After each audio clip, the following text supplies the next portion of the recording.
Hey yo, it's Friday, my day, I'm about to get loose. So grab the switch of sweet, a bag of tree, your Tito's and the juice. Your coke in your hand, boy, we at it again. Gotta love the grapevine, you should be telling a friend. Never shy, hella fly, even the birds see the finest. And you can't out-cheat me, so call me your highness. I'm Charlie Brown, you minus, boy, I'm nice with the shit. Golden bars like Fort Knox, boy, I'm tight with the spit. Boy, you might get hit with a dose of this shit. The type of game I spit, I try to reach your brains with this shit. It's infotainment, and can't nobody else claim what I'm saying. Is that I'm in my own lane, I ain't playing yet. I'm pissed, I'm gonna do the same. Listen, Uncle Ray is the name you should be calling me. But red line riding 6 to 8 is where you ought to be. That's gonna be a slaughter, boy, I'm killing the numbers. Red line make it hot, boy, be killing the summer. Great rap on the Hummer with the trunk full of thunder. How much time do I really study? Stevie would wonder. When it comes to this solid shit, I'm one of the best. And your boy hella dope like a Bobby Brown piss test. No Whitney, spotted. Hey man, Friday 6 to 8, man. It's yours truly, and Lady Gravy. Play Tim. What's next? I promise it's not that much. I promise Tim, it's not that much. Hey Tim, why don't I try rapping?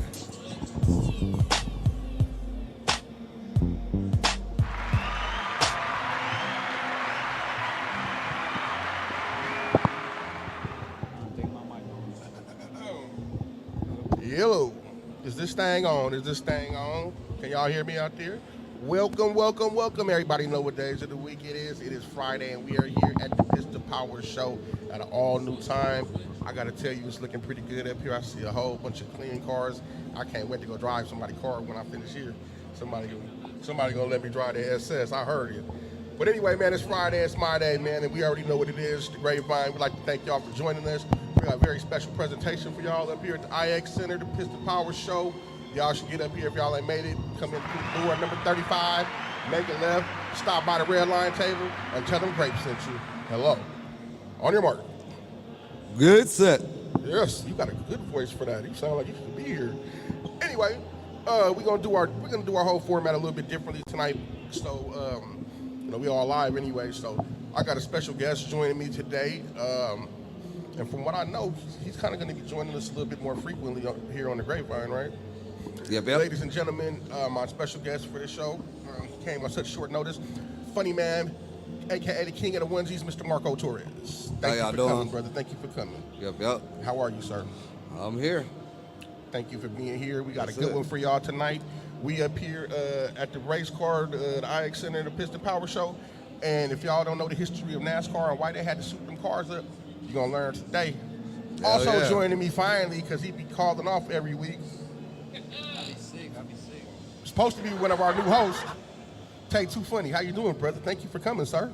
I'll be better if the mic worked. I don't think my mic works. Yeah, it's playing out there. Oh, damn. Say, on your mark. On your mark. Hey, is this mic working? Oh, yeah, they can hear you. Okay, I was like, I can't hear me neither, but it's out there. Yeah, we got to be more. Yeah, it's out there. They can hear You us. can't hear yourself at all? There you go. I can't. I can hear it. Not in the earphones, no. But What number mic is that? in fact, I'm gonna As take long as this y'all off. can hear me, it's all right. Hello. All right, good. All right, but yeah, like I said, man, thank you for finally joining us here. One of these Fridays out of like what 3 months? I was sick one Friday, St. Patrick's Day, and the other Friday. You know, I was listen, too turned to come in that day. You are the sickest kid I know. Shoot, You guys, listen. You need to stop eating that bad nacho chips that you've been eating. Unhealthy. Oh Jesus Christ! You all pale skinned it. Hey, that's that from the Caucasian. That's lack of You gotta watch your mouth up here. We're gonna get canceled. They're gonna come over here and jump on us. That's lack of melanin. Yeah. We already had this discussion. We go all the way down the line, Yeah. slide it all the way down to my We got the whole graphic system on. right Yep. now. And Tim is the perfect baked cookie. Hey. Anyway, man, what we gonna do, man, is we gonna do our introduction. Well, not our introductions. We gonna go around and Tim, how was your week, sir? This is so awkward for me. I How know, was your right? week, sir? My week was great. I just got a dub last night in basketball, overtime. You know what I mean? Came in clutch. I can't hear. Hold on. He not coming through there. Are the headphones supposed to work? Yeah, they working, but Yeah, we hear each other, but we don't hear I him. can't hear you. I can't hear mine on my headphones either. Hold on. We have a technical difficulty. Yellow. There we go. Okay, that's better. I'm good right here. No, we, Check. there he goes. Yeah, His there we cord was go. jacked up. There we go. All right. On your mark. Still Dang. can. He's playing it for real. you gotta project your voice. Yeah. Oh. You gotta use that. All right, Barry. bet. Say it with your chest. You gotta use that. You gotta use the whole Barry White thing. I don't think I was talking right in the mic, you know what I mean? Yeah, you gotta talk into the mic, man. Yeah, that's my bad. I had a whole bunch of funny comments for that, but I gotta say that for the studio. Treat the mic like it's a girl. I talk to it gently. You know what I mean? He liable to get sick. You don't do that. Don't do that. Yeah, don't- But yeah, Tim, starting with you, brother. How was your weekend? Sir, anything interesting happen for you, brother? My week was great. He even said they need to fix mine. Anything interesting? It was a lot of things interesting. I got my butt clean off of one wipe. It was weird. Man, That's never happened before. was it an extra large wipe?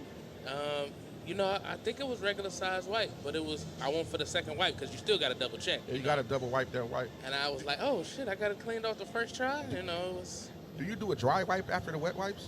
No, usually I don't. I like to air dry everything, so I air dried that too. So I just don't like that squishy feeling in your Yeah, butt. what, I was Yeah, about I gotta to say that. Like, when I you feel do it. that, Could be that's having soaking, but- swamp booty. Yeah, swamp booty. Yeah, you don't want swamp booty. but see, if I know it's clean, it ain't gonna be swamp, right? It's swampy after a minute. Yeah. I don't By the know. time you walk I mean, down the 'cause it- steps. That It dry. I mean, because I usually, you know, it's like a squeegee when I wipe. What anyway, kind of so. heat are you producing? extra heat. Listen, I Perfectly baked cookie heat. I don't wear jackets in the winter at all. Like, so I generate get so cold. much heat. Tim be keeping me warm from across the studio. You got moisture wicking booty. Man, yeah. I ain't gonna Now lie. that sound weird. I ain't gonna lie. I take unnecessary. I think we need to Hey, invest look, I in take like unnecessary wipes all throughout the day. I gotta make sure if I feel any traction or any lack of traction back there, homie, I go right to the. Yeah, now see if it's that type of, yes, absolutely, like instantly, Yeah, you gotta go to the instantly. bathroom. Yeah, but if I man. know it's a fresh wipe, like nah, I'm good. Like So you just leave the soap and the bubbles and everything. nah, back there. it be dry. I dry that. Get out. Come on now. Oh. I think Listen, we need to invest Sure, I in was a gonna call you Soapy foghorn Booty Jim sound for from now on. swamp booty. Oh. But anyhow, brother, y'all got to excuse me. I've been having an asthma attack for like 4 years. Whew, ain't easy. But anyway, yeah. Tim, thank you for joining us. You are absolutely my favorite producer, sir. In fact, you're my only producer. But yeah, thank you for joining us, and we're glad that you have the driest booty on the air. hey, Allegedly. Allegedly. So what we're gonna do is we're gonna go ahead and get into the thick of things right now, and what is going on in the world out here this week, this month, this year. We got train derailments up the wazoo. We got impeachments. We got arrests. We got seems like we're on the brink of World War III. We got the American dollar collapsing, and we got people jumping out of the ship by the country. What's up with that? I heard your boy got arrested. What's up with that? Yeah, they got it. Boy. It's part of the plan, homie. It's for a reason. It gotta be. Yeah, let me how do you? He want to talk, Yeah. He didn't. and he want to talk under oath so you can know it's the truth. So, They not about to arrest him in fucking man, New York out of all places. it's I'm afraid that's He what they know gonna too do. much. Yeah, He know too yeah, much. they ain't I mean, as much as they don't like him, he waiting. You gonna tell me that man, if you like him or not, he ain't gonna give up he gonna give up the chance to be in front of the camera. Man, As much as he like running his mouth, Not at all. Man, I mean, listen. good or bad, he will be in front of that That camera. picture's real of him running the street. Nah. I was What gonna happened? What say. you say? I seen No. a picture of him running the street. I'm like, that can't. Oh be no, Yeah. no. way. They No had way one where they they do it showed like the that. cops pulling him out of a Yeah. car. Oh, no, yeah, those is all fake. And for all y'all who had that debate with about that LeBron picture this morning, it was Photoshop. But the other one from the Boulay Society with the wig and the dress wasn't. Hold up. What Bron picture? So, ain't seen that picture. Yeah, I wanna see that So too. there's a picture of LeBron James going around the internet, right? And the story behind it is that they had a gender barbecue for his daughter that him and his wife just had or about to have or something like that. So he's in a pink, like a golf shirt, and a pink, like a skirt with a purse. And so I'm like, well, wait a minute. I'll try to look into the back.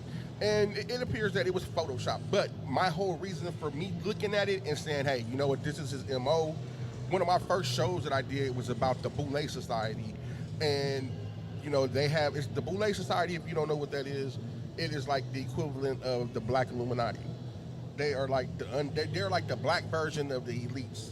You know what I mean? And there's a gatekeeper for every aspect of entertainment. LeBron is a gatekeeper for sports. Diddy is a gatekeeper for music. You know, Kevin Hart, he's a gatekeeper for comedy. You know, and Oprah Winfrey, she was a gatekeeper for talk shows. And they all have a script to stick to. And the only way you hanging around there and doing what they ask you to do is if you stick to their script. So I have seen the man in the dress. So when I seen it, nothing unusual here. King James, right? Right. Don't talk about my goat like that. I'm just saying it was a really nice shade of pink. It was. Hey, you said it yourself. It was Photoshop. It was Photoshop. Hey man, I mean they might have photoshopped the Photoshop, but yeah, that was to all of y'all who pointed out that some of the tattoos weren't in the correct places. I'm not a photo expert, but I'm an information expert. Yeah, but if you look at it, you know, nowadays and before the whole Alphabet Mafia thing went crazy, you know, that was the trend start. You know, just because it wasn't LeBron, like dudes was wearing onesies and rompers, and you know, they was carrying purses. They had the UGG Says boots. the man who has at least 10 or 12 ones. No, I'm talking about like. Oh, you talking about the Prince ones? Yeah, with the little ice skates sewed into the bottom of them. I wear Care Bears and Unicorns. unicorns, you know, Chicken Man. and I still look good in that. I don't look like I should be carrying no purse. I'll tell No, you that. absolutely not. Absolutely not. And then they wasn't even claiming to be on the other team. They was just being straight and wanting to wear this. Yeah, and at the same time they had their selection of women too. I mean, them dudes used to. But I feel like this. I feel like for the way that them dudes used to dress, they were still masculine type of men. They were mainly men, with the exception of maybe Prince. I was about to say Prince. Hey, but Well, Prince would knock your was the girl one. out. Hey, Yeah, but yeah, he was Prince- getting a lot of. Yeah, You know, he Man, could he dress was- hey, in listen, whatever Prince- with the big high Listen, 80s hairdo, and he still take your woman. Prince was knocking them down by the tools. He had diamonds and pearls, Apollonian vanity. He had them like, She man, done eat? She done eat and Sheila That was eat. back in the Yeah, day. man. So you He can say was what you making chicks just Man. dunking the dirty water. Lake Minnetonka. you Attracted to guys gotta, that's pure, like, you know you what gotta I mean? purify yourself. Girls more attracted to guys that's like comfortable with themselves type shit. You know what I mean? Yeah, but there's a limit to that. Yeah. And I don't. Facts. I mean, my not personal against that. opinion is, if my wife and I were expecting a baby, and she expects me to put a dress on in celebration of this baby, you're gonna probably be raising that baby, and I'm gonna be a weekend dad because obviously I'm not the right one for you.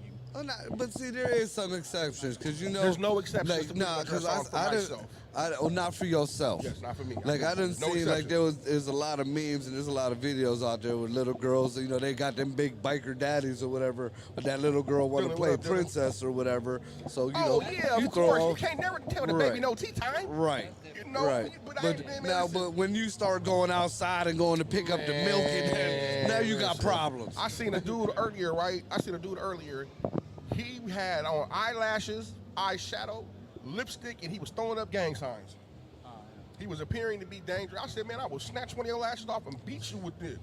I mean, his eyelashes was popping like, hey, when he blinked, the wind was blowing. Like They was on fleek. They was on super duper fleek, man. Hey, look, don't be saying that because you know my We're eyebrows. not talking about the the color me eyebrows. bad eyebrows. I We're just talking got my about shit done. My eyelashes. stuff done. I just got it done. I could tell too. He got that. He smelled like you just came from the shop. You know it. I pay good money to the Asians to have that done. Well, you look good doing it, sir. And you got that lighter shade of pink frame. See, that's acceptable. Now, as a man, I do wear pink. I brought Listen, pink. I got a F Breast cancer cancer shirt. Breast cancer. Man, Yeah. listen on me. I got a clean pink polo jump, and I got. You see my? Yeah, my we know pink you got jeans? court shirts. We all got our court shirts, man. Hey, listen, I ain't wore that one to court yet. I don't break the law no more. I work for a living. My boss is right there to the right. We don't break the law neither, but sometimes it happens. Sometimes the law. I'll be breaking up. No, but yeah, man, like Our pockets. You know, like I do have a couple of pink outfits not outfits. Let me rephrase that. You know what I think looks good with the pink, like the khaki color. See, I got some pink drawers. See, that's too far. I'm not wearing no pink drawers. I got some pink drawers. Pink drawers and Tim's ass wipes, butt wipes. You I was just about to say that. I hope you ain't got swamp booty in your pink drawers. Nah, can't have nah. swamp booty and pink drawers, bro. And then the man, you know, the man short of them tight ones, because you can't wear the whitey tighties, you know. They're just too much going on. So you got the equivalent of women's So booty you shorts. default to pink? Hey, they came in the pack.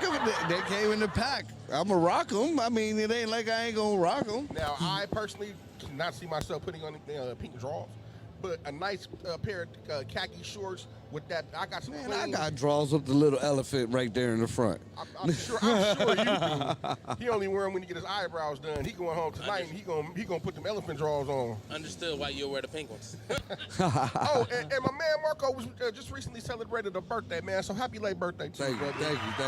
I unfortunately had a little incident and I was not able to come because initially your girl I was hammered. I was She hammered. was like, "Great, do you want to come and celebrate with him?" I was like, "Hell yeah, I'll be there." Like, I moved out that way, so I'm like, "Man, definitely I'll be there." And the way life worked out for me, it was like, no, It's all right. You got to handle what you got to handle. Yes, That's we much do. love. Yes, Much love. Yes, we do. Absolutely. What we gonna do before we get into exactly what's going on with this world and our special presentation about NASCAR and how NASCAR came to be the reason, or bootlegging, running liquor is Whiskey. the reason that we have NASCAR today. Moonshine, whiskey, white lightning. Can we say white lightning? Do they got black lightning?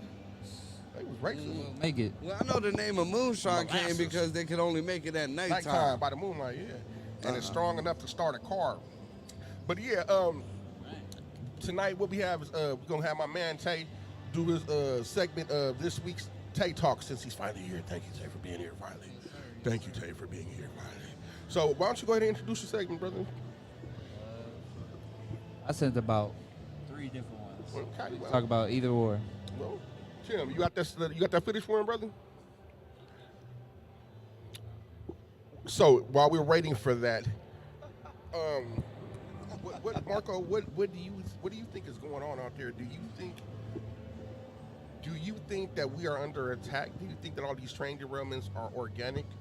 Do you think that these train derailments are because the EPA put in that whole thing that if the air and the land and the water is contaminated, they can move you to a camp and take your property and put you off? Well, there's something called I forget what kind of act. It's about water, man. I just did a show on this a couple weeks ago, and if they consider any water in the nation, whether it be on your property or not, if an animal could go from your water to another thing of water, then that water is government water. That's government land. That they could take that and use that for whatever. Wow, that's just terrible. Yeah, and it was implemented way back in the day, and every president has their own little stuff to it.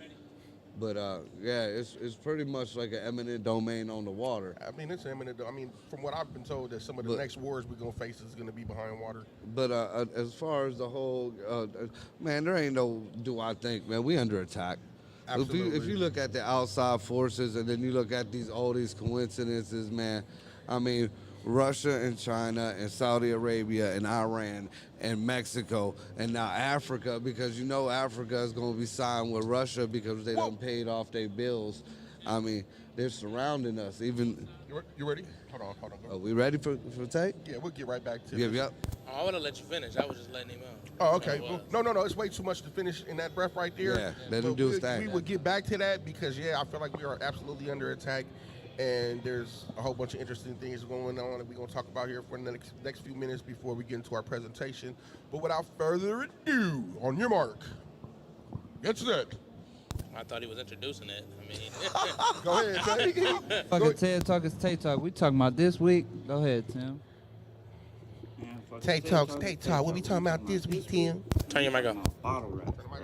If you go out, you know exactly what the fuck I'm talking about. We talking about people that be in the section and don't throw for nothing. You know what I'm saying? Expect to drink out the bottle? Man, motherfuckers like that, you better be turned in the club. Like, bro, I better not see no bitch in my section that didn't pay sit in the club like this whole night. Like, bitch. The fuck you better- We are in public. We cannot talk about it. Okay, we will be back with Tay Talk next Friday if this man shows up. We didn't know we was gonna be talking about we might have to beeps, say and we definitely can't say the. I'm glad it wasn't me. Hey, I didn't know that we was gonna I be just on. got here. You trying to get us canceled already? Then? Dang, don't go there and like me up here as it is. They gonna like us. What you talking about? Listen, he did not say beep, but we will get back to that. The thoughts and views of the TED Talk Are solely, No. are solely those of Tay. They are rated R. Hey, he probably could have pulled it off. Though. I'd have been like, he did it. They'd be like, way to go, son. Way to go. These videos were made prior to this. Then you gonna have to jiggle your wire a little bit. These, Hello? Yeah, see, they done so yeah, cut your whole mic. They're like, they immediately cut him. What I was on. They knew what I was on. He was like, F it, Tay Talk, we talking about beeps and beeps today, and the first thing you want to do when you meet a beep is, I already know when I start off, I say it. yes, he does. Yeah, she was absolutely doing. All right, so back to the conversation we was having. I feel like there's a whole bunch of interesting things going on in the world right now. We've had children dying in fires in camps. We've had shootings. We've had the lack of any kind of. Hey, you see that the whole DC, the hearings they was having in DC about how the crime wasn't so bad in DC, and at the same time somebody was getting carjacked like a block down the street from the building. Dude, let me tell you something. They got it on video. Dude, and somebody else got shot like right around the road. Dude, I grew up in DC. Like, me and my wife just moved back not too long ago. So my father was in the military out there. I got brothers and sisters out there. So once upon a time, Capitol Hill, at the bottom of that hill, was a whole bunch of drugs and prostitutes. I mean, before 9/11, they used to ask Hunter. Hunter was down there. He was the wee lad, they say it, wee lad. But listen, man, back in the day, you used to drive, and there was a bus stop. They used to stop right in front of the White House, bro. Since 9/11, they done blocked all that off. But make no mistake about it, in any direction out of Falky Bottoms and out of Arlington, you were in a dangerous neighborhood. Of course, with the gentrification going on now, they moving it back just a little bit. But DC is a dangerous place, and it's getting worse. And I just don't understand what they got going on out there in the world. I mean, Castle Josh, they blatantly denying stuff going on. Like, this happened. No, it didn't. You're lying. Yeah. It's on I video. seen it. No, it's not. No, it's not. Absolutely not. That's misinformation. You lying. That's edited. That's cherry picked. You know who the government reminds me of right now? Shaggy. That wasn't me. Hey, everything, it wasn't me. We just. That sounds like HRC. Man, But I listen, caught you in Benghazi. It wasn't me. So, let me ask you a question. Do you think that this whole Donald Trump witch hunt thing, do you think that we're going to see more arrests with this? Or do you think that they are going to be so hypocritical that they are, because it's not a secret that they're investigating the Biden crime family and all the crooked. So you guys are basically going to arrest this man for paying somebody hush money that he had sex with before he was even in the office. But And you that have wasn't even like hush money to like a campaign or nothing. That was hush Yeah. money to his wife. Man, listen. So That man, had listen, I don't see the problem with that. Yeah, that ain't got listen, nothing to do with wasn't- America. That got everything to do with Melania. exactly. Like I'm trying not to have her find out because this gonna Yeah. find out. She gonna me up. And I mean, for all y'all people having a fit about him and this porn star, if he's a millionaire, he's been a millionaire for years. If he didn't mess with a porn star, I wouldn't trust him. He was a millionaire playboy, right? I wouldn't trust him. I Yo, mean, you had $1 million, you ain't never did nothing? Nah, come on, you the man. devil. Yeah, right. Yeah, you too sweet You for the me, devil, Jack. Get him, nah. impeach him, They man. hiding some. Well, Yeah. I mean, Yeah. if He came anything, out, and the chick ended up losing and she having lost to 3 pay times. him Yeah, she owes him $300,000. yeah, she still owes him 80,000 of it. They lost the case. They lost 3 different times in court. Great. 3. Don't you think it's funny that he got arrested for the same thing that every other politician on the planet has done, but just not got caught for? Exactly. I mean, I'm talking about every single one. But And a lot of them other politicians wasn't consensual. right. At right. least this was straight up consensual, and that- it was that- paid for. I mean, now you have the young lady who's coming forward and saying, I'm willing to testify in front of Congress that Joe Biden sexually assaulted me. Oh yeah, Why y'all ain't hearing me? they trying to just totally shut that No, he down. didn't. No, he didn't. He No. absolutely didn't. The Tara Reid. Yes. I feel like these people it's a witch hunt. That man got a whole bunch of ammunition on them people, and he about to let loose with it. And I feel like if we don't at least see Hunter of the Bidens get arrested here soon, man, listen, I don't think that. Hey, you see the whole headline that was going by Biden? The only reason why Biden's supposed to be running again is because he don't have faith that Kamala Harris could beat Trump. She can't. Maybe beat him. No, she can't. Yeah, let me tell you something. I seen through that when they first elected her. I'm from California, so I seen the damage that she did to the state and to the people in the state, and I seen the manner in which she treated people. She had a chance to free 2 different people at least, and she had the evidence to get them off of death row, and she still let the men get executed. Dude, she was putting people away from marijuana I'm talking while about she putting was people while down. she was smoking it, Man, and she listen. admitted it on BET and laughed. Now listen, I don't feel like if she don't. I mean, honestly, she don't have any black in her. She don't have. She's not even a black woman. She is.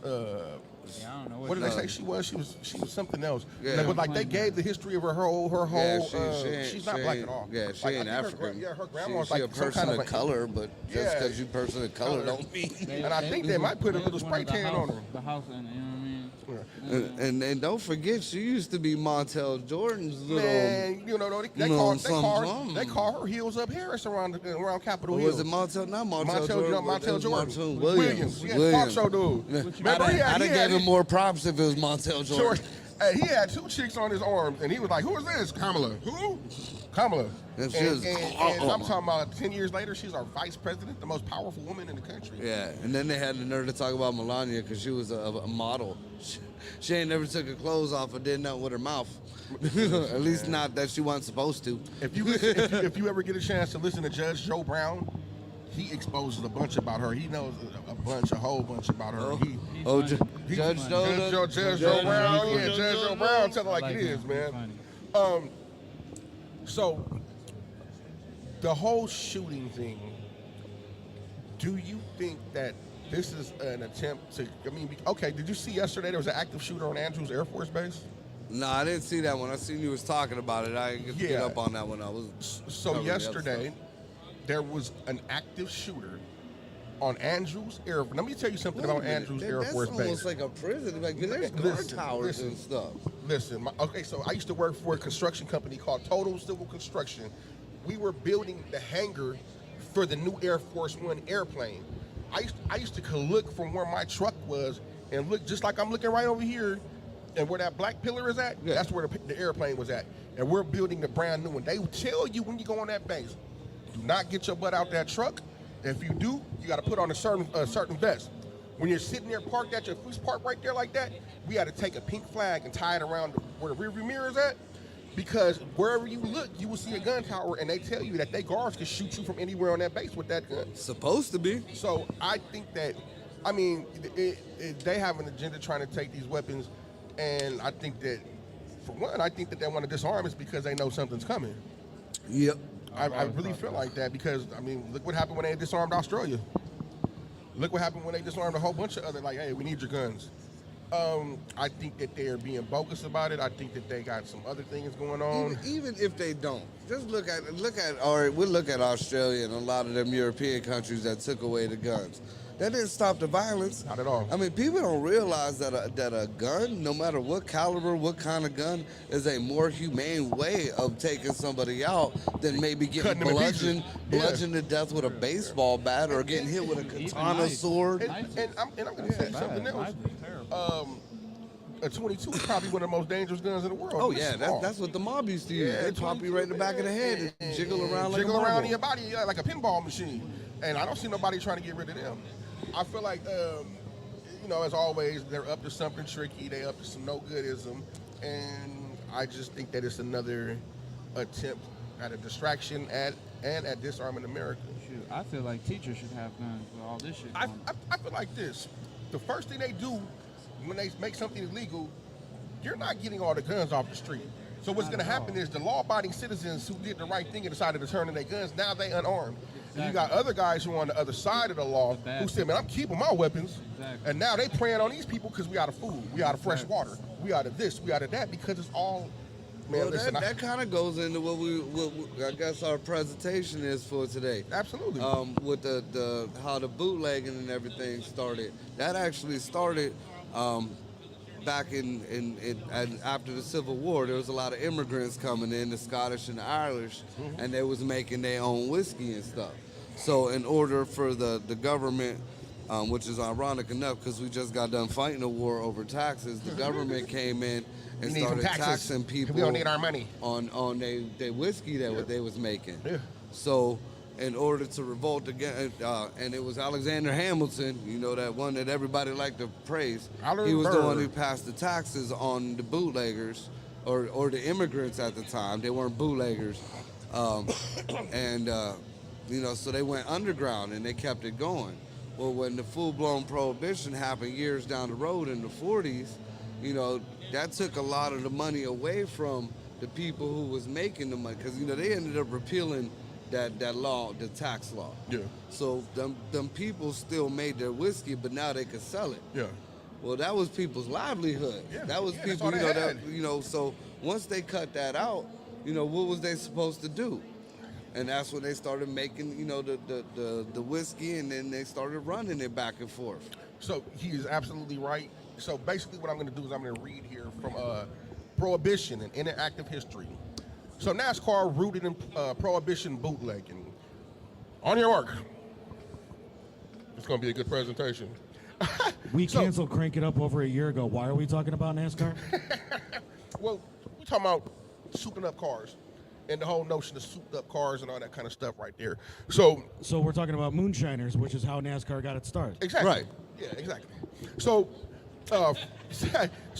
from North Carolina to He said Spokane, prohibition Washington, like 50 times. I'm sorry.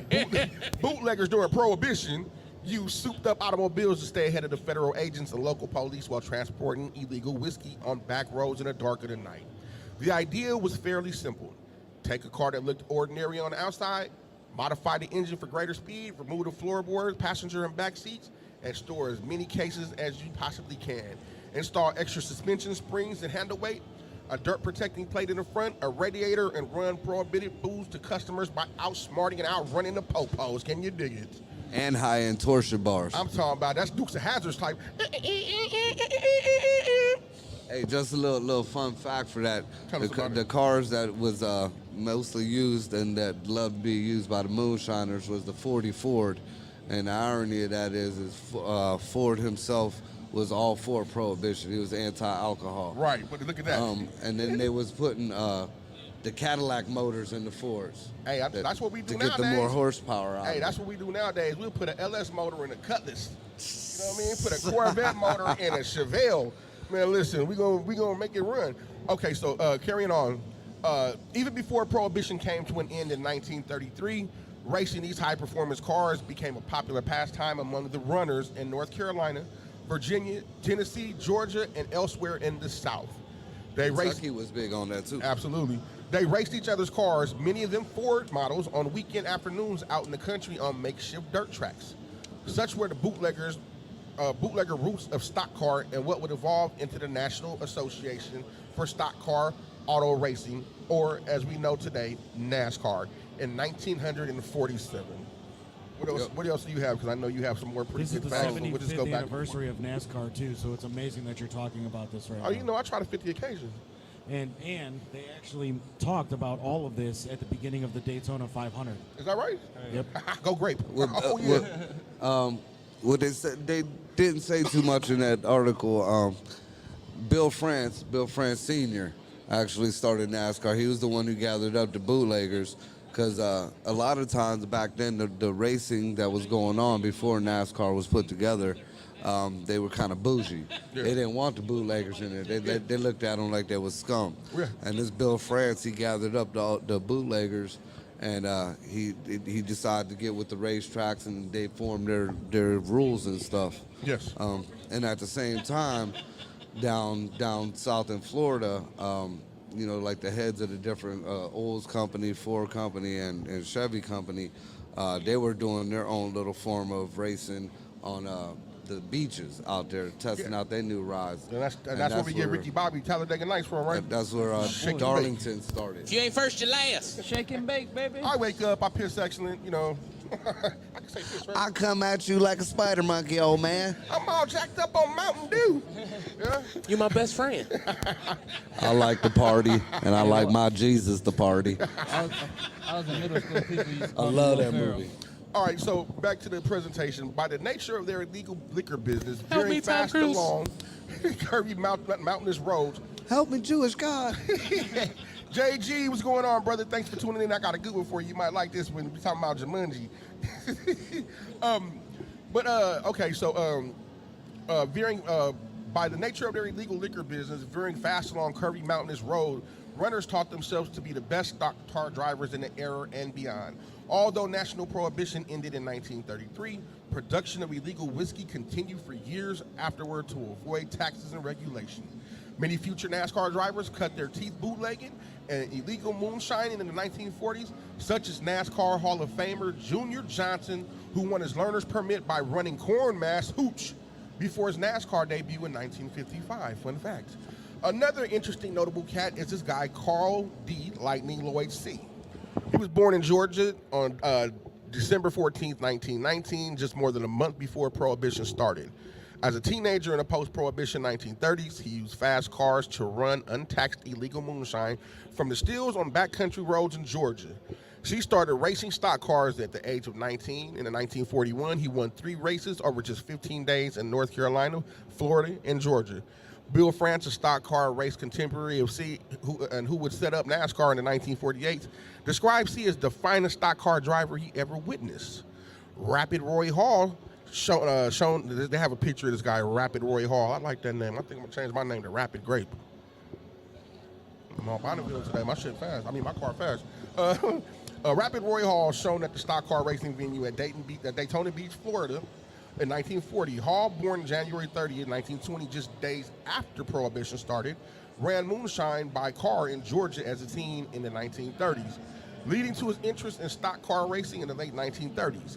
He won 3 pre-NASCAR unofficial championships in 1939, 1941, and 1945, and competed in NASCAR sanctioned races in the late 1940s and 50s. So here's something, like, before they even hit NASCAR, a little fun fact to add on to when they were still bootleggers and moonshiners. It was a fun fact. I love fun facts. You know, none of them was police that was going after them, right? The one the FBI agents? No. You want to know who they was? Who? IRS agents. Oh, they wanted that tax money. Now, when you look at nowadays, what are they trying to make? How many new IRS agents was they trying to put on? 70-some thousand. And they was trying to arm them, and Arm people 'em. was wondering, why do we need IRS agents? Why we need this many IRS agents? They need that Look money. what the IRS agents are allowed to do. Yeah, they got a pretty high, like, they can do quite a bit. They was above the police. They was called the revenuers. Yeah. And then they had their The revenuers. revenuers. Watch out for those dagnam revenuers. You In know, my souped up Chevelle. yeah, guys don't realize it ain't the police. That the IRS is the government's secret little military there, Yes, it is. Yes, it is. and they don't just play with money. I'm about to lie. I'm stuck on y'all old school mugs right here. Why do y'all got notepads when y'all got notes in your phone? Hey, listen, I do this all over the place, homie. That's why I'm confused now. I'm like, where my notes at? It probably should be all right here. Check He got your the phone notes, the next to- iPad, the phone. Look, I got stuff Notes everywhere. I'm app everywhere. I'm in your everywhere. phone. I got And can't 3 find- notes written and down. can't find most of my stuff. All right, carrying on. By the nature of their illegal liquor business veering fast. Oh, whoa. Oops, my bad. This how y'all pass the proficiency test? Kinda. Yo no hablando. Okay. I don't know, friend. Edmund Fay of I Spokane, got the app, Washington. man. I got the app. That's how I come across with the app. Speaking of app, that's a daggone shame that you can now legally sneak into America via app. That ain't sneaking. That's a Yeah, concierge. that's a concierge. They have an app. We're going to have to break this for a bit. They have an app that you can actually welcome yourself into America. Yeah. That's your disclosure. You couldn't bring yourself some liquor, but you could bring yourself some Mexicans. Is that the passport app? No. It's an actual app. Yeah. That you could. I forget what it's some initials, but it's an app, and you can set up a time for you It to might welcome as- yourself into the country. Yeah, and then At your- you at don't your- even get checked over. As long as you got that app and you punch in your little stuff in the app, you just Welcome. like you at a concert. Welcome. You We just got have plenty of room for you. there Come go in. my barcode. Arriba. Come in, break a law. Break a law. Get you a fast car and run some liquor. All right. The rum smuggler. Edmund Farley of Spokane, Washington, who smuggled cases of Scotch whiskey from Canada inside his modified Buick across the border in the early 20s, wrote in his 1972 biography that runners had to guard against getting flats in the era's flimsy tube tires. Oh and- yeah, that was the birth of Firestone and Goodyear, and a few years later, Hoosier tires. Absolutely. So they had to be really good mechanics, and they almost like a race car driver and a crew in one. The rum smuggler put his cars through mechanical tests as those devised test drivers, he wrote. Tires were put in the severest possible test, heavy loads, hauled over the toughest of roads, often at reckless speeds, kept the rubber in your car always under the utmost strain. Therefore, the rum smuggler at all times used the best tires that could be bought. In fact, several companies developed these tires especially for the rum running trade. Many a runner served time in jail by not having good tires. Yep, and then Oh man, we got a flat. God dang. the first NASCAR races that went around, they couldn't finish the whole race around the track. They could because they kept eating up their tires. There was even supposedly they said it was a legend that the people were going out into the parking lots and asking people for their extra tires to throw on the cars. A car that had truck tires ended up winning. Could you imagine like you in the back row with your hooch and you catch you a flat tire? That's like that. That's like I mean nowadays it happens doing different stuff. Yeah. A flat tire You can know, cost you a that's- life. Yeah. Ooh. Well, listen, a flat tire could very well get you a life sentence if you're smuggling anything. Not like I know. No, I've heard. allegedly. Allegedly. I've heard it through the grapevine that if you catch a flat tire. Guess you wonder how I knew. So, Tate, do you know anything about any of this, or are you just here for the ride? Yeah, no, I'm just here for the ride. Just I'm here to not- say F it. Tate Yeah, talk, no, listen to Tate talking when nah. you a beep. I'm interested in all the old school cars. Don't get me wrong, like Fast and Furious movies like that. You know what I mean? That ain't an old school car in the Fast and the Furious. They got the old muscle. No, they do got some Oh muscle yeah, cars. you're right in the first one. I'm thinking of them little Tokyo Drift ones. Like, No, we need Yeah, to. no, I like the old muscle cars. That's what I always into. You know what I'm saying? But So you yeah, I love it. I've been a motorhead since I was a kid, man. Just yeah, where I'm I from. go to a car show every year it comes. I be in the old section. You know, they got the section full of old cars. That's where I be at. So, does anybody have any experience with the actual high speed from police? like running from the cops. Never. I plead the fifth. You know I ain't never ran, never will. I'm like, I ain't running nowhere. I thought we had a car for this. I don't know what you talking about. Y'all seen that movie Cop and a Half? You know cops don't like chasing people. Yeah, listen. Come on now. I ain't about No, have but fun I've seen a chasing lot me. of the video that's been on TV lately, and cops don't like chasing people. I ain't gonna be one of them. Well, being that the statute of limitations is up, where I'm from, we grew up really early. Hey, look, we finding out statutes of limitations don't run out. Hey, listen, Trump's that didn't. Listen, all I said was, I run, but driving, nah. no, man, listen. So, back when I was a kid, I started driving when I was about 12 years old, 11, 12 years old. My grandfather, he used to get drunk. And my grandmother, Gigi, used to want me and my brother Jermaine to go up to Hunts with him. He had a great big old 1965 Cadillac, four-door, silver Big bullet. boy. Big boy, right? With a big 500 engine in it, run through a house. And me and my brother, we go to Hunts with him, we sit in the car, chill, wait for him to come out, and then we drive him back. So by about 12 or 13, we were still in cars. Yeah, that was our era. I did something similar. And back in those days, they didn't have a helicopter. So it was just mano and mano, you and the police. So if you could drive better than this police, man, I mean, like, there was, where I'm from, it was just like an everyday program. You're in a stolen car every day. It's fast, and you see the police, you run from them. You jump out. And so with that being said, hi, Lana. I never really understand anybody running from the cops in the car because your license plate tells you where. I mean, it's a stolen car. License plate, make of the car. Yeah, I would never. Yeah, but there's been a lot of people that, and you see these videos, and some of these. There was one kid who ended up getting killed over this dumbness. He was running from the police in his mama car. Right, dude. In his mama's car. Look, like they ain't gonna be at your house when by the time you get there, they're waiting. Just got shot. No, this was a couple years ago. It was just like a couple days ago, or March 14th. A Cleveland cop was chasing somebody. Two people hop out the car. One of them shot the cops. Oh no! I'm talking about the kid who was running and got shot. Oh yeah, it was a 17. He shot the cop twice. No, this kid. I mean, he was running. He was in his mama's car, and it wasn't even the kid's fault. The cop was pulled him over because the plates was expired, and the mom didn't even tell the kid. The mom let the kid use the car. And through some jacked up stuff with one of there was a female supervisor cop, and there was a rookie, and then there was another cop, and the one cop and the other dude was cool, and then the chick decided to put her foot in the whole matter, and that poor kid got shot. I seen that video after. Certain cops like that, they don't need to be cops. They too nervous. Nah, you know what I mean? that's They too terrible. Scared, like. I mean, them two gentlemen had that whole situation handled, and that chick just came out of nowhere. It was like, bah! All right, so earlier we were talking before the cameras was on, and you mentioned by the name of Wendell Scott.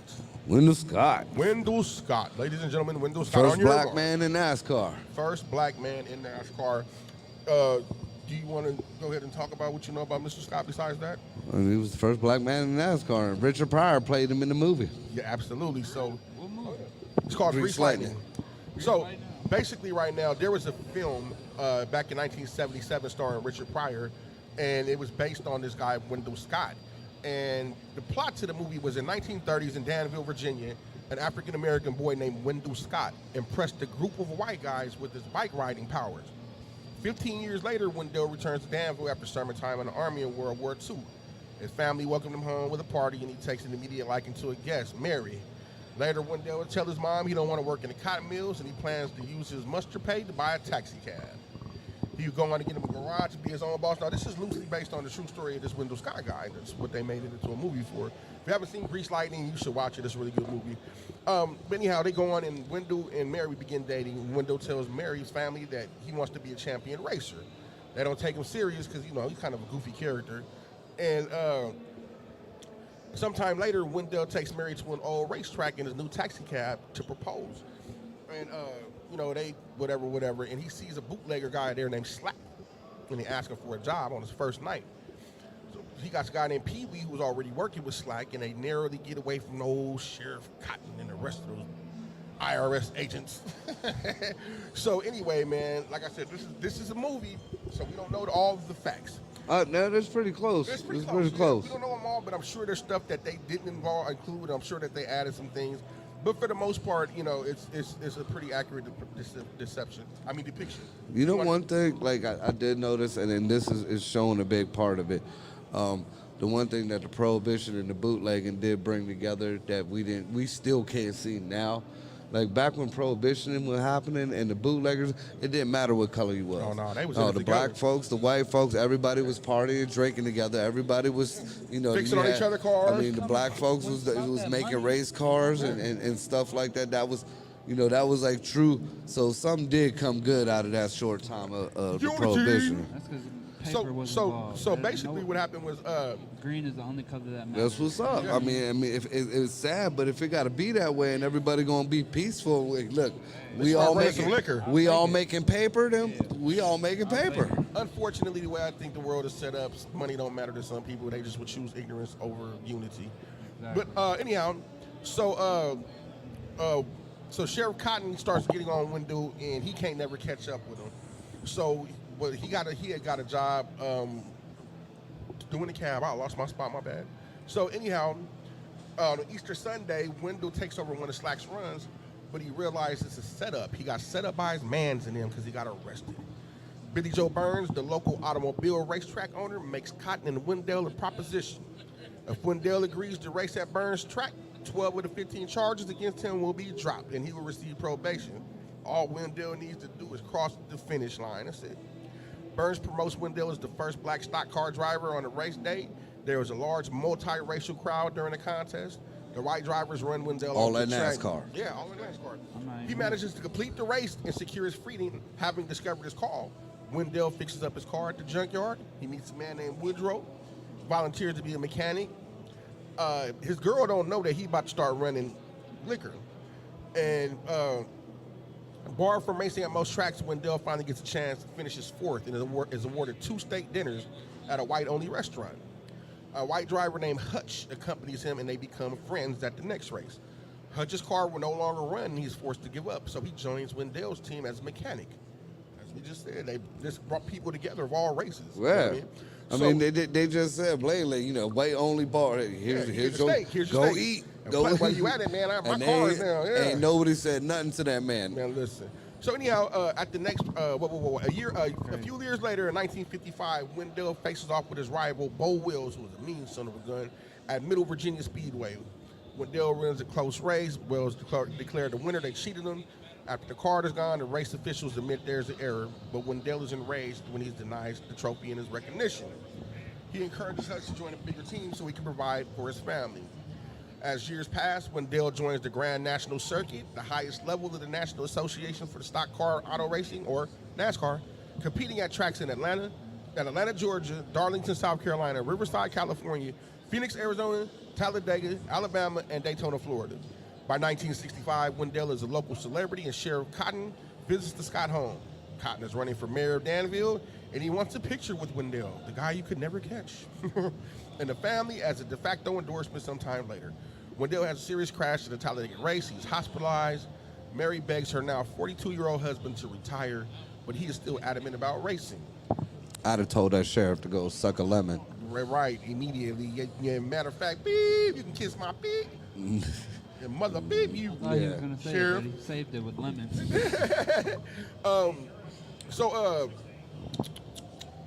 Wendell enters an important race and recruits Woodrow, Peavy, and his family and friends to help. Wendell goes off to the garage of Bo Wills, hoping to buy a used engine, and finds Hutch working there. Inspired by Wendell's determination, Hutch quits to rejoin Wendell's team. Back in Danville, Cotton, who is now the mayor, works to secure Wendell's sponsors so he can compete with major teams. So he came back around and did the right Man, he was thing. kissing butt because he Man, knew he somebody. had a winner. He was famous now. Yeah, he's like, man, that guy can drive. He's allowed in the white places. We need to be cool with him. So on the day of the big race, Wendell worries that Mary will not come, but she arrives just before it starts. During the race, Wendell makes a pit stop, but rushes his crew and pulls away with 3 lug nuts missing from one tire. That wasn't shady or nothing, though. For the remaining, no, he was in a hurry. So like they was trying to fix his stuff, but like he was trying to go. So for the remaining 20 laps, Wendell attempted to make up the time, and the leader Bo Wills as his tires wobbled precariously. As Wendell passes Wills with 1 lap to go, he earns his first NASCAR victory, and his family and friends say, "Good job, Wendell. You can do it." With a wobbly tire. I rode out here with a wobbly tire. My tie rod end is bad. Man, listen. I hit 70 and my left tire started wobbling. Man, listen. So yeah, that is the story of Wendell Scott, who is the first Grease Lightning. Grease Lightning. Make sure y'all check that out if you haven't watched it. And that's what Richard Pryor. Make sure it's Grease Lightning, not JoJo Dancer. It's a totally different story. Totally different story. Totally different story. They both Richard Pryor, one of my favorite comedians. Oh yeah, Richard. Oh Pryor, yeah, the best. that's like the Godfather right there. Yeah, R.I.P. So What else do you have? Do you have anything else about NASCAR? Or do you have anything else about racing or about the whole thing of souped up cars? I'm just, a motorhead. I did, back when I was younger, I always try to figure out, what was the jacked up, souped up end on the cars, where that originated from. But then you find out that big suspension was put on there, so when they filled the cars full of liquor, that it would level out and it looked like a regular car. So, that whole jacked up end wasn't because it looked cool or anything like that. It was because, you had a big, truck suspension going on in the back end of your car. You had that weight on you, baby. You Right. had that weight on you. And they said a car that was properly I would have been done, a great car.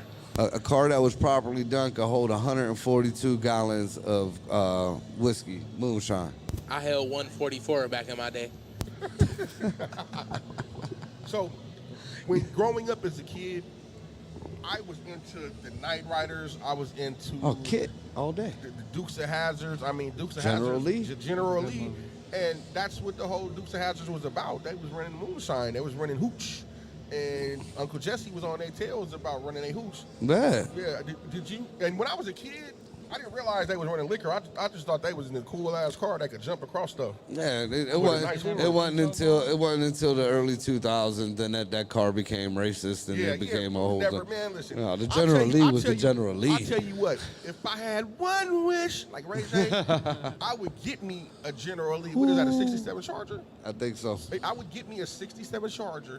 I would paint that some The- orange, and I would throw that flag right on Yeah, top of there's that. right- Right on top of that. He had a picture of it right there. Where? Somebody got a picture of the General? I thought I did on the flyer. Yeah. But yeah, man. So, yeah, if I had one wish, man, I would love to take one of those and just redo it the exact same way. And then you know what I would do? I would dare somebody to say something about it. I'd find a big-breasted white girl that looked like Daisy Duke just to press her boobs against it to make it authentic. Don't. Hey, the only thing I would probably change is from the 01, I'll probably have to put it 02 for other reasons because, well, it's the deuce. Gotta rep that game, right? Got to represent, but you can't bite. Yeah, you can't bite. You throw that deuce. Shout out to the homies in the town. Hey. See, like when I was growing up, like the cars was, it wasn't the fast cars. It was they slammed them to the ground. It wasn't the biggest tires. It was the smallest and fattest tires. Yeah. And then every once in a while you catch a truck with some tires that was like 3 inches out on each side of the car, and it start dancing like the bed would jump up and start dancing Yeah, around. those were mini trucks. You got the Blazers. I seen the one. I S10s. seen one when we came in. There's a little teal one I think down there. There We'll have to are- go check out. There are a lot of nice cars. Man, listen, Yeah, I can't wait till we listen, get done. I'm I going brought a little around bit here of- and I brought a checking it little out. bit of money with me. You think any of this stuff is for sale? Not that you could afford. What you mean? I got some money with me. I got some money with me and not with me, and I can't afford none of this shit. Don't talk. They Don't put it speak, on for, sale. don't speak for me. You seem like a hater, Torres. They put it on I layaway speak the for truth. Man, listen, dude. If I'm gonna find a layaway aisle. me. Payment Hey, Hey, you might. come. I don't even think you can get that old 18 or whatever that is right there. I know one thing. I'm gonna That take better a be few laps. $100. Man, that's a Studebaker. I bet you that thing worth more than your house right now. Hey, they used to put a whole bunch of liquor on the back of one of them too. Yeah, that's Man, that joint right there was the one right there. That look But like so some- the Model T was the first one that started with the rum running, and then from there they went to the preferred was the 44. That Who look do you- like who do something you Eddie think- Murphy and Martin Lawrence was driving in life. yeah. The upper room. Who do you think had faster cars? Old school bootleggers or the first mobsters who was putting like V8s in the Same car? cars. Same stuff, but who do They're you the think? same cars. who do you And think then, a that- matter of fact, Al Capone used to have mechanics on the route going down. That's why, they would see these gangsters in like these little towns that they just, they shouldn't be in. Yeah. It was because like they couldn't catch them on the road, but they knew where they were going. So the IRS agents would go and sabotage their cars. So they had the mechanics in each one of the towns that, like, it was called, the main one was called Thunder Road. Uh-huh. And it started at the top almost by Maine and came down, they come across from Canada or they hit the ports that are on the side and then they run all the way down. But again, the cops couldn't catch the cars, but they knew where they might be showing up in what town. So they see these cars. That's why they did the blocking of the radiators. It wasn't to stop dust. It was to stop bullets. They put metal blocks in front of them. They were trying to knock the engine blocks out Right. and all the other stuff, man. So have you seen? There's a movie out with what is it called? Not Unforgiven. It's the movie where my man and his brother and his whole family was bootleggers, and they stayed up in the mountains, and dude was hard, man. Like, they was afraid of Buddy. Fast and Furious? No. No, absolutely not Fast and Furious. Was it Unforgiven? It got Tom Hardy in it. Oh. And then that's when Cars. Absolutely not Cars. Wait, you talking about Tom Hardy and he had a twin brother? No, That's no. Warrior. Fast Five? No, not Warrior. He was a gangster. They was from England. Yeah, that's you know who that's about? Days of Thunder. That's you remember that one Jay-Z song when he was like that Cray. Top Gun. Cray. So Cray is about the Cray brothers, and those are about the twins. They were like gangsters in West London. That's a true story. Untouchable. Is that what it's called? No, man. See, I'm just saying stuff over there. I'm talking about, is that what it is, Tim? Is that what it is, Tim? Hold on. Tom Cruise. We just saying anything. Mission Impossible. You just saying it. called Legend. Yeah, yes, it is. Gone in 60 seconds. Yep, but now that's not the movie I'm talking about. Hold on, man. Lawless. Have you guys ever seen Lawless? No, not at all. Okay, when you get a chance, go But home. it says Peaky Blinders on your screen. It's Legend. This one's about the Cray brothers. Yeah, but that's not the one I'm referring to right now. Y'all both crack. Okay, so basically, this is the film right here, right? And it's about Tom Hardy and him and his brother, and they're bootleggers. And It's about the Hardy family. yeah, and man, listen, if you ain't seen it yet, Are they jumping off the top ropes? if you ain't seen, no, they jumping out of cars, and dude, this is a gangster movie right here. This is some good stuff right here. These guys are bootlegging. They got the fast cars. They got Ebony said it. Lawless too. You know She what the the one who bad told thing me. is? Like, you know the fast cars back then was like 72 miles an hour. Yeah. You was smoking if you was doing 72, man. Thought they was going so But yeah, if you fast. get a That's chance to normal. watch that, man, watch Lawless, dude. Like, when you go home, I'm gonna have to you check it should, out. Dude, man, listen, this is a good movie, man. So, when it comes to cars, what's your Eleanor? What is that one that you just, woo, I need that. That's mine. You have an Eleanor? I built it. Tell us about it. What you I got a 49 International. It's sitting on a S10 frame with a 68 Camaro motor in it that I built from the block up. You know how to do all that stuff? I learned real quick. On YouTube. My ex's dad, me and him was real close. He was like my dad, and he bought a Camaro for his son, and he bought this souped up motor for it, that needed built up, and his son and him was supposed to do it, and his son moved away, and never really gave nothing about it. So me and him got to talking. We was both motorheads. He was like, I want to build. He found out he had cancer. Oh, shoot. So he said, Mark, I've been helping people out my whole life. I'd like to have me some, a hot rod, a nice rod before I go. So he went out and he picked out this old International. Like I said, there's a truck that's real similar over there, and didn't have a motor in it. And he was like, well, if I buy this car and you help me put it together, it's yours when I go. Sheesh. So it wasn't in his driveway for like a week, and he got real bad. So me and his best friend spent day and night. It took us less than a month. We built this motor, put the tranny on it, dropped it in, and he got to take one ride in it, and then I drove him to his grave in the back of it. Well, rest in But peace. he was a Vietnam vet, and he was into the racing and the NASCAR and everything. Because a lot of these soldiers was the ones that came back. They couldn't handle, just the mundane life. Yeah. I mean, I watched one documentary. One of the soldiers who became a bootlegger and a NASCAR driver. He was a airline pilot or a bomber pilot. He said there was not a mission that he wasn't on. We just knew we was gonna die. We didn't know when. So when he came home, he was like, I can't go to work with a lunchbox and do a 9 to 5. I'm used to dying. Almost dying. Start with death every day. So that's where they got into racing and stuff. Tay, do you have a car that you just like, I need me one of them? One day I'm gonna have me one of them. I had one. I crashed it. I had it was my first car. I had a 2012 Dodge Charger. Too much car for you, huh? Yeah, that's I had a 06. My daughter jacked it up. Man, that was my favorite car. I just crashed it on New Year's 2020. I'm still hurt about that. It's still an open wound. I ain't gonna lie. Well, I tell you what though, man, them Chargers, they was pretty. They had a nice body, but they was built crappy. Oh, yeah, they always had something wrong with it. They was built crappy. I wanted to keep that. You know what I mean? Like, Yeah, 'cause it's a Charger. Yeah, it's a Charger. And it was like one of the last ones before they started doing like all the like new upgrades. and Yeah, stuff, with like, that weird, they changed the front end to that Yeah. weird, almost like a It was jet the- looking. Yeah, it was the best one. I So- feel like, honestly. So Yeah, I think that for me, it would have to be like a '66 Chevelle. I've had hundreds of, I've had probably a couple hundred cars in my life.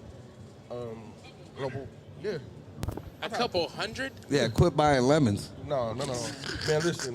Hey, all you gotta do is where I'm from, homie. Like Them once upon a $500 time- cars don't work too long. Man, listen. Once upon a time, I had some money. I come from money. Okay, I come from money. But no, like it wasn't uncommon for me to have 4 or 5 of the nicest cars in the city in my driveway, all mine. I mean, I have to show you some, but like I didn't have some. Man, listen, I was the car show king. Me and the homies was the car show kings. Like, Oh, I feel it. Yeah, Me we and my pull boys out. was like I said, we was motorheads. My dude had a 6'4" Impala with switches. Yeah. He had a '68 Caddy. His Camaro, he just let rot away. I was hurt just looking at that because I kept trying to buy it from him. That's probably one of the cars I would want. I got an '81 Corvette that I'm putting back together. I got a '68 Newport that I'm putting together for my daughter. It looked like the JFK car. yeah. See, what I want to do. Shot? What's going on? You know, in California, they have a thing to where if your car, and this is why a reason why cars are so frequent out there. So basically, if you get pulled over, you don't have insurance, license, or registration, they'll tow your car for 30 days. So you might have came up on some money from income tax, maybe got a loan, a lawsuit settlement, car gone. So first of all, it got a 30-day hold on it. Another reason why I stay the hell out like Cali. But listen, if you don't got your insurance, your license, and everything, on top of the money that is accumulated this whole 30 days, it's gone. So now what they do is they'll have like a tow yard about the size of this place right here. And if you got a clean Camaro or IROC or something like that, it's out there for like $1,200. Man, I done bought Cadillacs. Man, I remember. And then the EPA regulations out there is out, man, crazy. You can't drive no old school out in Cali. What you mean? Like the whole emission system and stuff. And they starting to do it up in, I think, was it Maryland or Delaware? Maryland got some funky law for it Yeah, too. they by 2025, you ain't allowed to have no gasoline car in their state. Listen, No car, no truck. I mean, I'm sure it's government vehicles because it's the government. right. But you cannot have a gas powered car up there. That's an excellent segue because since we're talking about that, this whole green initiative things and they're trying to get away from. I want to, man. Listen, I want to pat my gas 4 or 5 times and smell gas. I want to smell gas when my car starts. You know what I mean? They claiming that all of these engines and all these motors from typical traditional cars was doing all the damage to the atmosphere and to the climate and to the everything. But have you seen the damage that a lithium mine does and that these cobalt mines do? This is my one bro car in Cali. Oh yeah, what's a '65 Mustang? 65. The thing that killed me about that whole bull crap that they try to push on people is remember a couple years ago, I think it was down in Brazil, they had they started doing strikes. They did no planes was flying, no trucks was going, no cars was going. They actually healed or closed the ozone hole that was over Brazil. Oh my God. And they had to reopen it because it was doing damage to the fields and the crops and stuff. Oh, fix it. Then unfix it. Yep, they had to. So of course you got the chemtrails and all that stuff to open up that ozone. I mean, But yeah, I mean it's so hypocritical nowadays. I mean, it absolutely is because you got these people talking about, oh, well, we don't want you to have gas stoves. We don't want you to have no gas lawnmower. You can't have a gas this. Get rid of all your. get rid of your cows. Don't forget. Yeah, get rid of they your- don't want you to consume no more than 4 pounds of ground beef. So what if you chubby and you fart? That's methane. That's my thing. Tim? He got a whole tank. Come on, listen. Tim just did 10 years worth of damage to the whole ozone layer with that one. Well, here's my issue with that, right? What, the ozone layer? Tim just put a hole in the ozone. Let's fix it. Here's my issue with that. you hypocrites out there, you guys tell people that they can't use a gas stove, tell people that they can't eat a certain amount of ground beef. By the way, shout out to the FDA for approving that sort of meat, whatever they Oh, you see that weird? You see that? Y'all better not eat that meat. And boy, listen, you eat that new meat that they trying to put out there if you want to. I'd advise you to don't do it. And That's what she said. I'm not touching that one up here at the IX Center Piston Power Show. Tim, you trying to get me canceled. I ain't about to say that. So, here's my thing with that. These people get on their private jet planes and they jump across one flight from one of those jets, just one flight. Hey, I ain't seen no EPA worker flying in an electric plane. For real, where that at? Greta Thunberg wasn't in no electric anything while she was still in little Portuguese girls' speeches. Do you mean Greta Rothschild? We know who you are. Some of us know who you are, Greta Rothschild. I hope they ain't here. We gonna get killed by the Queen. Yeah, you better run.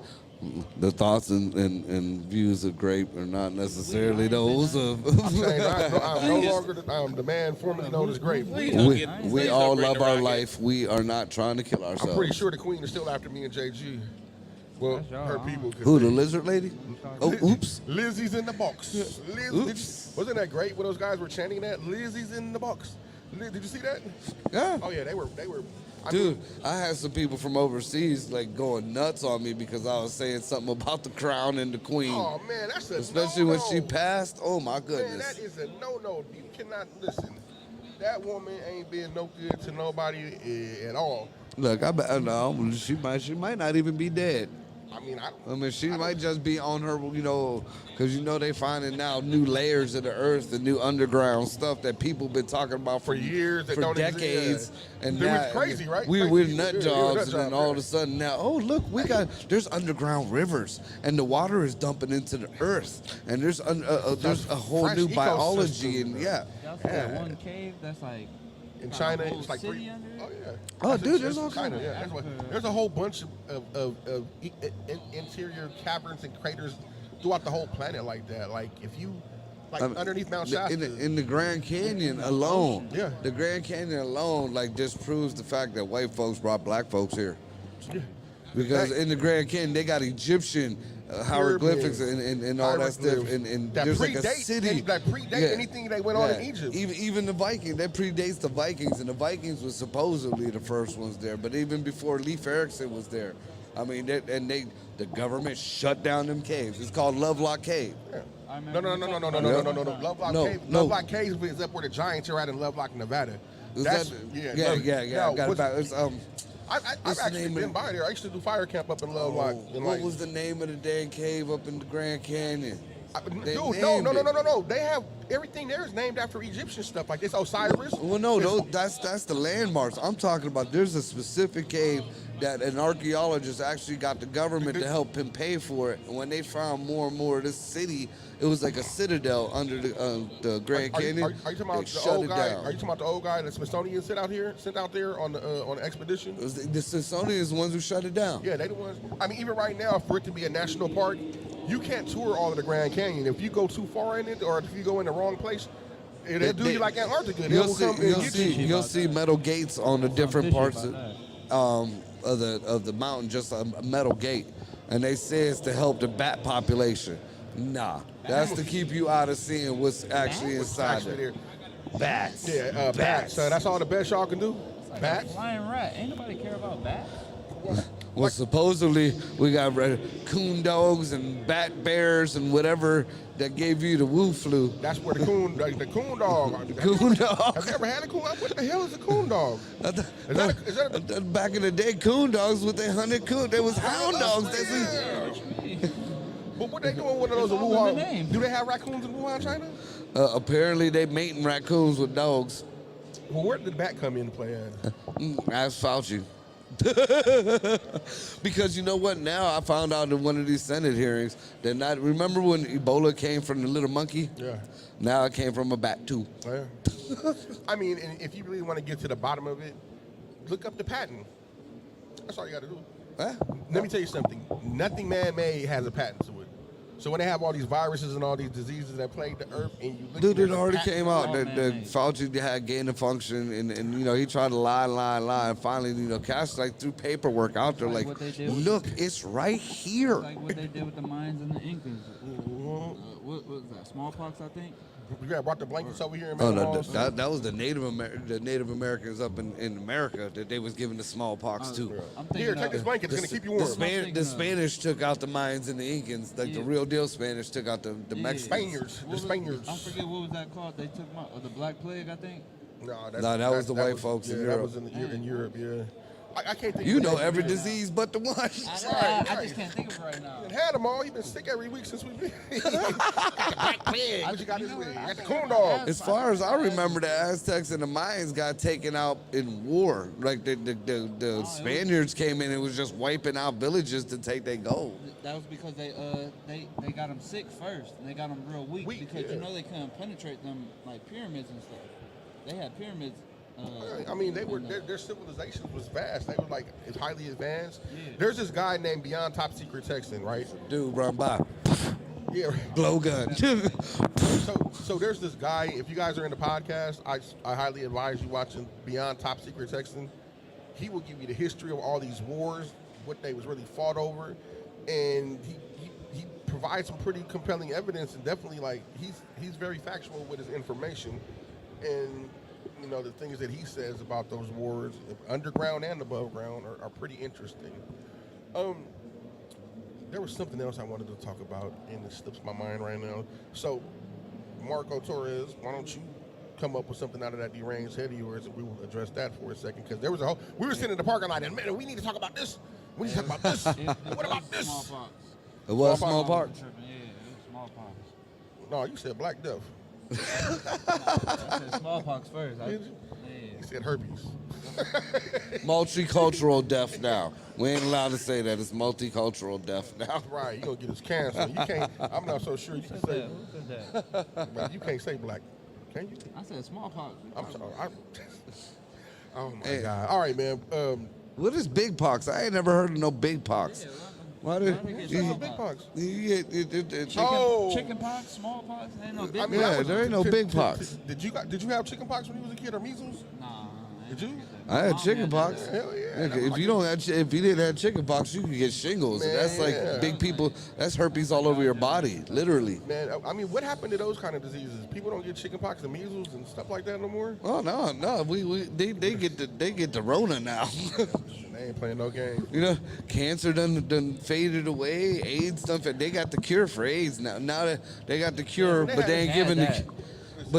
they're giving out the pills now to make you'll still have it. But you You can just live. ain't gonna test for it no more. Well, here's my thing, You right? probably can't. It ain't that contagious. Here's my thing, right? It don't matter. it's- You got it. Look, If Charlie Sheen can get rid of it. Magic Johnson too. Don't forget about him. No, I see Magic Johnson donating blood. been gone with that. That shit been gone out of Magic Johnson forever, listen. ever. I'll always be confused. He donated blood. He Like, donated who bought blood. that Like, hey blood? man, If he was donating sperm, dude. I'm gonna have to pass it. I'm suing. I hope anybody I would pass get his it. blood. See, I had something in my head that I wanted to say. And just that fast, my ADD kicked in. Oh my goodness, and there was something really. Dang, Marco Torres. Hey, is that Jen Jen? Where? Yeah, That's yeah. Jen Jen. Look at Jen I know Jen. her. How you doing, baby? I know her. Wait, what you doing? Yeah, we know you. Okay. Welcome. I want to see she come in with a 6'4", probably with switches. Hey, Jen Jen got them party plates on her car. You know Jen Jen be cutting up. She's like, baby, you know I can't go away. Jen turned up like no other. I done seen it. I done seen the bling on her cane. Oh yeah, she show out, man. That's my girl, and I know her. That's my people. Okay, so back to what was it? We talking about diseases? No, you told me to come up with something out of my brain. Yeah, come up with something out your brain right quick. 'Cause So, all right, Cosby talking about, the U.S. is, we supposed to have the baddest military. We're supposed to have the baddest, everything under control. But nobody realizes that we are pretty much surrounded by our enemies now. absolutely. And it started with the whole Nordstrom thing. I don't know. Well, there's rumors about, the U.S. took out the Nordstrom thing, and there's rumors that the U.K. took out or not the U.K., that the Ukraine took out Nordstrom. Well, And no, they didn't say Ukraine. They said supporters. They Yeah, said supporters. Ukrainian supporters, who, by the way, Shawn Michaels, I'm not your sexy boy.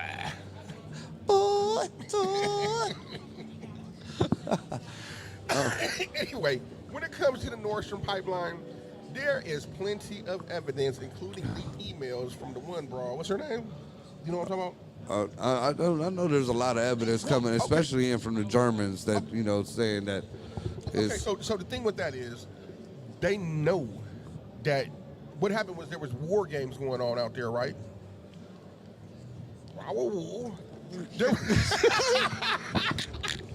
There was war games going on around. I mean, you got to understand how indecisive this is.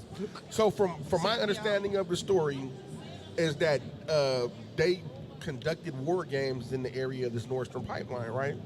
And during the time of the war games, We both is went when red. the teams went down there, and here. Did you know Putin did an investigation and he found one of the things that didn't go off? Dude, they put mines down there. That wasn't no war games. They dropped mines down No. there. What they did was they planted charges, and they put them there, and they continued on with their day. And about 3 or 4 months later, they sent off from the little things. What's those things? The barges.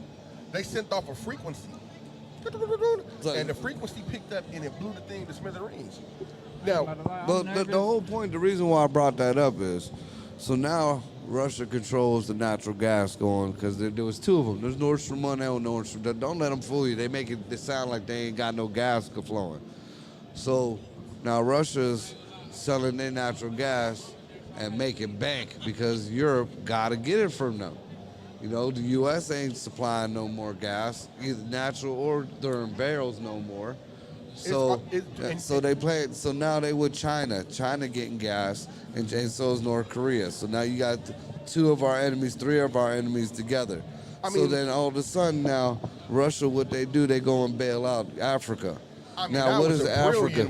Right now, what does Africa hold? Africa holds the biggest cobalt mine in the world, not amongst any other natural resources. So now they own the gas that go in the cars, the gas that go in the house, and now the batteries that go in these new cars. So then now what do? They broker a deal with Saudi Arabia and Iran, people who've hated each other forever. That they took out the gas there. So now whoever else was getting gas from the Saudis, they going to them, cutting the U.S. out. You notice how it's starting to form a circle around us? Because now Mexico is going gas. Now they getting gas from Russia and China and all them cutting the U.S. out. Now what does Mexico also own? The second largest cobalt mine in the world. I'm going to tell you like this. When I understood that it was going to be if you think that the White House is issuing all these warnings to Uganda about you got to let certain aspects of certain communities be accepted in your country, or we're coming over there. It had nothing to do with they gonna listen to? They gonna listen to Putin before they listen to anything else, because who paid the rent? You gonna listen to the man who paid the rent, right? The audacity of somebody to tell them, hey, even though these are the beliefs in your particular country, we want you to accept the things Africa don't even want Obama back there. There was protests. They did not want Obama back there because of his views on the alphabet mafia. Yeah, why would they? I mean, they know what he did. They know that when he killed Gaddafi, why he killed Gaddafi, and how he did what. I mean, ever since that happened, It wasn't even that. It was because of his views about the alphabet mafia. He was pro that, and just because that's cool over here, we got that in the U.S. There's other countries that don't play that. Strict about that. And to me, you get hit with a rock for not dressing like a ninja. You think that? Yeah. I mean, cover it up, everything. You showing a little bit too much ankle. They all put your head. Like certain people have standards and morals in their country. I feel like this, in the light and in the wake of things that have been going on, the thing that I didn't like about the White House, the address, one from Biden, is that he said absolutely nothing about the victims. He went up there and he was talking about eating ice cream and chocolate chip. Yeah.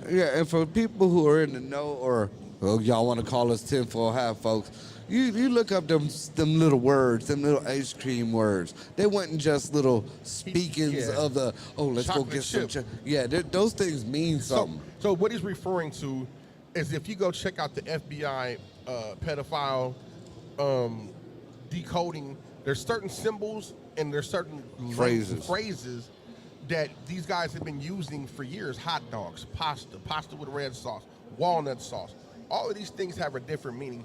So for him to go I up just thought there, I meant I was gonna get to eat today. man, you be careful with Yeah, that. eat some adrenochrome. Yeah, you eat something you don't want. Do you know?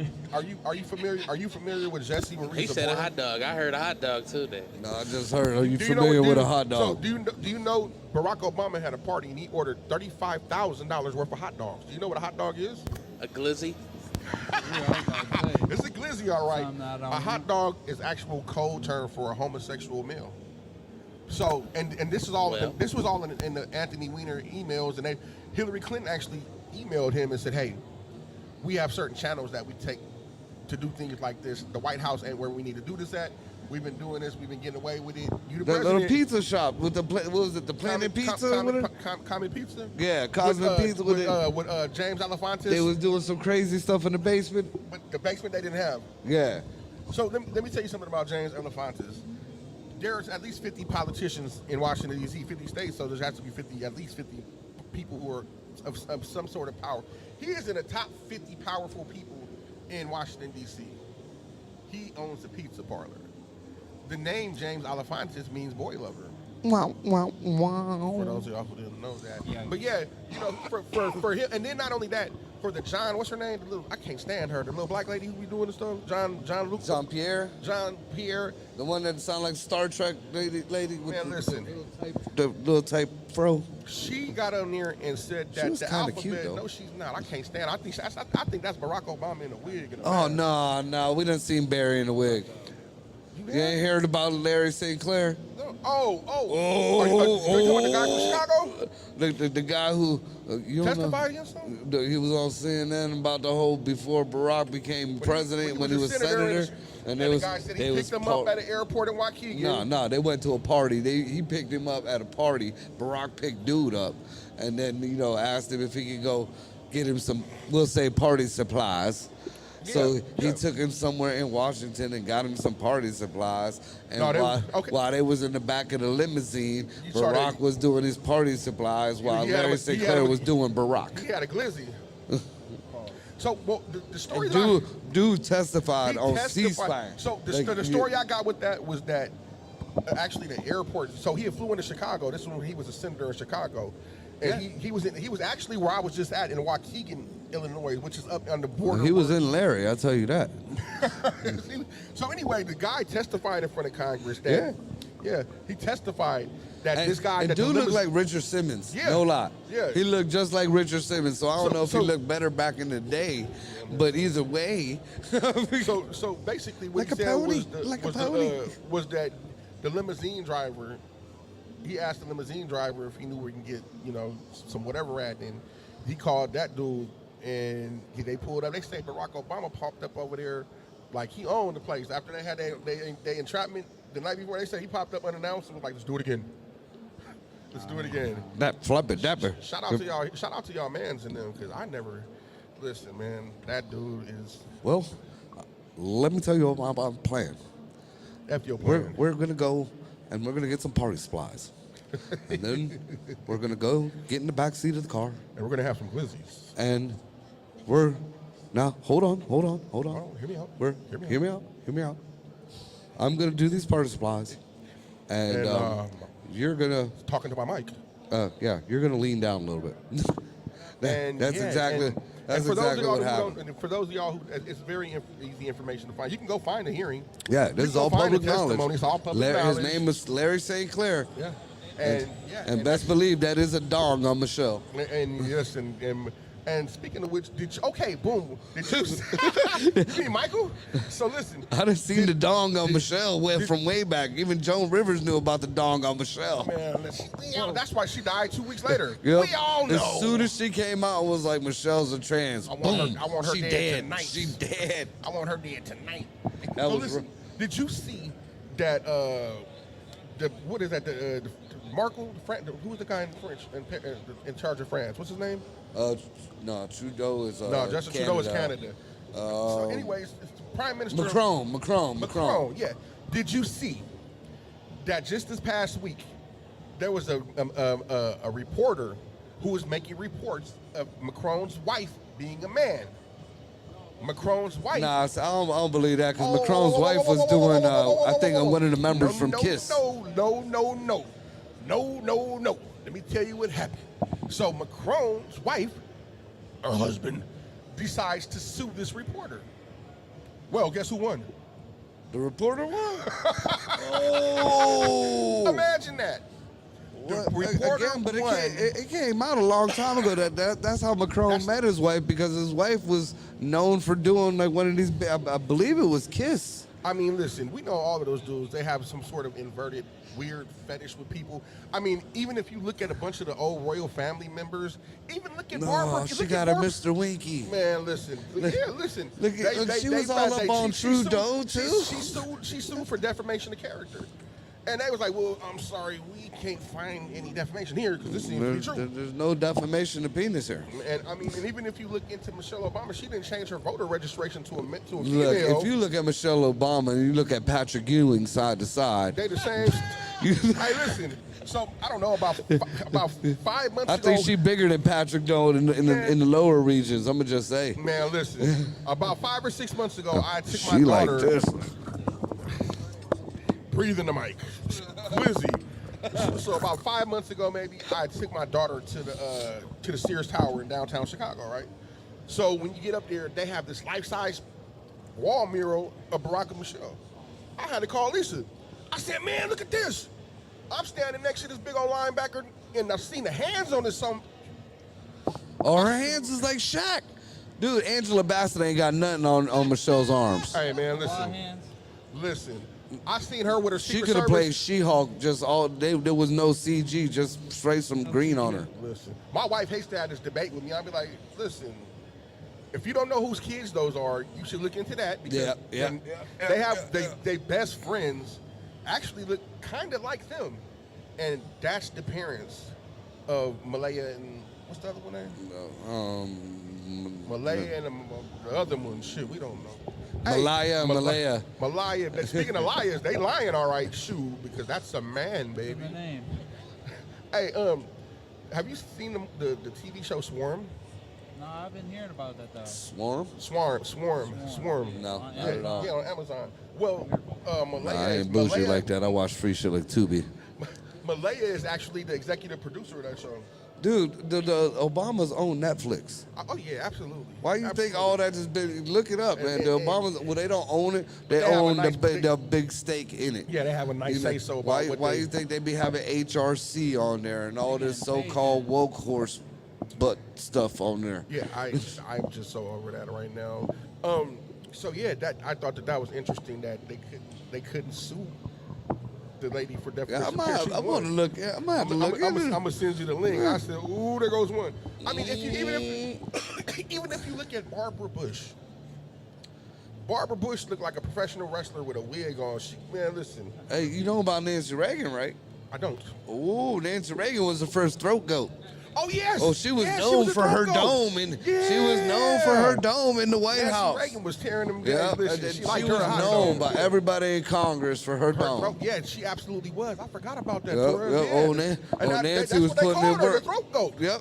Yeah. She was the number one. She was the first. That's my hoe you talking about. I remember your name. But I mean, even Nancy, for whatever reason, not only time to put in some work again. Right. We're just gonna say no, you not, Nancy. No, you not. So for whatever reason, they have this crazy sick perversion with. No, that wasn't perverse. She was a straight woman. She was doming up her straight husband. No. I'm talking about as far as these. And Congress knew she was the best. No, I'm talking about as far as these men that are actually women, and these women are actually men, and they live their whole lives in the public like that. If you go look at pictures, because once upon a time, back before camera phones and it was very rare that you would catch a royal family and get a photo of them. So you would have to look through man, I challenge you to do this. Go look through some of the royal families from all over the place, they pictures, and tell me which ones is men and women. And the whole reason behind that is they say that they don't ever want to leave the money to the women because they leave the money to the women, the next husband's gonna come in and squander off the family fortune. So they're like, some of them used to be in that incest. So they play butt darts? They all incestuous. Yeah, they all. Well, I mean, know about the incestuous to keep the bloodline impure and to keep the money within the families, but I ain't know about the whole butt dart thing. Yeah, there's royal butt darts. Listen, I don't know what they got going on, but there is a whole bunch of substantial proof. That's a new meaning to a royal flush. When was the last time you took a real good look at Barbara Bush? I've never seen her. I made sure I tried not to look at Barbara Bush. If you never seen her. Now, I done seen some movies called Barbara's Bush, but that's on a totally different channel. That's on a totally different level and channel. Here they come. They on their way to us right now. The security card and a license. No, I made sure it was clean. That was PG-13 like a mom. I would say kind of NC-17. That was a dad joke. That was a dad joke. PG all day. That was So kid tested, mother approved. Yeah. Okay, here we go. Take a look at this manly looking. You said you play for the Steelers? For me? Yeah. Yeah, I'm signing autographs afterwards. No, I don't actually. He plays for the Steelers. That's Palomalu's little brother. That's a long lost cousin. Now, that's a man, baby.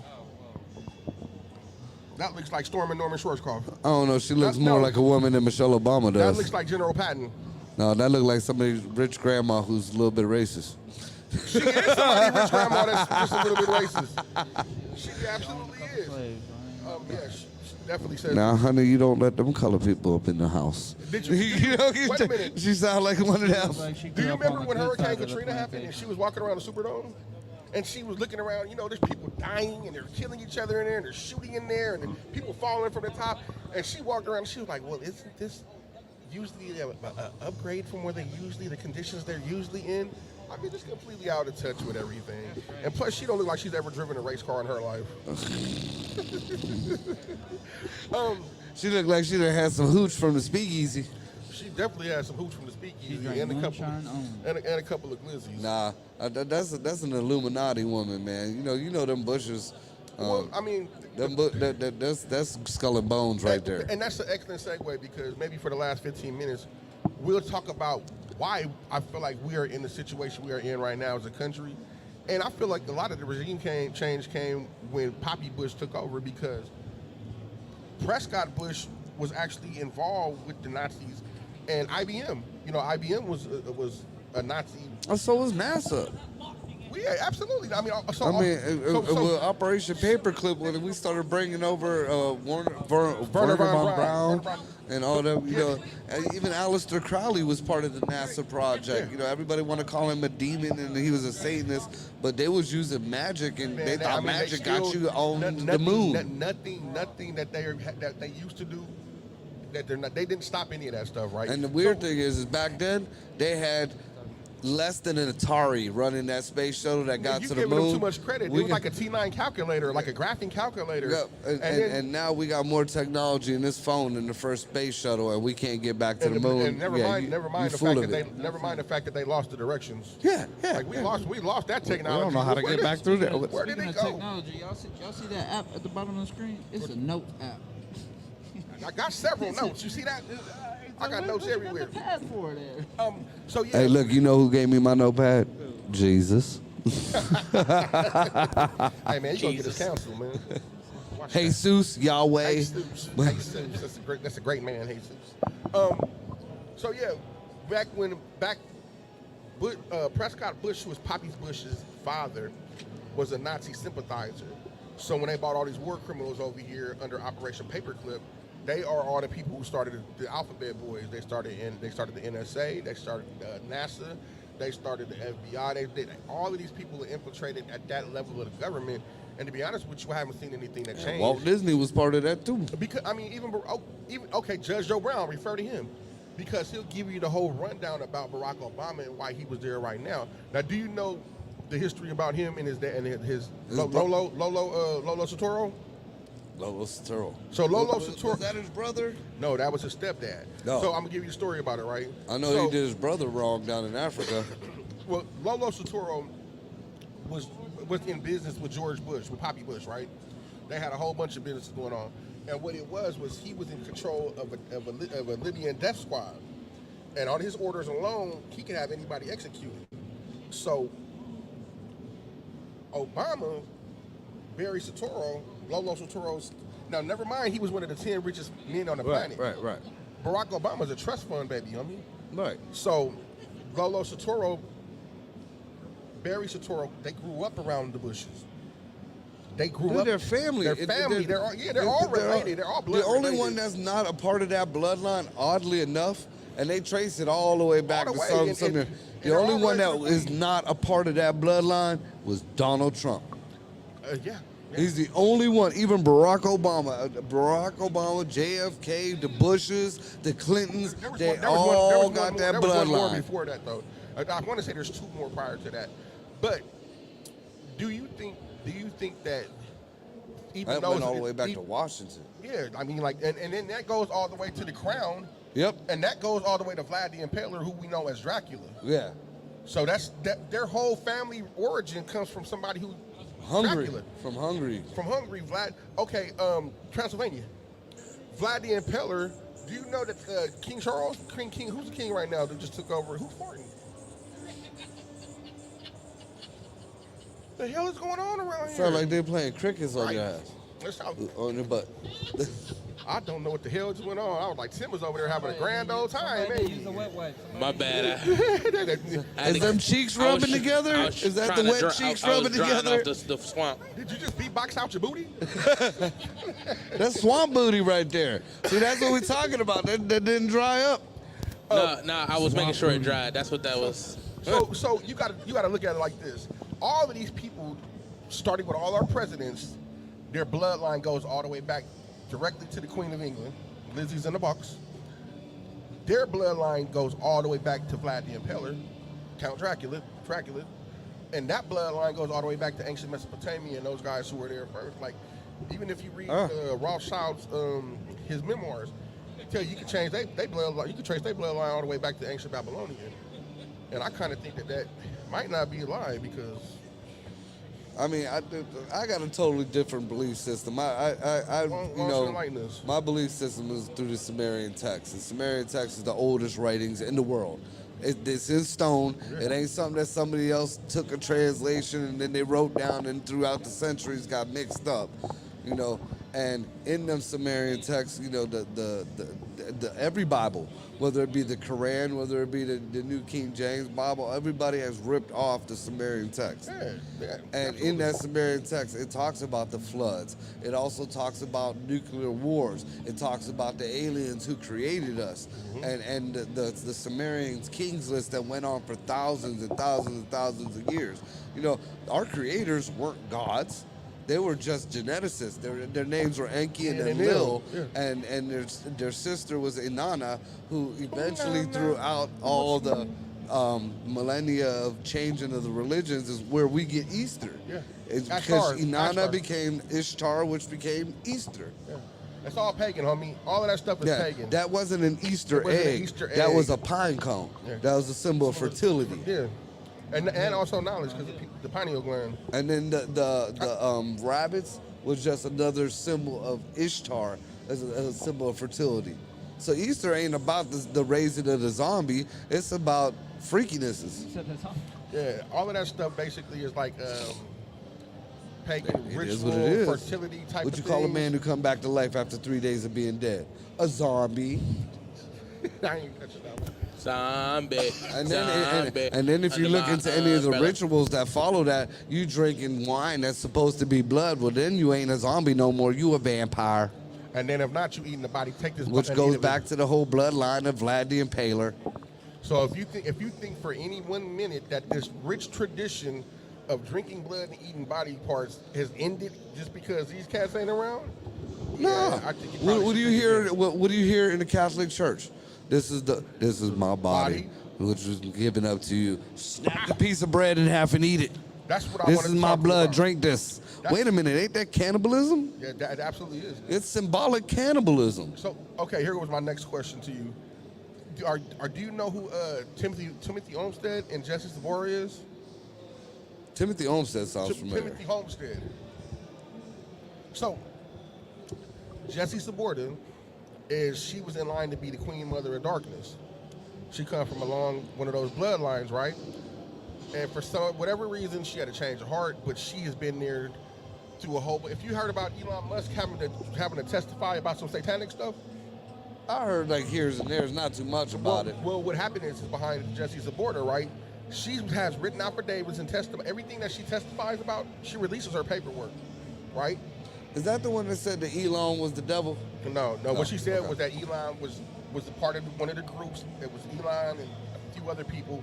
And this is back when Vanderbilt was running the show, Elon right? looked like an Asian. Have you ever seen that pool that on the Vanderbilt estates? Real creepy looking pool.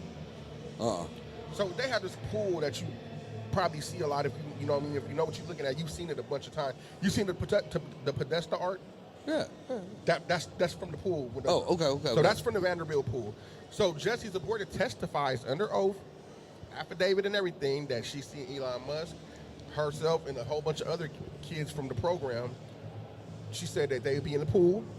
Vanderbilt would be up on the raftings. She would be there with a crucifix with a member attached to the end of it. And she would do whatever she was doing to the kids, right? Then the ones who were elite kids, they would all get naked. They would arouse these kids. Then they would give them adrenochrome. And I was sending them into a frenzy, and they said they were. So they was grooming them. They were grooming them, absolutely.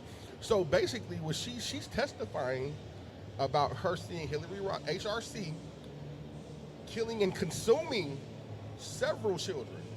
She testified, and there's a lot of different HRCs, Hillary videos. Damn, we gonna die for real. God damn. In the videos, man, and, there was a lot of crazy stuff. And there was one where her and some other chick was torturing a young girl in a bathtub. Uma Abedin. Yep. So do y'all not believe in God? No, I absolutely do. I'm really asking him the way he was talking. Not God like Christian God, but God. I believe there's maybe a higher presence out there. Somebody's responsible for all of this. But I mean, we far from that end. Yeah, we've been and lied I to. think, just like anything else, if there was that highest power, it's gone. It's been gone for a long time. I'm tired of y'all. I mean, why do you think that the world? I feel like the world is full of perversion. The world is full of just weird, creepy stuff. It seems like everything, it's okay to watch these blatant satanic rituals. It's okay to watch this blatant. I feel like this, and like I said last week, leave the kids alone. Nobody wants a 7-foot demon lady reading their kid a bedtime story. And, they putting actual danger pornography in these. This was the night before Christmas. Christmas. I feel like the way that the world is in, the situation that the world is in, it's like it then went and flipped itself all the way completely crazy, because things that you see and that you hear now, you just didn't see them or hear them not too long ago, and you wondering like, what the heck is going on? And it ain't like we don't, we're pro. You do whatever you want. This is America. Yeah. But once you start pushing that on people, then that creates hate. Good or bad, in your eyes, you could be doing something, justifiable. You could be doing something noble. You do what you do. I don't care what you do. If you want to go play dress up or whatever, you do what you do. But then start pushing that down in people's throats, or you start pushing that down on the kids.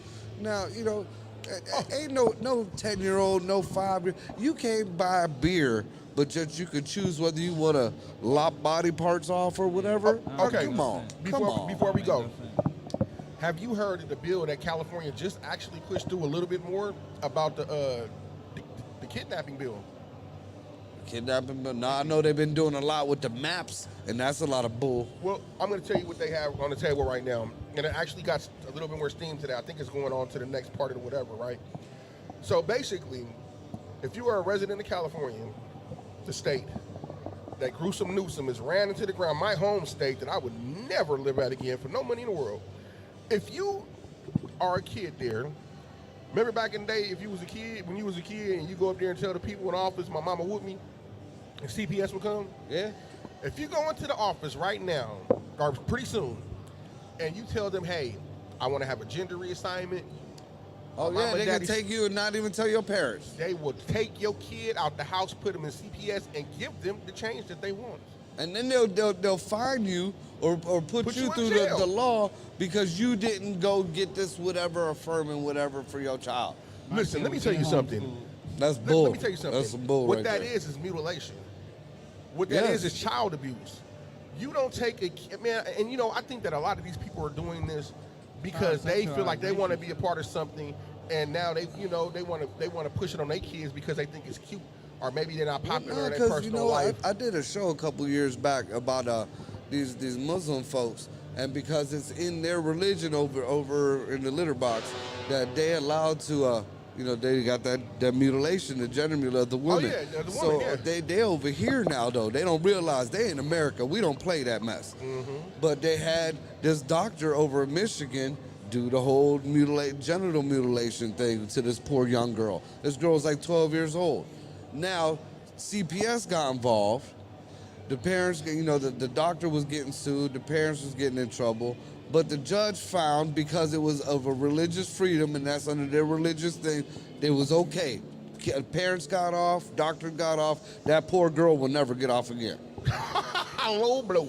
Low blow. That's and you know, if your God tells you to do that, then you need got to the find wrong you a new God. Yeah, you got the wrong God. You don't do that to people. Yeah, you not at don't. all. This is America. This ain't no foreign land where we. But apparently it's becoming something like one, because if we're in a situation and we're in a country now to where they're allowing your kid to go behind your back and get their body mutilated because somebody at the school or when You got to get parents' permission to get your ear pierced. man, listen, not no more. Not no more. That's bull. That's bull. Yeah, I like I said, leave the kids out of it.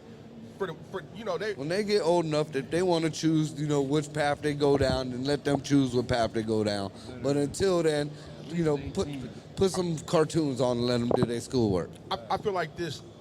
Every single movement is eventually hijacked and infiltrated by somebody who don't have the same opinions or beliefs. So the infiltration comes in. Well, you got to understand with this, and I feel like this, with this whole alphabet crew people, I feel like you have three different types of people. You have people who are genuinely like that don't mean nothing by it. They can't help it, and that's their God-given right.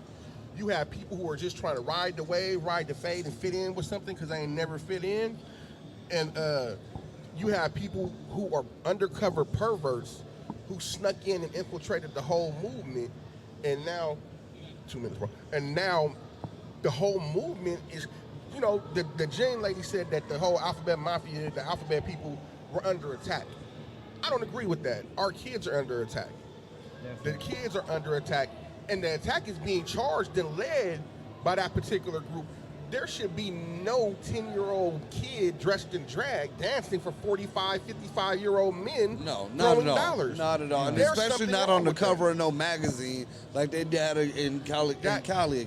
Remember that last year? Naked dude with a little kid naked next to him on the cover of a magazine, and it was called art. No, that ain't art. Yeah, that should be against the law. Those people should be charged with a crime. No, And if I those see are it in- minor attracted persons. Oh, yeah. You know, at the bottom of the rainbow, now they got that light pink and that light blue. That's what that's for. All right, y'all. This is our time here at the Piston Power Show at the IX Center. Make sure y'all tune in and keep watching. Jen, my friend, I know her is coming up next. We'd like to thank y'all for coming and watching this, hanging out with us. We about to walk around and see if I can put one of these cars on layaway. See y'all next Friday, regular time, regular place. That way we can say stuff like. TED Talk, TED Talk. All right, yeah. Yep. All right, now. Check out Upside Down Studios. Upside Down Studios. Make sure you tune in to my man Marco Torres. Make sure you follow him on the social media. What is it? Marco Torres on Upside Down Studios. Marco Torres. And my show is WTF Wednesday. We're gonna leave it like that. Marco with the good brows. See y'all next week. Peace. We out.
And this is a live episode of Comedy and Cocktails with Jen Jen. We are at the IX Center. Let me first say this. To all my Genaholic wannabes and gonnabees, thank y'all for always tuning in, supporting me, because you know her and you support her. And one of the reasons why I partnered with Redline Radio LLC is because we were just on the same page. Like, look, we are at the Pistol Power Autorama. And it's just the historical vehicles, like non-commercial, commercial, old school. I seen the original Oregon Trail trailer, okay? That's how deep it is. So thanks to Redline Radio LLC for having us come out here. My co-host for today is Brian Berry. How you doing? How you doing, everybody? In the building. Like, y'all just don't know how excited I am. I just cannot wait to walk around here, okay? Because I've already seen some old school Cuddies, Cadillacs, Pimpbacks, and slip, slap, simple sizzle, no.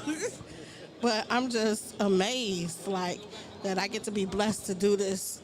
You know what I'm saying? So when y'all think about y'all dreams and the stuff y'all want to do, don't always think about the stuff that's fast, because anything that's come fast is something wrong with it. You know what I'm saying? You always got to build a foundation. Because I have been always want to do a podcast for about, I don't know, the last 2-3 years. You know what I mean? Been going through other outsources and resources, and Redline just fit. It just came perfectly at the perfect time, and I always want to give a shout out to them for supporting me. So Dave Lee, Lisa, the whole team, Tim's back there. So Can't miss me. I'm just so grateful and thankful. You know what I'm saying? Like, if you think about it, would you want to get a deal with Nike for $30 million, or take a foreign deal for $40 million with 6% equity? You know what I'm saying? Do you want the name or the steak? That's all I'm saying. Go with the steak. I like steak too. We know you like steak too. But it is phenomenal. Like, just the old school. I ain't even a car girl like that. You know what I'm saying? I see something nice, I'll be like, okay, that's cute. That's all you're going to get out of me, cute. But these are just like, to see the vintage. Make sure your mic on, Brian. To see the vintage, like, Right. throwback, even like the, what is that, an army vehicle right there? Oh my God, it's a little beautiful sight to see. I seen the original cars, like if they wasn't a cartoon, it was the real thing. Yeah, what's his name? What was the car? Mater? Dude. Yeah, that was the old school truck. But what was the Lightning McQueen? Lightning McQueen? Lightning McQueen, yeah. It wasn't. Them at I think you McDonald's. mean the didn't Hudson Hornet. Oh, he was the original, but you know Lightning McQueen was like the newer version. But Hudson Hornet was still the old style car though. Oh. See, Lee, teach me something, because I don't know. That's what I said. I'm not a car girl, but I want to know. I always wanted to know a little bit about everything. Like, I know how to change Was a that a tire. little joke? Only you would take it like that, Tim. I don't say every fat joke is about you. I do. Right. But we're excited to be here. I asked Brian to be here because he's just so dope, and we don't get to see each other often, and when we get together we have just great deep conversations. Right. So I wanted to talk a little bit because he was saying this is the last time the last day that his kids is on spring break, and you know it's about that time, spring break and all that. So I don't know what y'all doing with y'all kids, because you know these are different breeds. This would be nice to bring them out here though. Very nice. You know, this Because this is really dope. They got a little sand pit with the chonka trunks and everything over there. It's dope. Like, they really going construction, and I don't see no buildings, just dirt. I'm like, so what they do, just pile the dirt on top of the dirt? Okay. you know, hey, but yeah, this is a great atmosphere because, you know, I'm used to the IX Center with the rides and the Yeah, games. the indoor amusement park, amusement yeah. Park. This is a whole different feel. Got the great classic cars and trucks and Right. This They don't is even have really a Ferris wheel dope. no more. They Yeah. used to have a Ferris wheel. They took it out. So what do, I don't have kids. What do people do with their kids during spring break? Whew, besides go crazy. You know, me and my wife, we try to come up with some things. Actually, we like 2 days ago we went bowling. We took them both. See, it's a place around the corner from me in Independence, and it looks so dope. I think it's called Spin Bowl or something like that. Right, But it looks okay. so nice, but I've never been in there, and I'm like, I want to go in there and see if they got like cosmic bowling. I wouldn't mind bowling. You know, we gotta start back doing that. You know, I told you I got to get more active anyway. Right, yep. A good bowling game with your friends and some family. Right. Yeah. Because I like little old school stuff. Like, I don't know how to skate, but I still go to the skating ring. Skate, bowling. You know what I mean? You know, we grew up like that, off the kids, so we got to bring Yeah. that back, have fun, get them off them tablets. Yes. You know, let's get active with That's what I think the most. Like, we got to keep them off social media so much. it. Right. Every time you want them out your face or whatever, don't just, you know what I'm saying, hand them a tablet all the time. Yeah. Give you your Do time other to go stuff. upstairs, yeah. Because I heard about a whole bunch of like jump yard and air something. It's air, because you know, the one thing I did is Adrenaline Monkey in Warrensville. Right, them there. right. I forgot what the air, what the whole name of the everything. I even heard they got some virtual reality places. Right. Mm-hmm. We fun and stuff out there in Twinsburg. Yeah. Yeah. They got almost everything in They there. got everything in there. Yeah. So we try to keep our kids go-karts. active. You know what I'm saying? Playing, go outside sometimes. You know, let's bring it back from all this super technology that's going on. Right. Even board games. You ever do board games with them? We did. We got to get back more with it. But yeah, we did it sometimes, but not like how we did it. When right. We was growing up.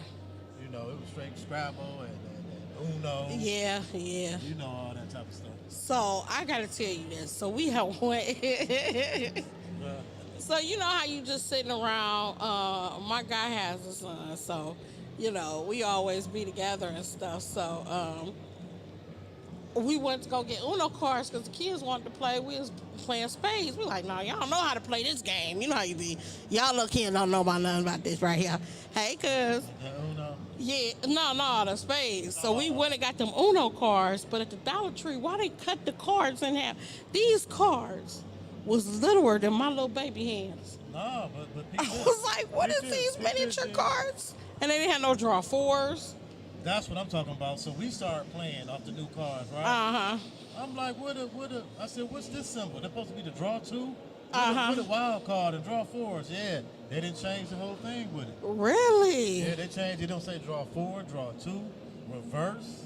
None of that. It just got the symbol on there. It just got like symbols, yeah. That's crazy. That just lets you know that I might be getting old. I didn't want to admit it. I was sticking to the old, you know, because I'm still youthful. Right. Okay, I'm still yo, but I got a little old in me. I always been old because I was raised by older people. You know what I'm saying? Yeah. But don't make me old before my time, right? Because I still remember everything. I just can't twerk. You know what I'm saying? That's too young for me. I ain't gonna twerk. I'm gonna leave it up to the city girls. Yeah, leave it up to them. But you know, we mature. Like, yeah. We're seasoned. We're seasoned. You know, very much with the lorries. Look. Obey. But that's good. I'm so glad that you came out. Like, this is really nice because, like, we don't get much time where we get to see each other. You're a busy man. Okay, give us your social media. I didn't even say anything about that. This is Brian Berry, the producer, the imaginary mind. You a Gemini too, right? Yep, June 20th. There you go. Yeah, our birthday's right back to back. Yep, June 20th. And innovator, you just got to be a creator, you know what I'm saying? And I respect you for always being a man of your word and living your dream, you know what I'm saying? Right. Like when you reached out, you know, it wasn't no doubt because when we did the podcast, did the show with me. And then, you know, a lot of stuff was going on. Right. And I remember you mentioned to Dan about the show. So when you said it, I'm like, nah, I want to go. So when you hit me back up, I'm like, oh, I'm there, Jen, let's do it. Because, you know, just different sceneries. Right, absolutely. You got to get out sometimes, be adventurous, you know. I say all the time, you can't get complacent. Oh, definitely. Don't keep doing the same stuff that you do over and over again. Definitely. I mean, it's like you get the same results if you keep doing the same thing. Yeah. You got to do something different. Yeah. You know what I'm saying? This is definitely, like I said, I am so excited. Like, y'all just don't know. There's a lot of stuff going on. See, we didn't get to, like, walk around yet, but I just cannot wait to walk around. Like, this is really nice because I'm only seeing half, like a little 10% of what's really going on. I walked around on accident looking for us. Yeah, me too. Man, so if y'all got time this weekend, come to the IX Center, the Piston Power Autorama. It is nice in here. Very nice. I'm just all looking around. I'm looking for the funnel cakes. Where the funnel cakes at? I've been talking about funnel cakes for the past 2 hours. It's over there by the pizza. You seen them for real? Oh, yeah. No, I don't know. I got to check. I seen that one. You know how that little, the lighting looked like a funnel cake. Right. Over in that area, you know. Oh, so give us your social media and tell us the movies you got on Tubi. Right. So my social media is Very Good Films on IG. You can follow Workout Partners Film on IG. And Brian Berry on Facebook. So yeah, y'all, you know, I got 2 films. It's on Tubi and Amazon. My first film, Hey Mr. Postman, I did it in 2018, and my new film is Workout Partners. Came out in November on Amazon and like I think December on Tubi. So yeah, check me out. You know, I'm expanding. I'm growing. Me and Jen been connected. We've been connected. Actually, Jen performed, if you remember Jen, for my 40th birthday party. Wait a minute. Yeah. I might have been inebriated that day. Yeah, I was too. Wait a minute. Yeah, in Bedford. It's a new name now. My dude owned it then. I forgot what it was called. It's like 5 of y'all. How can I not remember that? With D Hawk. Oh, wait a minute. Yeah. Across from Bedford High School? Yeah. I do remember, yeah. Because I got dumped the next day. Because my birthday was around that time. Yup, I got dumped on my birthday. Ain't that some bull? That's why I was single for so long. Get dumped on your birthday, that's worse than Valentine's Day. Like, how can you be that terrible? That's a present. That's a terrible boyfriend. He was gifting you your life back. So what's worse? Hey, tell me you got game, though. If you would have put it in that perspective, I would have been like, that nigga right. So, Jen, what's worse? Dumped on your birthday or fired on your day off? Which one? Oh. I got suspended while suspended. Damn. Ooh, Now, how does that happen? That might be the winner. You got suspended while suspended. Did you come back in the store and start shit? No, this was at school. I got into a fight the same day I got into an altercation with some random person. And the altercation came back after while I was serving suspension for the fight. Oh, man. Double whammy. That was like down. So you caught a case while you was locked up. Stop. Another Oh case my God. I should not be laughing hard like this, y'all. And neither one of them was my fault. I was reacting to the people. Jen, that's what they all say. Right. How many times have I heard that one? I ain't getting in trouble for that either because my mama seen the evidence. Man, let me see. What else? Dang, I do remember that though. Because that was a dope ass party. There was a lot of people there and shit. Yeah, we kicked it. And I think I killed it that night too and shit. That's what I meant. Cause yeah, and then all of a sudden I got dumped the next day. At least you killed it first. Right, and he killed it too and left, and never came back. Double kill. I was mad as hell too. Like, I said, "Oh, cause you know, I'm stubborn. Okay, don't nobody know I'm stubborn." And I'm like, I ain't about to call this nigga. He knows it's my birthday. I'm about to turn up. I'm about to kick it with my girls. Boom, boom, boom. A week go by, y'all. I'm like, hold on now. Like, this nigga ain't gonna call me for real? I think 2 weeks went past. And then finally, I was like, no, I'm calling this nigga. You ain't just about to. What happened? Oh, nothing. He ghosted me. He ghosted? That was like the first ghost I ever seen in my life, for real. Hit you with that cash. I was like, how that shit be happening? You know, you be watching catfish and stuff. Like, how you get catfish? Bitch, I got catfished. You coming through the speaker? I got ghosted. Oh. He said I'm coming through the speaker. Oh. I'm sorry, y'all. We are at the Piston Power Autorama, having a great time with my co-host Brian Berry at Redline Radio LLC. You know how we do it. You know I always have a game. And I think it's been a while since you've been here because you have been on the show before. Right. But I think this one is a new game. I'm gonna do the Who Am I? Let's go. Who am Oh, this is so good. Now. I don't have no music though. We can't play the Okay, that's cool. We don't need the music. So this is Who Am I, the Celebrity Edition, y'all. Play along if you think you know these. Uh-oh. I'm gonna name a controversy, a death, or a scandal that happened in a celebrity realm, and you gotta guess who am I, or the scandal, or the, you know. Okay. All right. First question.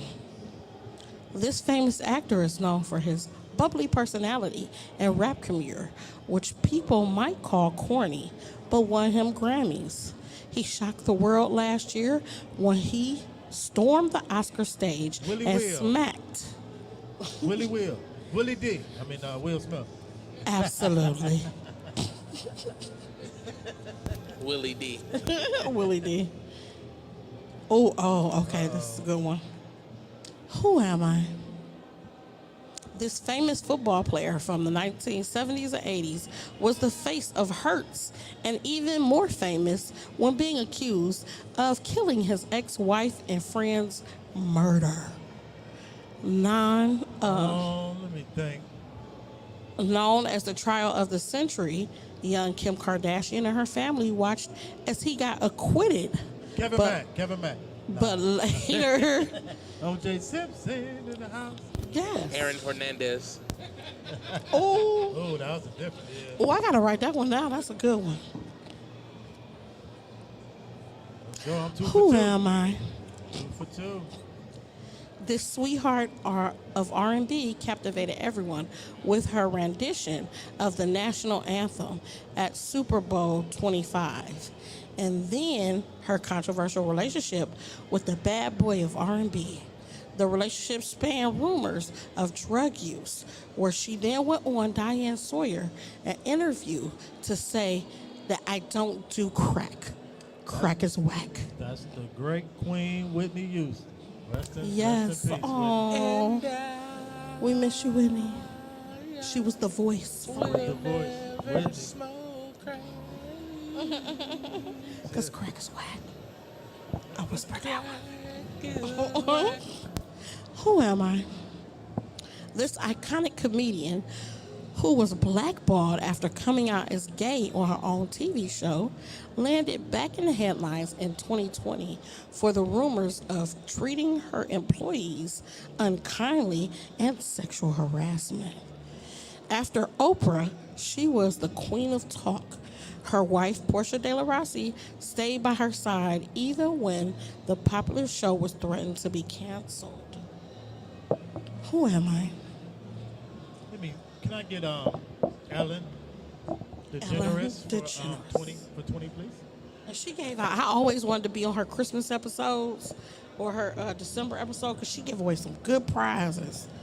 Better than Oprah, them cars, or I don't know if she went to that extent, but her prize would be good. Like TV, spas, vacations, like nice stuff. You know what I'm saying? I mean, Oprah only gave out them cars once, but that was big. Right. And you get a car, and you get a car. Right. That's what I was about to say.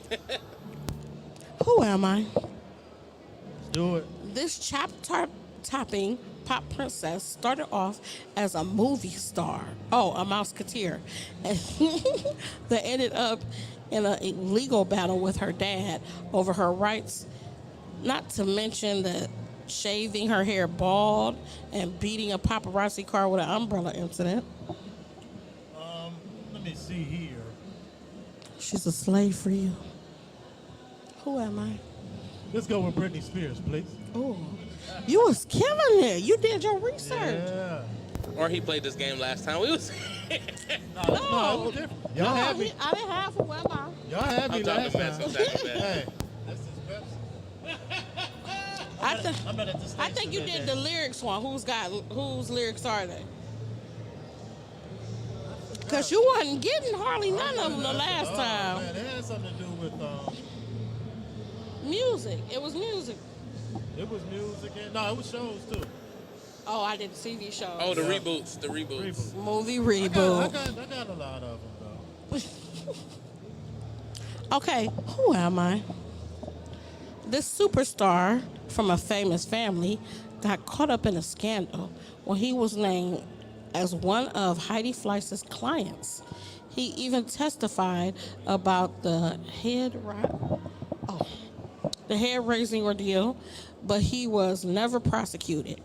But the high-class madam was, I guess it took more than 2.5 men.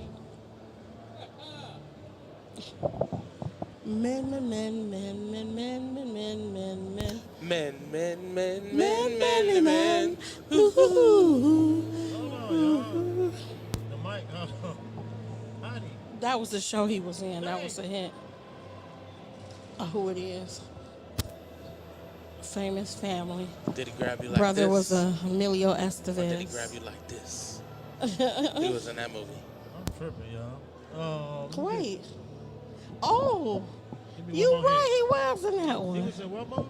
Like Scary Movie 4. I don't know which one it was. Well, the movie I was quoting was Money Talks. Oh, you right.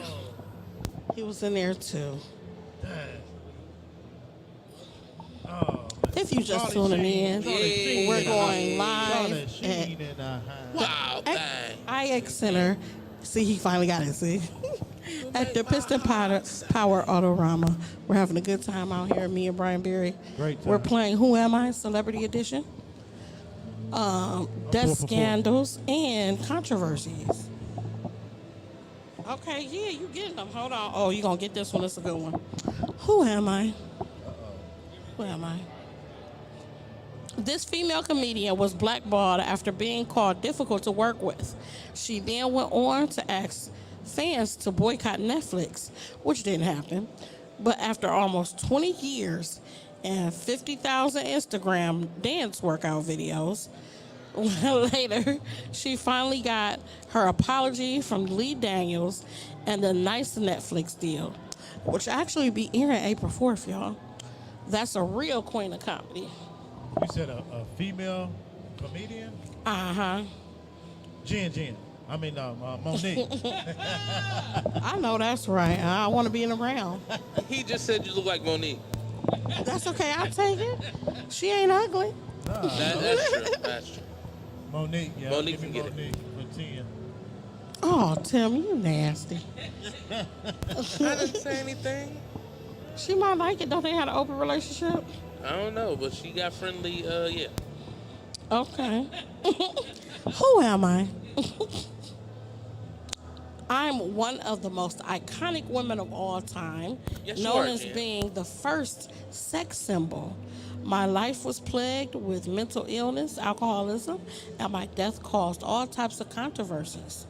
Even 50 years later, not only that, but my iconic happy birthday performance for a particular president turned everybody's attention on me.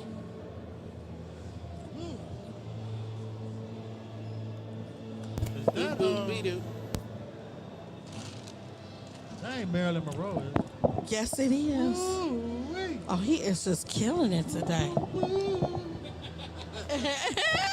Did you hit the Never Gonna Get It? Never gonna He hit the info. The woo woo woo. Oh, Lord. I'm 5 for 5. I think. Never gonna get it. Okay, let me see. Okay, I got a couple more for you. Let's do it. Who am I? Back in 2002, this pop icon dangled his 9-month baby over a balcony from a Berlin hotel, earning him the name Wacko Jacko. Who am I? Freddie Jackson.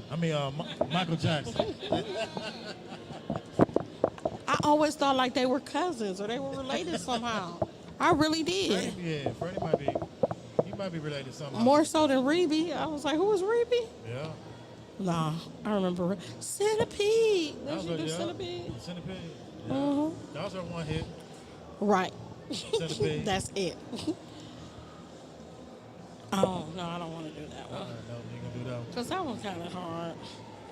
I just threw it in there like that. I'm bored right now. Oh, you can? Okay. No. Who am I? This actor who comes from a family of actors went into a Chicago police department and alleged 2 men assaulted him, made racial slurs, and put a noose around his neck. He was later indicted on 16 felony charges because the attack was said to be a hoax. This incident hurt the actor's career and even canceled his famous show. TJ. No. I was calling TJ. Okay, you know what? I'm going to have to bend the rules a little bit. You want a clue? I got clues for you. No, I know who it is. I can't get the name. Can I say Empire or? Yeah, okay. Do I that got work you. If I say Empire? Jesse Smollett. Jesse Smollett. Yes. Whatever happened to him, and whatever happened to that? Did he ever get arrested, or? I think he went through trial and everything, I believe. He got out. But Yeah. why? Yeah. I don't understand. Why would he make it up, or what happened? Like, I don't. I Get think his it was a name lot. out here. It was. I think it was money, and he was trying to get I just publicity. don't understand. See, okay, as much as everybody want to be famous and Insta famous and all this, sometimes y'all ain't built for this. Y'all be Right. asking for it, and it's just not what you want to live up to. You know, y'all be thinking it's easy and glitz and glamour. Yeah, some of that, but you got to put hard work into it. All day. You have to. Like me walking through these hard floors at the IX Center with this cane, it doesn't matter. You got to put I'm telling you, you got to put the passion into it. It take a lot. Me, my little hands hurting for carpal tunnel, writing these cards. You just don't know. It takes dedication. You had to hear the way she said carpal tunnel. Of course it takes. I'm just telling y'all, I am so excited to be here, and I cannot wait to walk around. These the most beautiful vintage cars I done seen. Just even coming in the walkway, it's just They this got some big. nice cars. Yeah. How tall is this truck? The tires are as big as me, y'all. Them gotta be Suma 2 tires or something. What they call them? What's the nice tires, Lee? The big nice tires? Firestone, Pirellis. I don't know. But that tire's as They big as big, me, huh? I'm telling you. I could fit probably inside of it. Did you see the rim? Inside the tire? I can fit inside that tire. You don't see that big truck? I think I could. Lee don't know tires. Oh, okay. Sorry, Lee. You know one thing, and then people think you know the whole shebang, huh? Okay, Lee will Brian. fun fact your ass. Are you talking about like a major tire manufacturer or like the big ass like tractor tire? Yeah, like the big Tractor, tractor yeah, tire, tractor like that's on tire. that truck right there. That's not even like a F450. That's like a F1500 or something. That's huge. I mean, you can get, BF Goodrich, Goodyear, they all make tires that size. You just Oh, gotta know really? how to get them. Right. Dang. I wonder how much they But cost. they're basically just either like monster truck tires or Uh-huh. like tractor tires is what they would be considered at that size. Wow. I wonder. Do that like stretch anything out? Like, you know, like the tie rods or whatever. When you get tires that big, that's too. I guess you depends, yeah, you can't get it too big for the car, otherwise it would. Depends on what you put it on. Yeah, you're right. You can't. If it's too big to fit on something small, something can go wrong. You know? All right. Well, anyway, it is so dope out here. If y'all got a chance to come out to the IX Center this weekend, they got the Piston Power Autorama. It's so nice. 2023, y'all. Very Oh, okay. I got a good one for you. We were in the middle of the game. Who am I, y'all?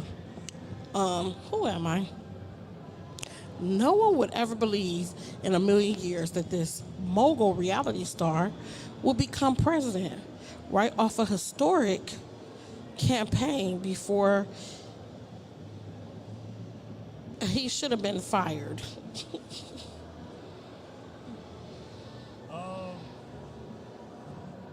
Ronald Don Trump. Sarah Ronald Donald Trump. Oh, so is he getting indicted? What's happening there? I don't watch the news, y'all, so y'all gonna have to No, no. keep me. I think next week they're supposed to find out. On Tuesday I was in or something like that. Got to be more careful.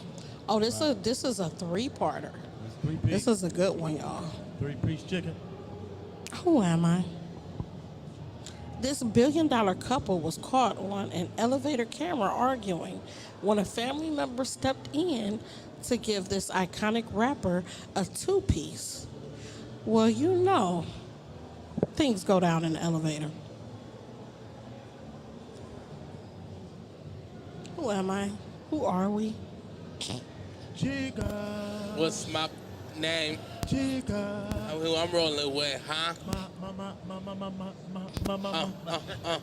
Right, I like the remix. The remix. Oh, okay, that's another good one. He ain't say the rest of the people. Oh, you didn't? Who else? There was 3 of them on the elevator. Oh.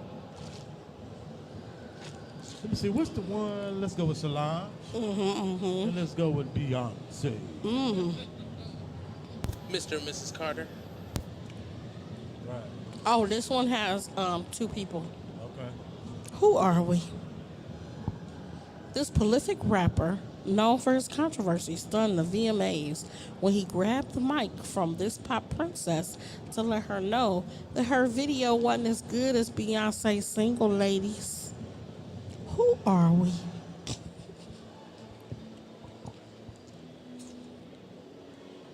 Mr. Jesus Walks. Yay. Gemini twins. Yep. Who'd he take it Do you from? know who the person is? The other person? Oh. Miss Taylor Swift. Oh, you was killing it with this I'm guy killing right it. here. Your hints are like really good. Okay, I'm gonna do one more. Who am I? In 1997, this infamous heavyweight champion, in his frustration, took it out on Holyfield's ear in the most unforgettable match in history. Let's go with Iron Mike. And you know, he's been doing a lot of little stuff undercover for real. Let's go with Iron Mike. Matter of fact, And you're correct. You've been like 10 for 10. You've been going today. I had to get my revenge from last time. Yeah. Y'all was pouring me up. Look, y'all. Yeah. Okay, so I wanted at least the fans to learn a little bit more about you. Tell us how you got started in the entertainment business. Then you started as a DJ? Right. Yeah, I started DJing at like 19. Wow. 19 years old, and Did you DJ your prom? nah. You know what? Nah, I wasn't DJing. Then. I was hooping then.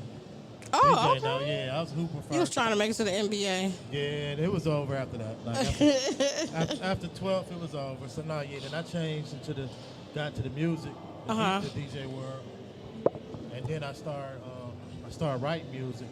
With my dude. Really? Yeah, my dude was signed to Floyd Mayweather, because he did music too. He had a music. I think you thing. told me this Remember I told- before. Yeah. I just On the show, Jim. Sorry. Yeah. Marijuana affects the memory. Yeah, and that's what got me. So that part, but Right. I started what I'm doing now. I started the film like 2013. Yeah. And what would you say your biggest passion would be in? Did you like the music better? Or I know because a lot of people don't know that it's such a big difference from music and television. You know what I'm saying? Even though it kind of coincides sometimes.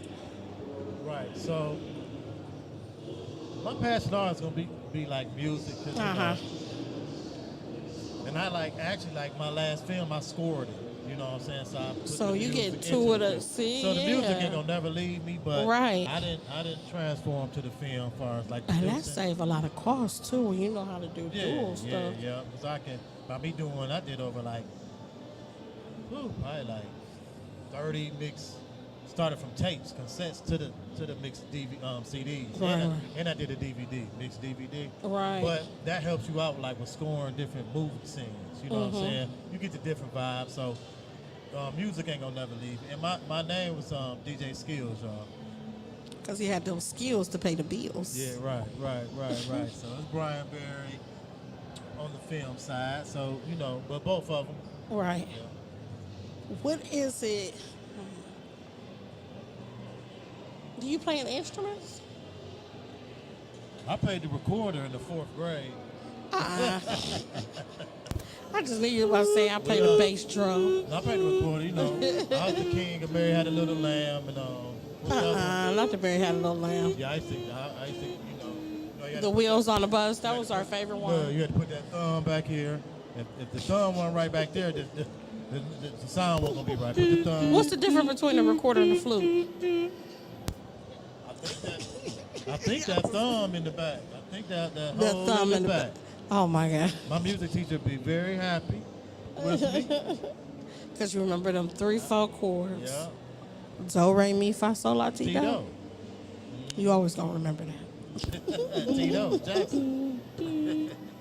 Okay, so how did you even get started or thinking about doing films? Were you writing or were you thinking about writing a script? How did that come? Yeah, I always wanted to like do a film and write a script, but I never knew which way to go because I didn't go to school for it. Right. So like me and you told you before on the phone, I think when I delivered mail for a year, and that's how I got the idea for Hey Mr. Postman that I wrote.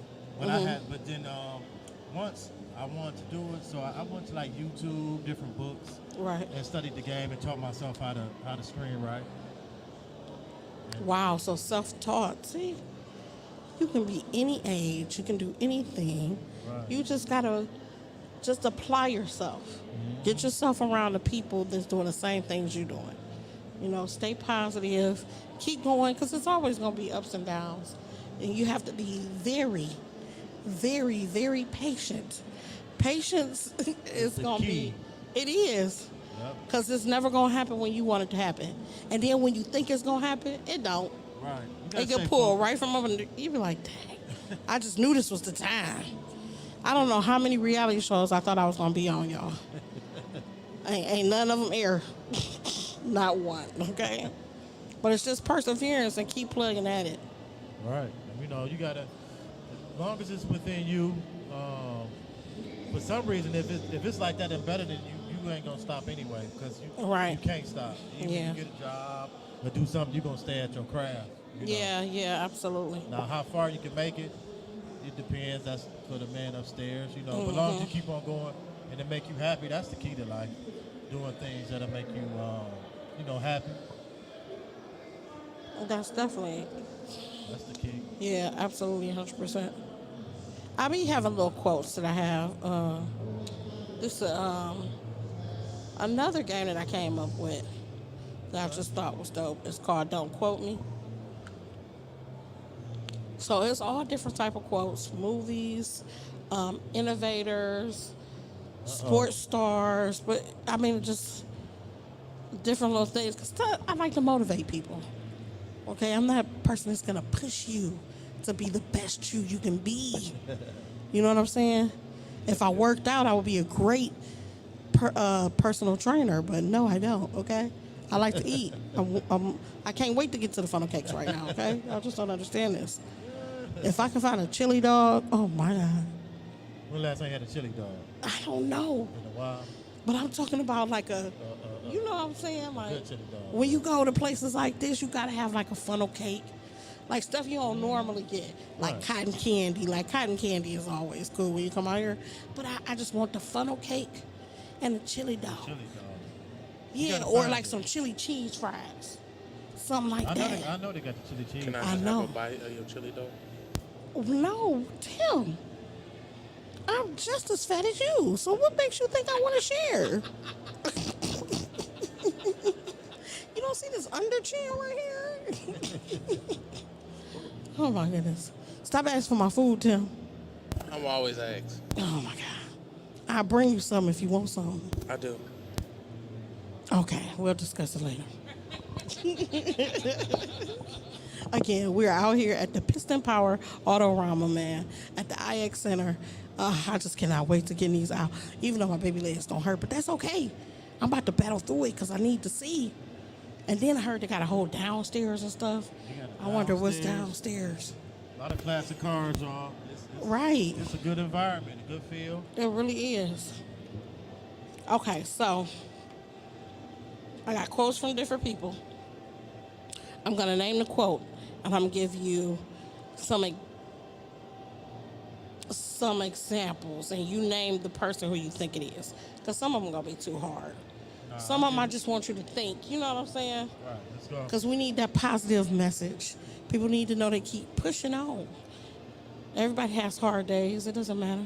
Come out here to the IX Center. Look at these old cars, these vintage cars, these restored cars. Like, it's a lot of work they put into this stuff. Like, Classics. just looking at it. Okay, so the first one. It is often the small steps, not the giant leaps, that bring out the most lasting change. Now, was that Nelson Mandela or Queen Elizabeth II? This is Don't Quote Me, y'all. Can you run that back real quick? The quote is, it is often the small steps, not the giant leaps, that brings about the most lasting change. Is that Nelson Mandela or Queen Elizabeth II? Don't quote me, boy, because I ain't said. Nelson Mandela. No, actually, Queen Elizabeth II. That sound like Nelson Mandela might have said that. Actually, Nelson Mandela said, education is the most powerful weapon you can use to change the world. Deep Thoughts with Jennifer Chandler. Yeah, No. gotta get some get back. Come on, Don't get quote some me. get back. Oh, okay, that's a good one. These are movie quotes. Mama always said life is like a box of chocolates. You never know what you're going to get.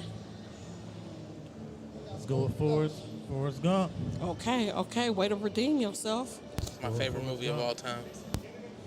That's a dope movie. Okay, let me see if I can do a good impression on this one, y'all. Okay. I'm going to get it. I'm going to make him an offer that he can't refuse. I tried. Do it again. I'm gonna hit it one more time.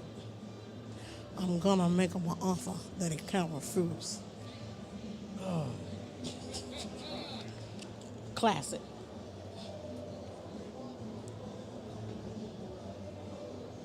Not on this day, my daughter's wedding day. He know the movie. So y'all trying to hold up. Oh. Coming to America? Oh my God, you were so off. You were off. Hold on, say that again. Michael Corleone and Oh. what movie was that? I think you talking about Yeah. Godfather? Yeah. Godfather. That was Vito Corleone. You know, Marlon Brando. Cause you had like an Eartha Kitt type of. Oh, I'm sorry. I'm not good at impressions, I guess.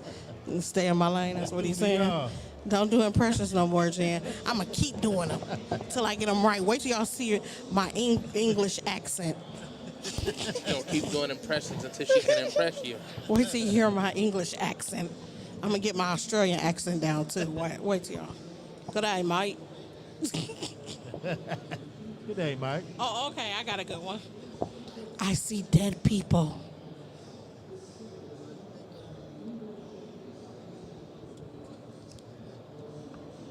Hold on, that's one about that movie right there. It was a scary movie back in the day. Bruce Willis. It was not scary. What? It was kind of. It was a little bit. It had its. It was. Tripping, I got it right here. I'm just trying to think of it. Shoot.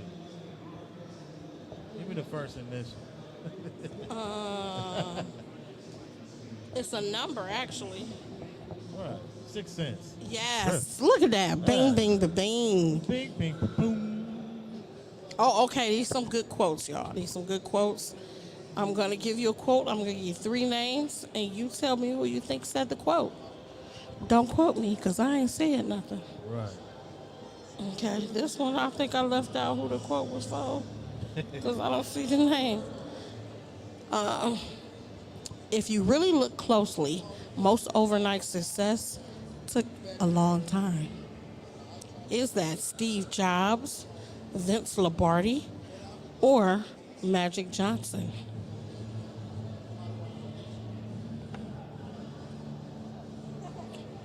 Let me go with Steve Jobs. Absolutely.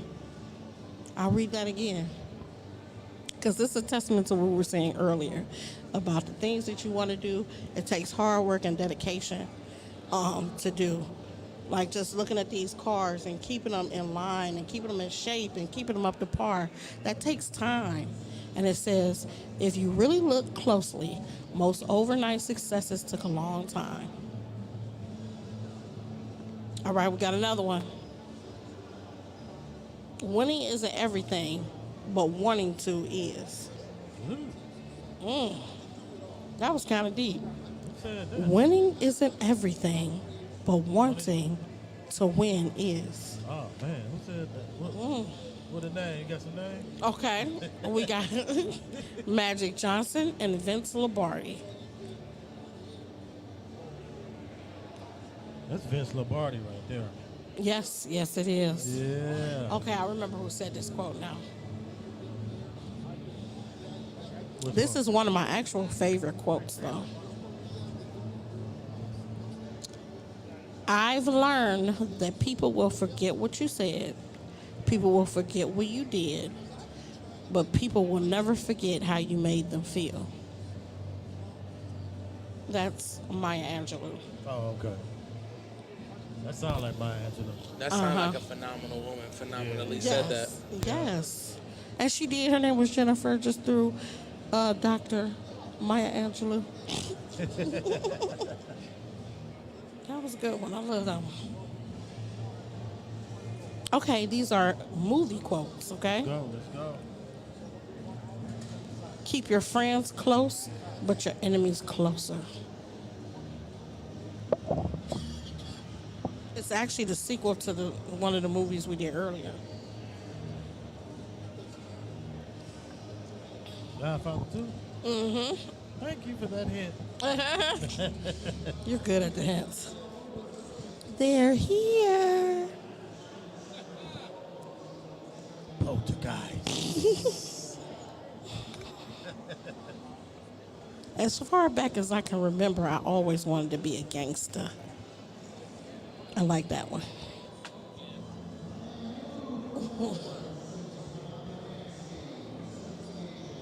Man.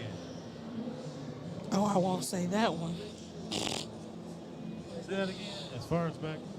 As far back as I can remember, I always wanted to be a gangster.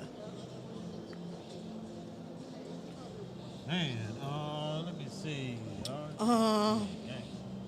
Yeah, it was in the line of, but it was in the 90s. It was in the Godfather kind of realm type of. But it was different with Ray Liotta, God rest his soul. Oh, it was the other. Uh-huh. Oh, man. What else? You think I'm funny? You think I'm funny? Joe Pesci. Uh-huh. But, oh, man, that was a dope movie, too. There might be some great guys. Uh-huh. Good fella. Ooh! Yes! Good fella. That was such a great hint. You're amazing, Tim. I like the way you did that Your there. impression, yeah. I just, boom, that's a good fella. Okay, I'm going to do a couple of more, and then I'm going to ask you a couple of questions, and we're going to wrap up. Because we want to walk around here. It's great out here, y'all. Come down. For real, if you have time this weekend, come down to the IX Center, to the Piston Power Autorama. We're down here, Red Line Radio LLC. We got our passes. We're about to walk around in a minute so I can get my funnel cake and stop talking about it. Chili dog. Chili dogs. Chili dog. No mustard. I hate mustard. I'm weird. Like, I like salad dressing, but I don't like mayo. Like salad dressing, though? Yeah, I don't like Hellman's. Potato salad. Oh, okay. All these are movie. I can't do that last one. No, don't do that. But don't quote me. Okay, I'm about to do my accent again, y'all. So just bear with me. Get out of the chopper. Get out of the chopper. That was good. I did it. That was better than my last one. Oh. See, okay, it's Arnold Schwarzenegger. This is about a creature in Vietnam that's killing all the soldiers off. And then I don't know how he got back to America. No, but the first one was set in Vietnam, I believe. Right. See, I'm tripping. I just had Arnold Schwarzenegger in the brain. And then he'll take off his mask, and his mouth was made with them little 4 little teeth things. And then he had a movie versus Alien. Yeah, I mean, Predator. Yes, Yeah, see, I knew you could get it. Predator. Oh, I can't say that one either. So we're going to go to the next card. 4 minutes, Jen. Okay. Oh, these some good ones. Okay, your 2 people are going to be Steve Jobs or Walt Disney. The way to get started is to quit talking and start doing.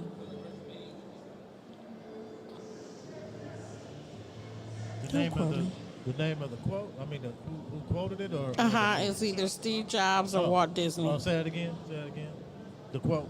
Oh, the way to get started is to quit talking and start doing.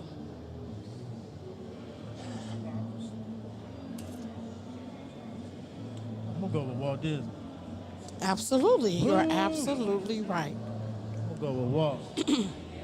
And Steve Jobs said, your time is limited, so don't waste it living someone else's life.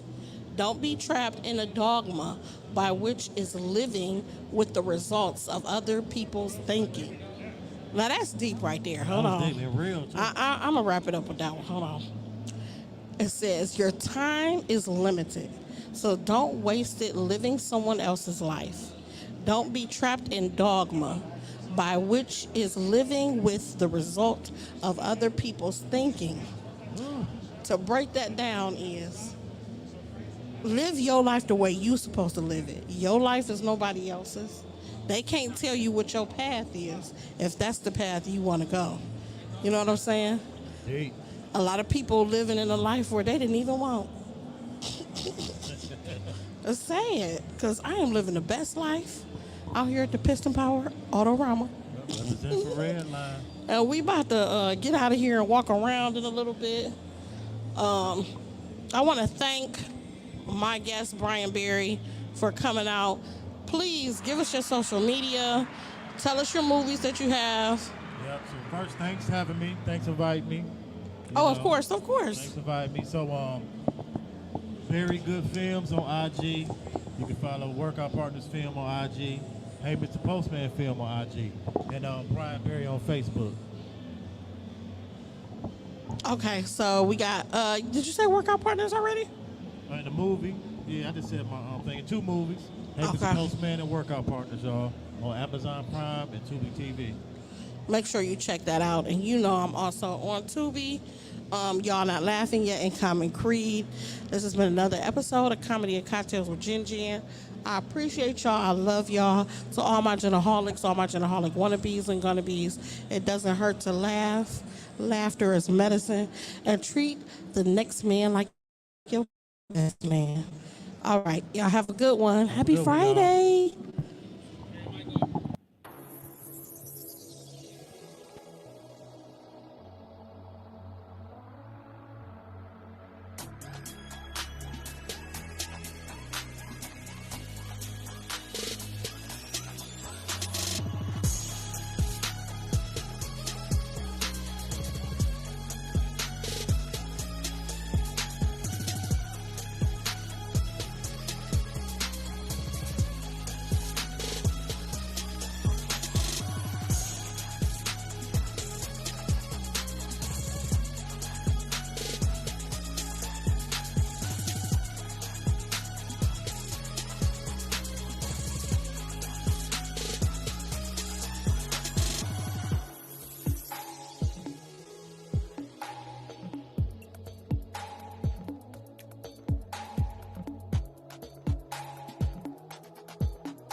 Warning, Money's Crazy Mind contains language that may not be suitable for all listeners. Discretion is advised, but will be completely ignored.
Oh, I forgot that microphone pops when you first turn it on. But we are here. We are live. We are mic'd for the entire IX Center to hear.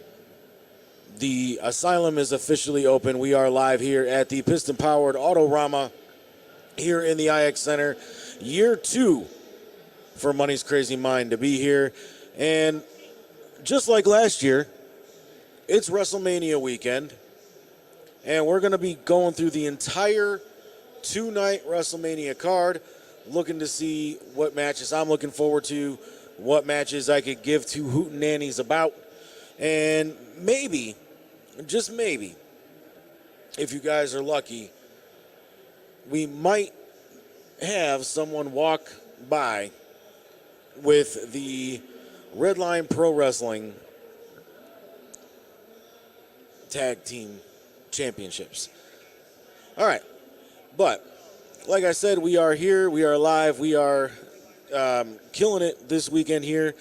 First time we've ever had speakers where everyone can actually hear all of our great shows, all of our great content here at Redline Radio. It's a little different because, you know, obviously you see it in our opener where, I don't normally pull punches and let the fur fly, but since we're mic'd and we're broadcasting out loud to everybody here in the IX Center, obviously we're going to have to keep it PG here tonight in the asylum. So you see Lisa behind me and now she's walking away because she's nervous. But also you see behind me here, we got this really cool display right behind me. They're called the Penton Owners Group, and it's a collection of old motorcycles and dirt bikes from all eras of time. Right across from us, we've got a collection of some old vintage semi trucks, pickup trucks. There's even a pickup truck made completely out of wood. And that thing is pretty cool. And then not too far from where we are right here, we've got an area where the children's can play with some Tonka trucks, move some sand around, do some cool stuff. Right down the road from us, we have the veterans section.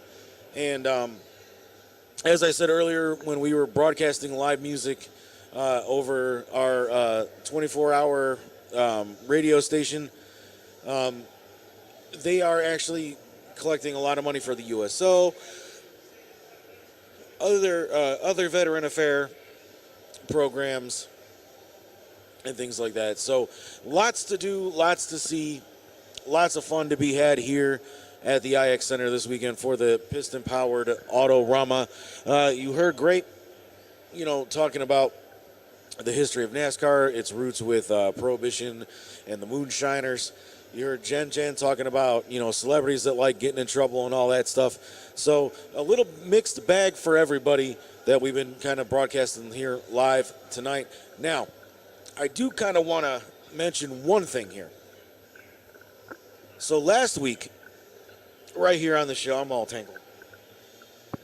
Last week, right here on this very show, I mentioned that Blockbuster Video was in fact, or their website, I should say, mysteriously went active last week. Last week. Was it last week or maybe 2 weeks ago? And the interesting story behind that was that, there wasn't really an answer as to why all of this sudden Blockbuster's website decided to go active. And it turns out we found out. Just 2 days ago, it was reported that, and this was the craziest thing, because I even said, if this is the fact that Blockbuster is going to be making a comeback, they should come back as a brick and mortar rental store. And lo and behold, that is exactly what Blockbuster is doing.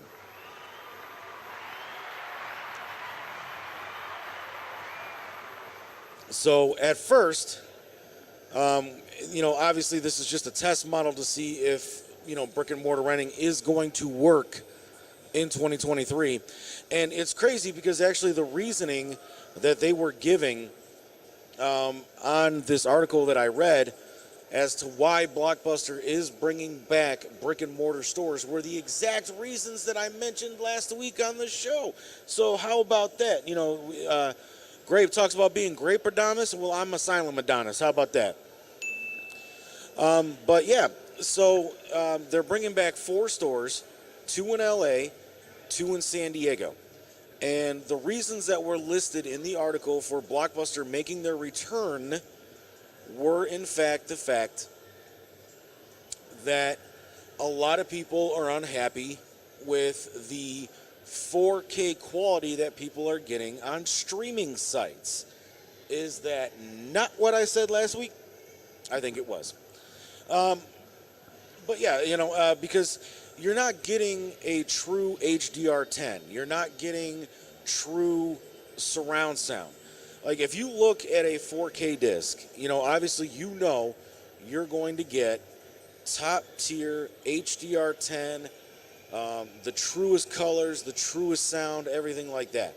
If you go, and let's say you buy a 4K disc, obviously you're going to get the Movies Anywhere or the Voodoo code to download a digital copy of that same exact film. Now, when you go to Movies Anywhere or you go to Voodoo or you go to wherever to watch that, you may see that it is in fact HDR, but it may not actually be HDR10. It may not actually be true HDR. It might be like a certain form of HDR. Forgive me, I've been here all goddamn day. I'm tired, man. All right, but anyway, so when you're looking at that and you're seeing that HDR, it may not exactly be HDR10, but where you're going to notice the biggest discrepancies, and I have noticed this myself with a lot of different movies, not just movies that I have purchased in 4K. The sound is way different. It's quieter, for one, and it's not true surround sound. It's not true Dolby Atmos. It's not true, true HD 5.1, whatever they want to call it these days. But it's not.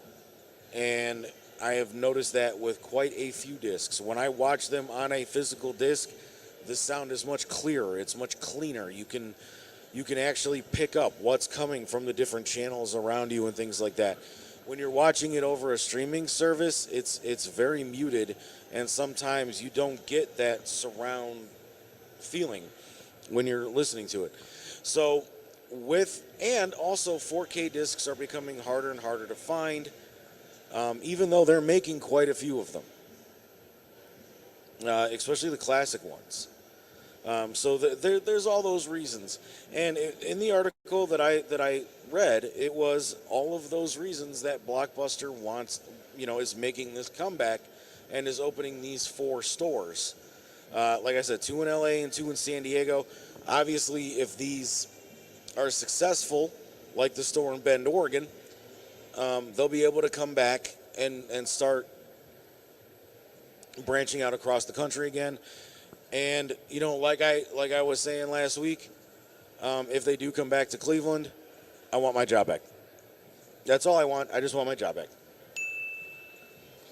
But yeah, so I mean, like I was saying, on my live earlier, it is WrestleMania weekend. We are going to discuss all the matches from both nights on WrestleMania, see which ones I'm looking forward to, which ones I could care less about, and just breaking down that card match by match. I think it's going to be a cool thing. But before we get to that, I know I talked about it briefly last week, and we are kind of. So before we get to this, I kind of just want to talk about a few things that are happening with Money's Crazy Mind. As everybody saw last week, I can't do it here because we have to be PG. So I went back to the old theme, or the newest, older theme. Blah blah blah. You know what I'm saying. But I switched back to my original theme song, Funny Bone. Shout out to Psych Ward for their continued support with Funny Bone and all of that. But we did episode 100, and episode 100 went spectacularly. Like I said, I'm not disappointed with it. We are going to be putting out a director's cut for it here sooner rather than later. But the other thing that we're kind of doing is, now that episode 100 is out of the way, we're rebooting everything that Money's Crazy Mind is. I want to take it back to a little bit of an older feel. I want to take it back to kind of the reason why I got into podcasting. I feel like I got away from that. And, to kind of bring it into like a Metallica kind of thing, I feel like, we'd had 4 successful albums with Kill 'Em All, Ride Lightning, Master Puppets, and Justice for All. And then we bring in Bob Rock, and Bob Rock, says, change everything that you've done. Stop doing what you've done before. You got to change your sound every album, or else you're not blah, blah, blah. And so now I feel like I'm kind of like, I've brought in Rick Rubin, which is what Metallica did on Death Magnetic. And we're kind of starting over. Kind of just getting back to the roots of Money's Crazy Mind and making the show truly about everything and nothing all at the same time. Obviously, we're going to be talking about WrestleMania, but we have other stuff that we're covering too, not just WrestleMania. And that was one of the big things that I wanted to do. I wanted to just kind of like forget that, some of the stuff that we had done had happened, because there was a lot of things that I wasn't happy with over the past few months, show-wise. But I think, now that we have this chance to just kind of reboot and get back into basics, which is the other reason, if you watched the show last week, we burned the asylum to the ground, because we're bringing it back. We're kind of restarting, like I said, and next week we'll have something pretty cool planned. For the background and everything like that. Obviously, I can't do a background here, but I got probably the best background we can get, and that's a bunch of old vintage dirt bikes and motorcycles. And it kind of gives you guys a chance to see a little bit of the crowd and everything else too. But we're having fun here, man. For the first part of the day, I did nothing but play music from about 11 a.m. until about 3:15-ish, and then we got ready to start doing our live stream gimmick here. But I actually have a pretty cool opportunity coming up, and it's probably one of the biggest opportunities that I'll ever get being associated with any kind of media or anything like that. I talked about it briefly last week, but we're going to get into it, a lot more in depth here right now.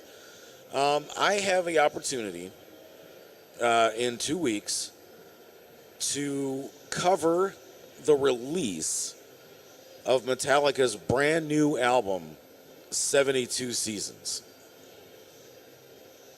And for anybody that knows me, Metallica has kind of been like the one band that I have constantly followed throughout most of my life.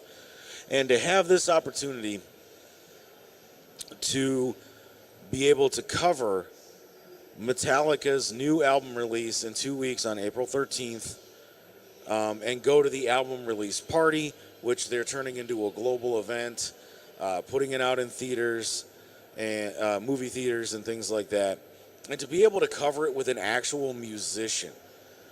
So I kind of teased on who it was last week, but I am actually going to the album release party with Tony Gonzalez, the lead singer of Four Locos.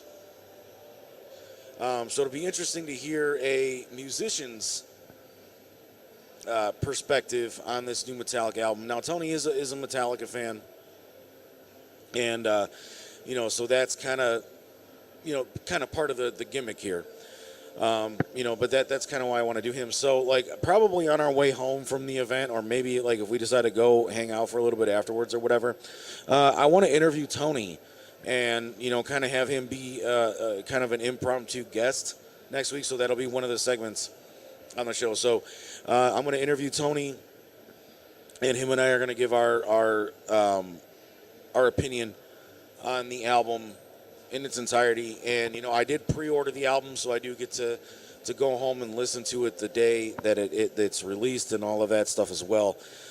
So we have that coming up, and then I want to do I got a couple of other ideas that I'm getting in the works here, to help bring Money's Crazy Mind kind of back to where I want it to be, and things like that. So we got all that coming up, and hopefully you guys are liking the new direction that the show's going to go. And this isn't a decision that Lisa made, or this isn't a decision that Dave made, or anything like that. Like, neither one of them came up to me and said, "Yo, your show sucks now. You need to change it." This is something that I've been wanting to do for a long time, but personal things in my life and crazy ass work schedules and things like that has kind of just put a damper on me being able to do the kind of show that I want to do. And I'm not saying that I'm disappointed in everything that I've done over let's say like the last 6 months. I'm not saying that any of that, has been necessarily bad or negative, or, that, I'm downing my own show and my own performance. It's just not what I know this show can be and what I want this show to be. It is, content that I would put out, but I just don't think it was up to my own personal standards. And I kind of just want to take it back a little bit, revamp everything, and just start over. Korn has a song called "Starting Over," and that's kind of what I want to do with this. All right. But I haven't had a chance to look around and look at everything here yet. The one thing that I am kind of disappointed about here at the IX Center this year for the Piston powered Autorama is last year we were over by where the old Ferris wheel used to be. Now the Ferris wheel is gone. It's down in Canton now by the Pro Football Hall of Fame. And I was kind of curious as to where they were going to put us this year, because they literally have pretty much cut the building in half. And on the other side of a wall, which is kind of where we were like in the middle of last year, there's black curtains and things like that. And then on the other side of that is where the Cleveland Crunch soccer team plays. And if the Gladiators come back, the arena football team, they'll probably end up playing over there too. They already have the turf over there and things like that. It just makes sense to put them there.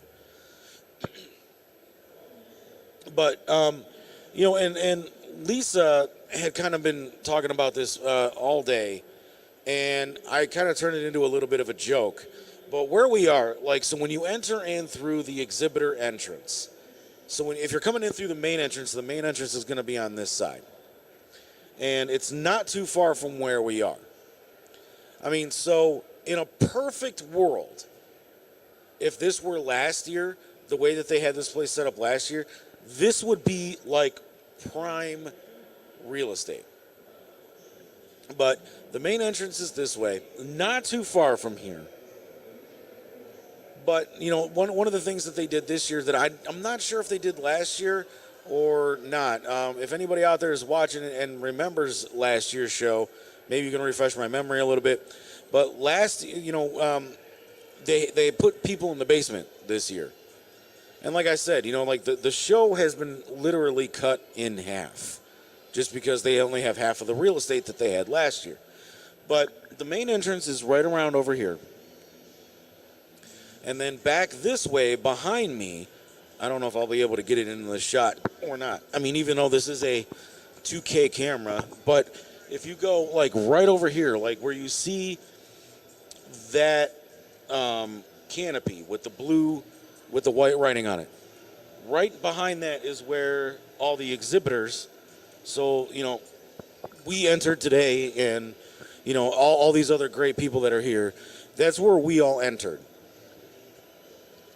And we are dead in a corner. Now, I mean, we've had a couple of people come by, and now that it's getting later and more people are showing up because, now people are off work. So they have an opportunity to leave and get out of their house and do things. We're getting a little bit of attention now. But, pretty much all day when it was, when there was not that many people here, people would just walk by and be like, oh, radio, okay, bye, and go look for the next cars.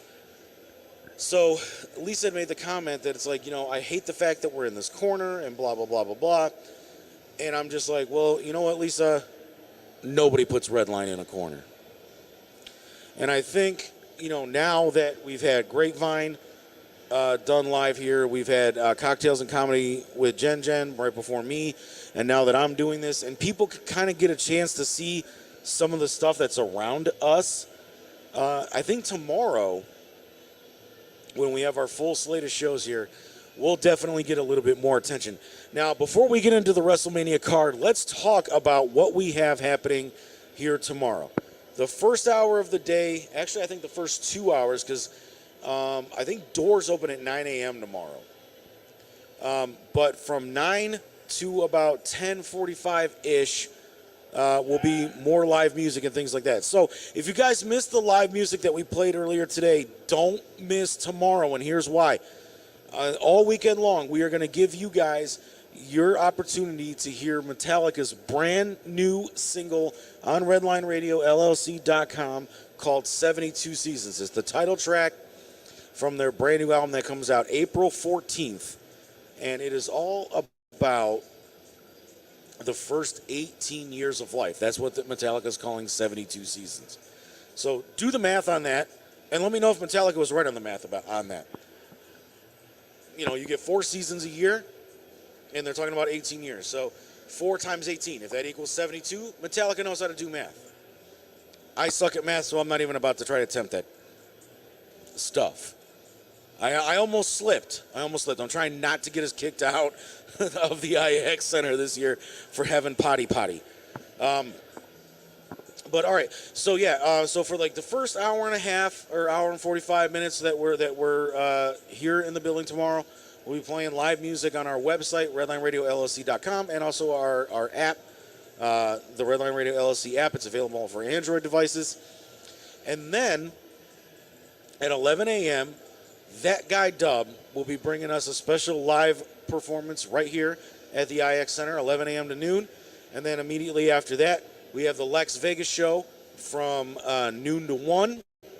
Lex is bringing professional wrestler JD Smooth. It is WrestleMania weekend, like I stated. And then from 1 to 3, well, actually 1 to 2, we'll be talking about balls. Justin is flying solo this week. And then from 2 to 3, we'll have Tim Buck Tuesday, a special hour-long edition of that. And then from 3 to 5, we're going to have 4th and 15. And then from 5 to 6, Club Pizzle will be open and taking your VIP requests. All so you can kind of sense a pattern of what we're doing here. We got talking about balls, 4th and 15, Club Pizzle, and then we will be closing out the night with the Steel City Renegades. And you're not going to want to miss this one, guys. If you guys have watched Steel City Renegades in the past, you know that Chipper can be very opinionated on some things. And, well, he talked a little bit of smack when we did our last live remote out at Pit Road Diecast earlier this year. And he kind of screwed the pooch on that. So Bill put up a challenge that if they could sell a car and it made over $1,000 when they did a car at auction, a little, diecast car. We're not talking about an actual car. That Chipper and a member of the Pit Road Diecast family, Anthony, would have to participate in the one chip challenge. Well, that car sold for $6,000 during Bill's auction. All of that money is going to charity. So now Chipper has to do the one chip challenge tomorrow night live here in the IX Center for the Piston powered Autorama, and that will kick off our show 6 to 8 p.m. tomorrow night, and then we'll be talking Steelers free agency, what we're looking forward to in the draft coming up next month, all that fun stuff. And then Sunday, from 9 a.m. until noon, we have the wild man, Gary Wenner, that's going to be competing with Wixie over here, Wixie Radio, playing hits from the 50s, 60s, 70s, and 80s, because it's a special event. He always throws in the 80s for these special events. And it is also the first week of the year. So there you go. But he'll also be taking live requests. And, like I said, we got the speakers this year, so everybody that walks past us can hear everything that we got going on. So Gary will be taking a request live here in the IX Center. And then immediately following that, we got Unscripted with Adam and Dave. And Chris Biggin is making a return, and I think he might actually be performing live. I heard that rumor. Did you hear that rumor? Yes, I'm talking to you. Didn't Adam kind of break the news that Chris Biggin is going to be performing live here Sunday? Yeah. All right. So that might be a rumor. That might be a confirmed rumor. And then after that, we got the guys from TMI putting on a great show.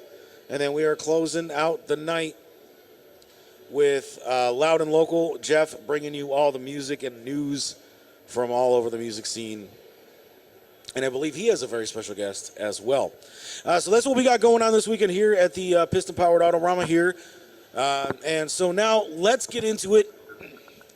We're going to start breaking down the WrestleMania card for this year, talking about what I like, what I don't like, what I'm looking forward to, and what I think is just absolute monkey trash. So we're going to start, obviously, with Saturday night. Now, this is the official graphic that WWE put out just, I believe it was either yesterday or today, with all of the matches that they have on each day. So take a look at this here.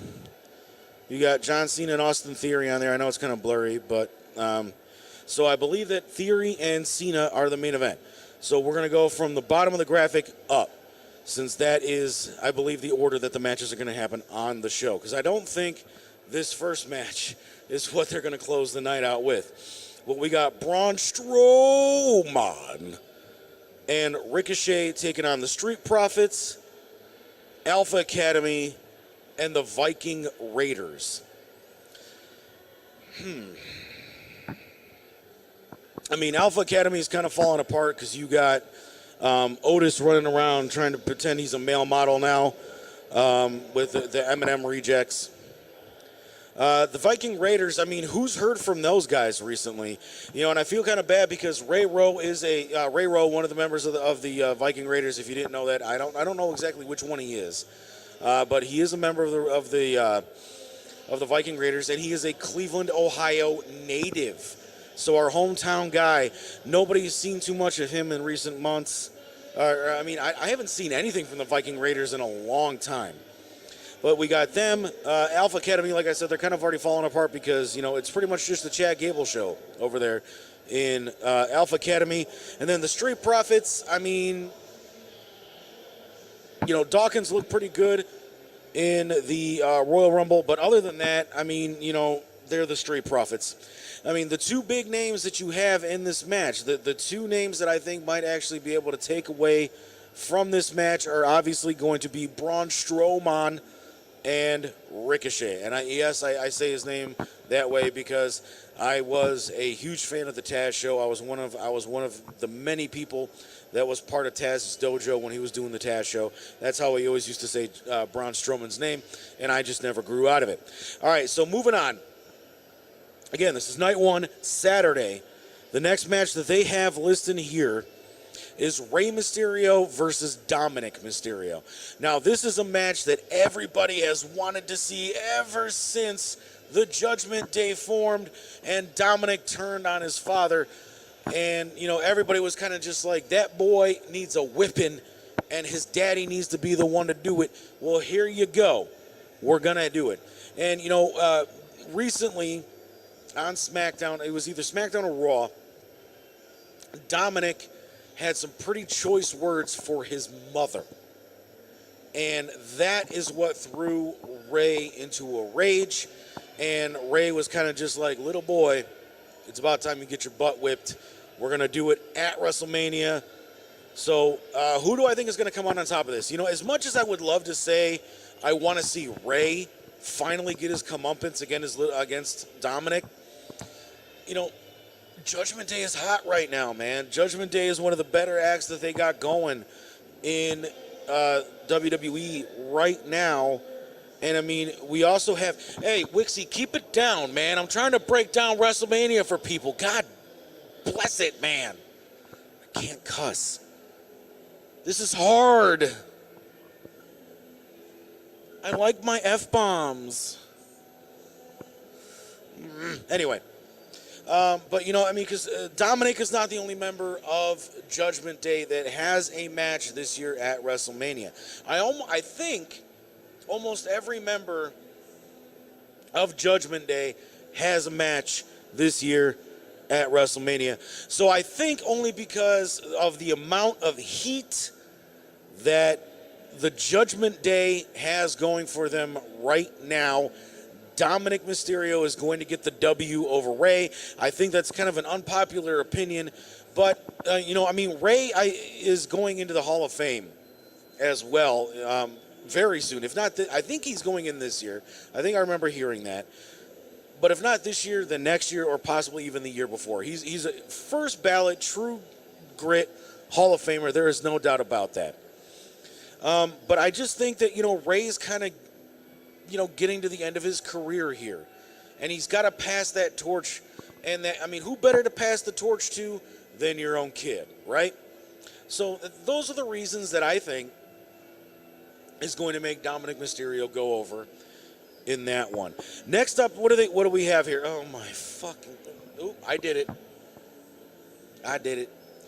But at least it was kind of quiet, so maybe nobody else heard it. But I said the bad word. I said bad word. But on this one, we got Seth freaking Rollins taking on Logan Paul. You know, I mean, you start out on YouTube. I know the kids from Northeast Ohio, and I get that. I mean, you know, all the homers out there, you know, everybody that's just like, I root for them just because he's from Cleveland. How does that get you with your football team, huh? You know, I get that whole part of it. You know, he's a YouTube star. This is the one thing he's always wanted to do, all that crap. I get all of that. And Logan Paul did put on a pretty good show against Roman Reigns at Crown Jewel. Was that earlier this year? No, it was late last year. I'm still confused about if it's 2022 or 2023. But this is a different monster, right? I mean, for me, the best pay-per-view that I've seen over the past couple of years has been the Royal Rumble from earlier this year. That was a great pay-per-view. And then you follow that up with another great pay-per-view with the Elimination Chamber. So far already this year, this road to WrestleMania has been fantastic. And I don't think that WrestleMania is going to be any different. I'm looking forward to WrestleMania for the first time this year. I'm just breaking down these matches the way I feel about them, right? But, Roman Reigns is one kind of wrestler. Seth Rollins, even though that they were in the Shield together back in the day, is a completely different style of wrestler. And I think that Seth is going to match with Logan Paul a little bit better than Roman Reigns did. Even though Reigns and Logan Paul had a great match at Crown Jewel, like I said, I think this match is going to be a match that is going to shockingly surprise people at WrestleMania this year. I think this could possibly be a show stealer at WrestleMania with Logan Paul versus Seth Rollins. However, I do think that Rollins is going to go over in this one, and Logan Paul is going to take an L in this one. Now, this next one, you kind of have old school meeting new school when they have Becky Lynch, Lita, and Trish Stratus taking on Damage Control. As much as I like Bayley and as much as I like the other two girls in Damage Control, Becky Lynch has been red hot for a very long time, and you're not going to bring back two women's division legends, two women that in an era where women's matches were delegated to pudding matches, mud wrestling, brawn panty matches, evening gown matches, wet t-shirt contests, and other, demeaning, degrading things like that. These two were going out there and putting on phenomenal matches. And yeah, for a while, especially when Lita was still with Team Extreme, when she was dating Matt Hardy and all that, she would take her shirt off and then do the Lita Conrana. But once she got into her own, and once she was a solo competitor in the women's division, a lot of that gimmicky stuff that she was doing with Team Extreme went away, and we got to see just how great of a wrestler Lita was. Same thing with Trish Stratus. Once they kind of just sat there and said, we're no longer going to do these brawn panty matches, we're no longer going to do these degrading things, we want to go out there and we want to show the world what women can do in this industry, what women would look like as professional wrestlers. And I know Vince doesn't like that term, but bite me, Vince. It's still professional wrestling, and you are the only company in the world that is trying to stay away from that term. So get back with the times. Your son-in-law is in charge now. He's actually doing a good job. You just need to ride off into the sunset and let Triple H handle things from here on out. All right. But anyway, with that said, you are not going to bring back two of the icons of women's wrestling and two of the trailblazers that made the women's division what it is today. You are not going to bring the two of them back and put them with a multi-time women's champion like Becky Lynch to have them lose. So in this one, like I said, I love Damage Control. I love Bayley. I like that whole heel gimmick that they have going on. Bayley is a phenomenal heel, but I just think that because of who is in this match, Becky Lynch, Lita, and Trish Stratus are going to take the W in this one because you are not going to bring icons like Lita and Trish Stratus back and have them lose. That just doesn't seem like Vince's style. That doesn't seem like WWE's style. And like I said, I mean, Damage Control's been running roughshod over the women's division for a very long time. It's about time they take an L, honestly. Next up, a match that I'm looking forward to quite a bit. Everything that these four have touched in the last few months has been nothing but gold. So the next match that they have on here for the undisputed WWE Tag Team Championship, the Usos taking on Sami Zayn and Kevin Owens. Now, there are other people who have shows on this very network that have said that they do not expect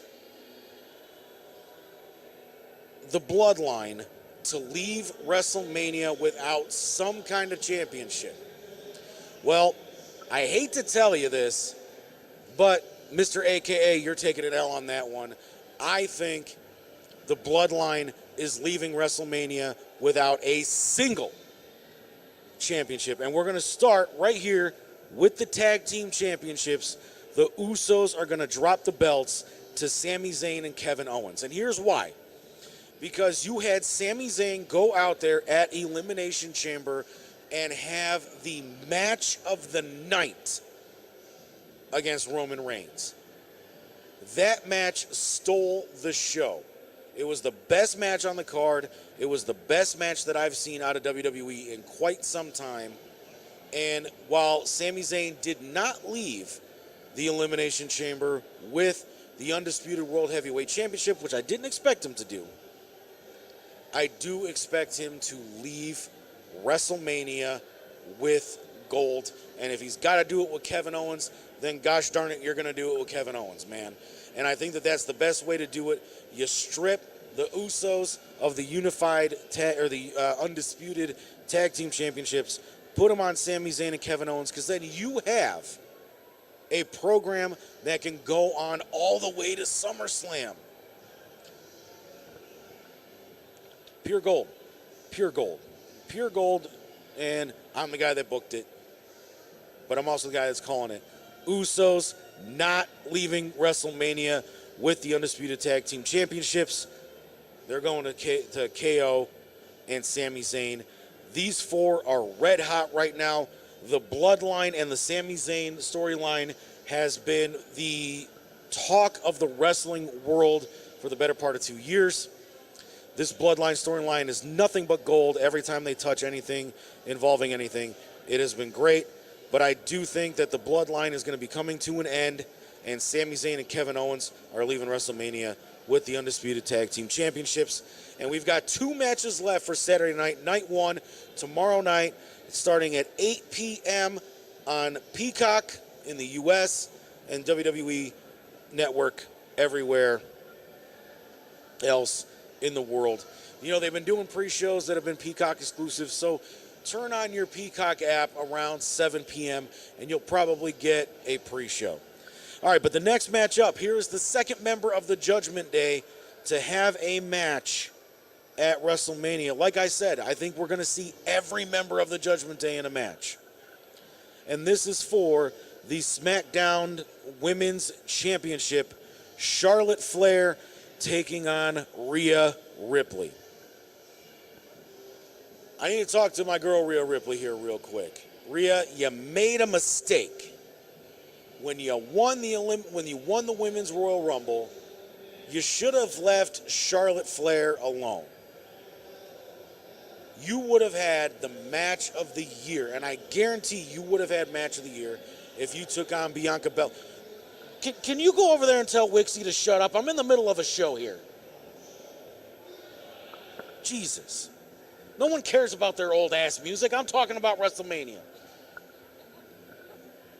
Anyway, you made a mistake when you didn't go against Bianca Belair. Bianca Belair and you could have had the greatest match of the year, and I do think you could have won match of the year had you gone up against Bianca Belair. But instead, you decided to go up against crusty, rusty, old, should retire because she looks like crap, Charlotte Flair. She needs to just ride off into the sunset with her husband or fiance, whatever the hell he is, that doesn't even wrestle in WWE anymore. He's over in that all elite wrestling crap. And they're slowly becoming crap. As much of an AEW fan as I used to be, they're slowly becoming just about as bad as the people that own them, the Jacksonville Jaguars. Anyway, so for this one, I'm really hoping that Rhea Ripley gets the W over Charlotte Flair, takes that belt off of Charlotte. The only reason, and I hate to speak ill of this because Ric Flair is a legend, but the only reason that Charlotte Flair has been given all of the opportunities and all the chances that she's had in WWE, even though I do not think she is one of the better women's wrestlers that are in WWE currently, is because her last name is Flair. I mean, her being married to Conrad Thompson means bupkis because, Conrad's show on the WWE Network lasted, what, a month? But I'm really thinking that Rhea Ripley can win this match, can take that belt off of Charlotte. However, the only reason I think it may not happen is because now you're going to have a member of Judgment Day as the SmackDown Women's Champion, and the Judgment Day, as of right now, is still a Raw brand. They are a staple that is exclusive to Raw. And part of that had to deal with Dominic and Ray. That's why Ray left and jumped and moved to SmackDown. So that's the only reason that I think Charlotte might win this. But I'm thinking and I'm hoping that Rhea, because of how red hot, like I said, Judgment Day is right now, they're one of the bigger names on the brand, that Rhea can go over against Charlotte and win the SmackDown Women's Championship. Because we all know what's going to happen right after WrestleMania. They're going to have the WWE draft, and things are going to get shaken up. So there's a possibility that they could move Judgment Day to SmackDown, move Ray back to Raw, depending on what happens there, or maybe this will be Ray's retirement. We don't know. All right, but the main event, what I'm thinking is the main event because it's the one in the biggest font on this picture. And like I said, this is the official WWE breakdown of the cards from WrestleMania Saturday and Sunday, night 1, night 2. So what I'm thinking is going to be the main event is for the United States Championship, and it is John Cena versus the champion, Austin Theory. Now, if there's anybody that can pass a torch and make somebody the next, really? We're honking horns and shit now too? All right, whatever. Anybody could pass a torch to the next generation of superstar in the WWE right now, other than if The Rock were to come out and pass the torch to Roman Reigns and acknowledge him, it would be John Cena doing it to Austin Theory. Obviously, I do not expect John Cena to win the United States Championship over Austin Theory.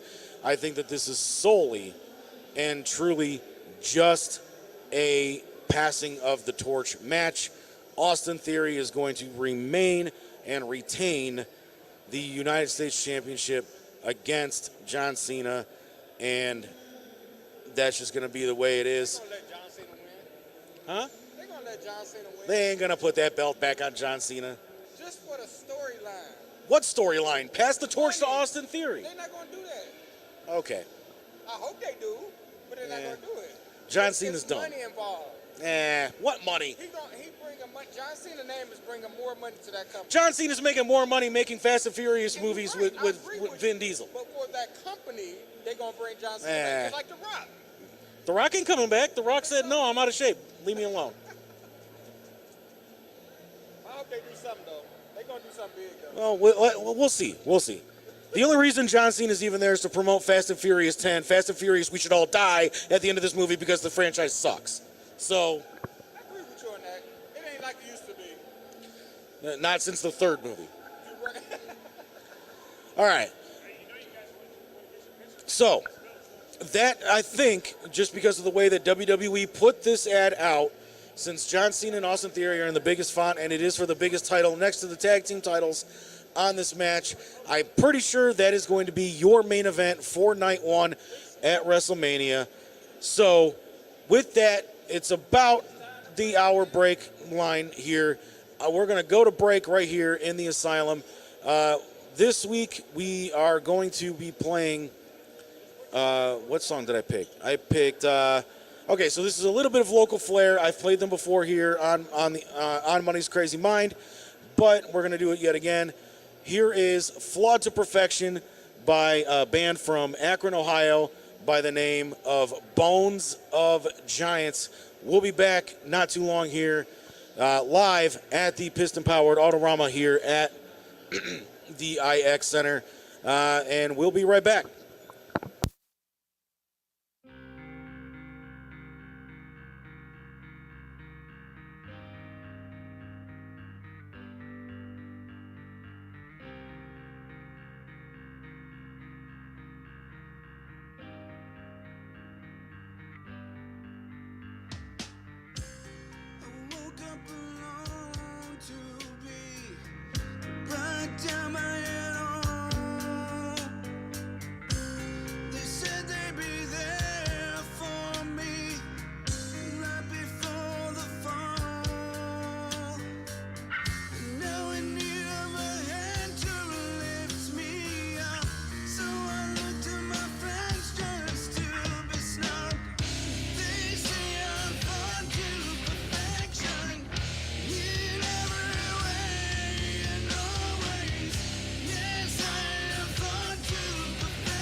Oh wow, that sounds really great. Wow, that sounds like a really good deal. Who are you talking to? The Northeast Ohio Ghostbusters. Hello, Northeast Ohio Ghostbusters. What are you wearing? Khakis? Well, that sounds hideous. Well, they're Ghostbusters.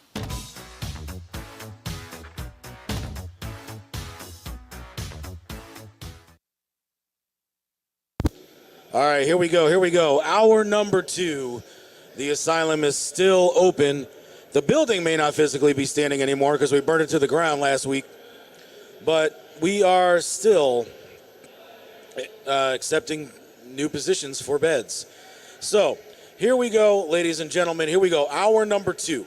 Now, before we get into Sunday night's card for WrestleMania, and I'm sure everyone wants to know my thoughts on the main event for Sunday night, night 2 of WrestleMania. We'll get to that, I promise. But before we do that, tomorrow, like I said, we're going to be here all weekend long. Tomorrow, if you guys want to see me make a complete and utter dork of myself, I guess is the PG way of saying what I'm trying to say here. Because like I said, we got little kids playing in the sand over here, playing with the Tonka trucks and stuff. So I'm trying to keep it as PG as possible. It's tough. This is probably the first time in the entire history of Money's Crazy Mind, and I've been doing this show for 7 years.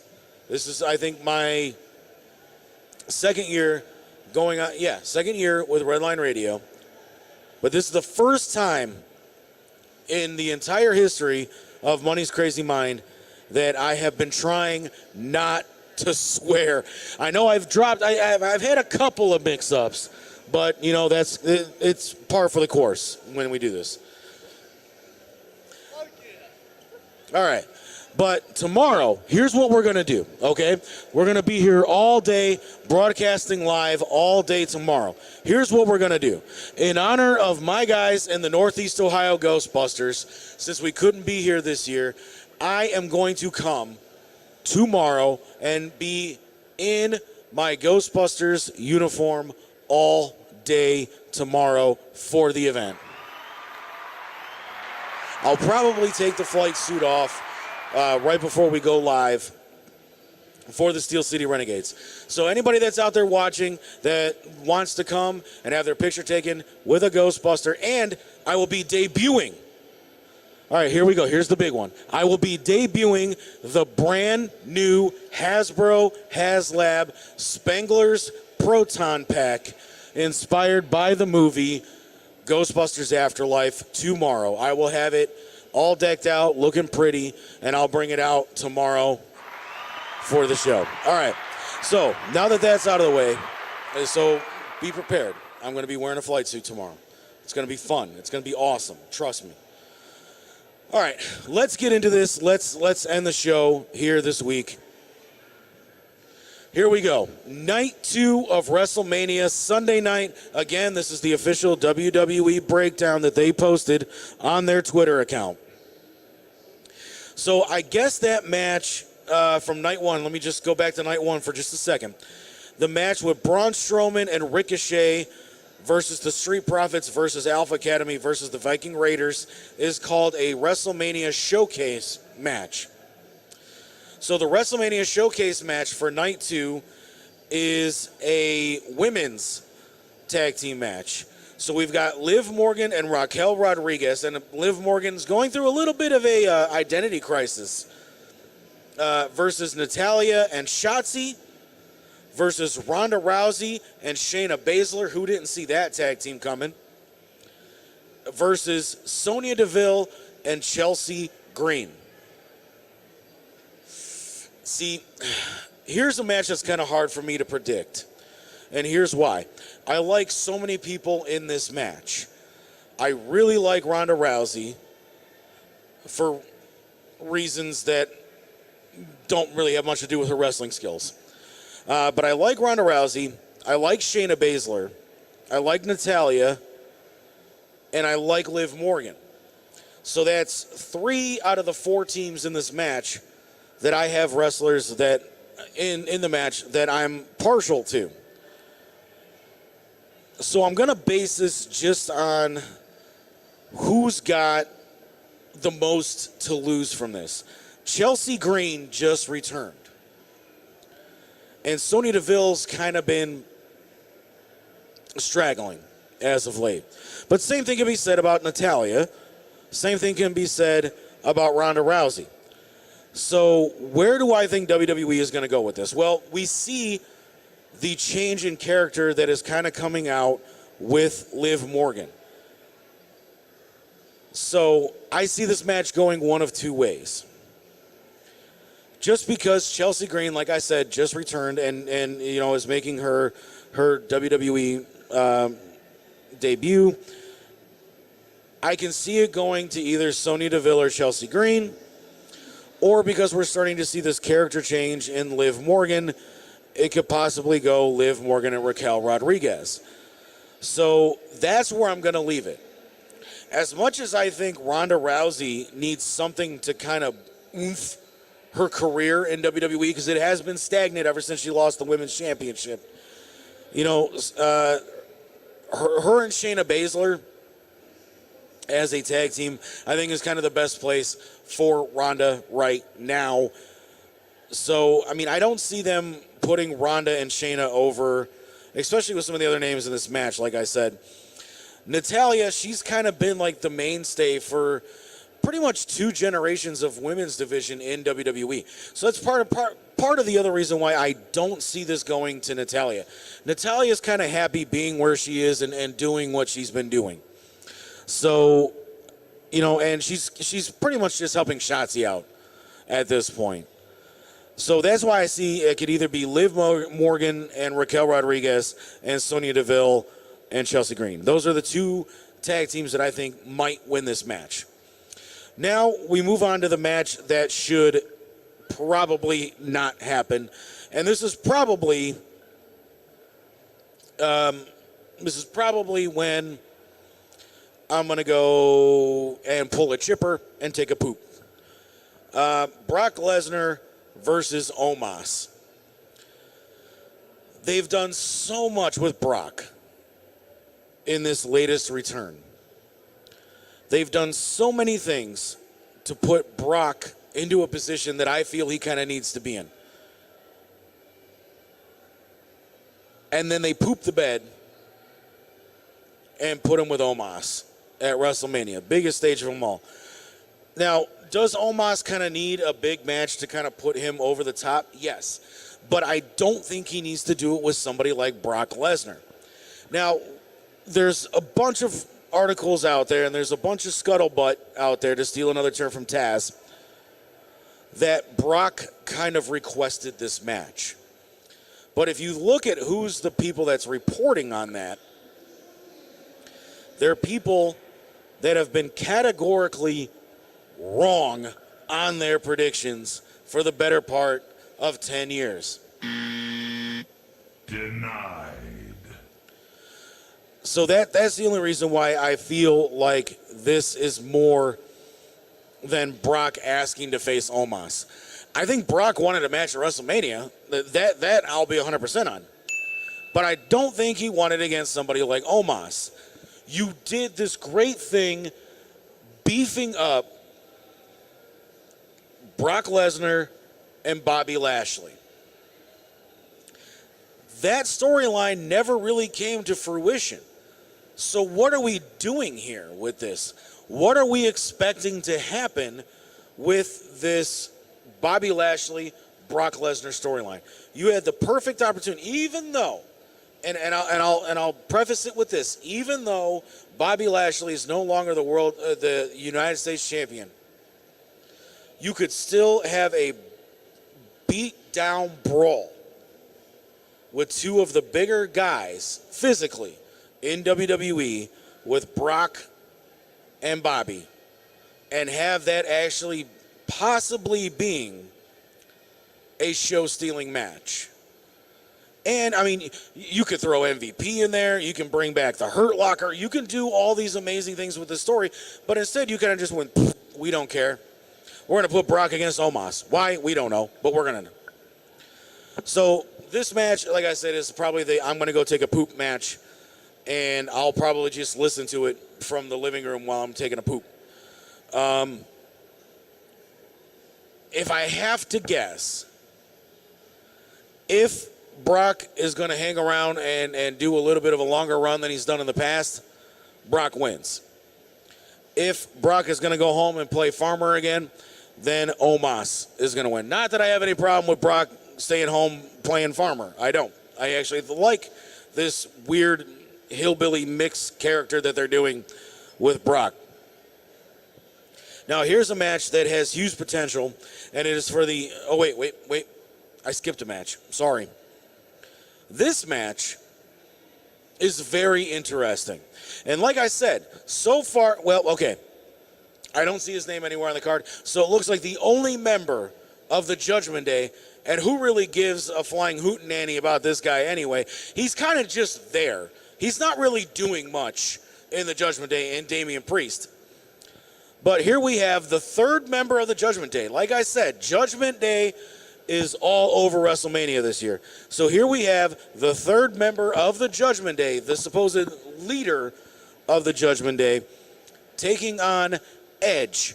So we have Edge versus Finn Balor in a Hell in a Cell. And there's a lot of scuttlebutt around this match. Finn Balor has already announced that he's bringing back the Demon Balor character for this match at WrestleMania.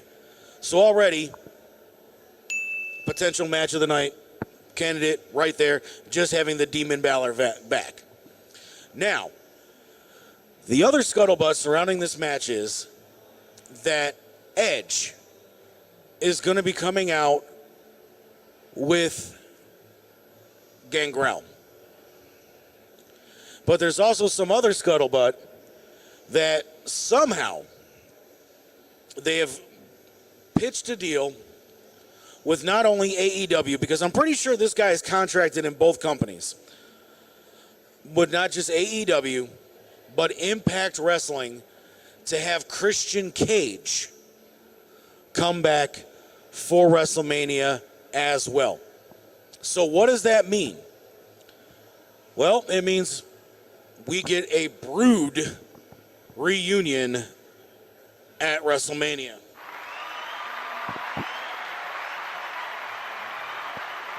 So what do I want to see from a Brood reunion at WrestleMania? Well, there's three things I want to see. I want to see them rise up out of the ground, surrounded by fire like they used to do in the Attitude Era. I want to see Gangrel with the chalice. I want to see Gangrel drink from the chalice. I want to see Gangrel spit blood after he drinks from the chalice. And I want to hear the Brood theme. I don't want Edge coming out to Metalingus. I don't even want them coming out to that original, "You think you know me." And I don't want them coming out to Rob Zombie. No. If we're going to have Gangrel and Christian there, and we're going to do a Brood reunion, all I want to hear is the Brood theme song from the 90s. That's what I want. If you play anything other than the Brood theme, that's what you're going to get from me. Denied. All right. So, this is very similar to the Rey Mysterio, Dominic Mysterio match. Edge and Balor have been going at it since they kicked Edge out of Judgment Day. So this, again, is a comeuppance match, much like the Dominic Rey Mysterio match. Again, WWE is not going to spend the kind of money that they're spending to bring, especially since Christian is under contract with another wrestling company who's giving him permission to make this one-night appearance, and pay the money to get Gangrel out of whatever the hell Gangrel's been doing for 20 years. You're not going to spend that kind of money to do this level of a reunion. If the Christian Cage story is true, I cannot confirm or deny that the Christian Cage story is true. It's just scuttlebutt that I've been hearing around the internet. However, I do think that they've pretty much confirmed that Gangrel is coming back. But you're not going to spend the kind of money that you're going to spend to bring Gangrel and Christian Cage back, especially when we know the antics that Christian Cage and Edge can do when they're together, and not have Edge win this match. Do I think Finn Balor needs this match to solidify anything for the Judgment Day? Judgment Day is hot, and there's nothing that Finn or Dominic need to do to make them any hotter. Right now, they have Rhea Ripley that can keep Judgment Day relevant by beating Charlotte Flair on night one. However, we're also looking at a little bit of a different monster here when it comes to Finn Balor. We're not just talking about the high flippy-do, high spot Finn Balor. We're talking about the Demon Balor, a character that we have not seen in WWE for quite some time. Now, again, there's other people on this very network that say that Finn being the Demon Balor doesn't change much. His style doesn't change that much when he's the Demon Balor. I beg to differ. I can see clear differences between Finn Balor wrestling and the Demon Balor wrestling. So there is that. There's that aspect where Finn does change his wrestling style up, however slightly, when he's the Demon Balor. Not only that, but we've seen in the past Finn vary up that paint job of the Demon Balor depending on who he's wrestling. And if he knows, which I'm sure he does, if he knows that Edge is bringing Gangrel and Christian with him, and they're going to do a Brood reunion, he's going to do something to that paint job that turns him into the Demon Balor to try to intimidate Edge. So with that said, especially since I think that we are going to see a Brood reunion, I do think that that's going to happen. I do think both Gangrel and Christian are showing up at WrestleMania. It's not like we've heard Christian Cage's name very often on Impact or AEW. But since I do think that both of them are showing up, I do think that they're going to have the Brood come out first. And then you're going to have the Demon Balor follow them. So that's a way for Finn to continue to get into Edge's head. This match, again, it's kind of ticky-tacky, and I do think it can go either way. Now, like I said, Finn does not need to win this match. And we know from the post-match press conference at Backlash, or Elimination Chamber, I think that's what they call the pay-per-view this year, Elimination Chamber, that Edge is kind of starting to wind down his career. He does want to try to win the World Heavyweight Championship one more time. Defeating Finn Balor can definitely put him in that conversation. Now, I mean, he's Edge. And we all know that he's done enough goofy crap, keeping it PG, at Money in the Bank.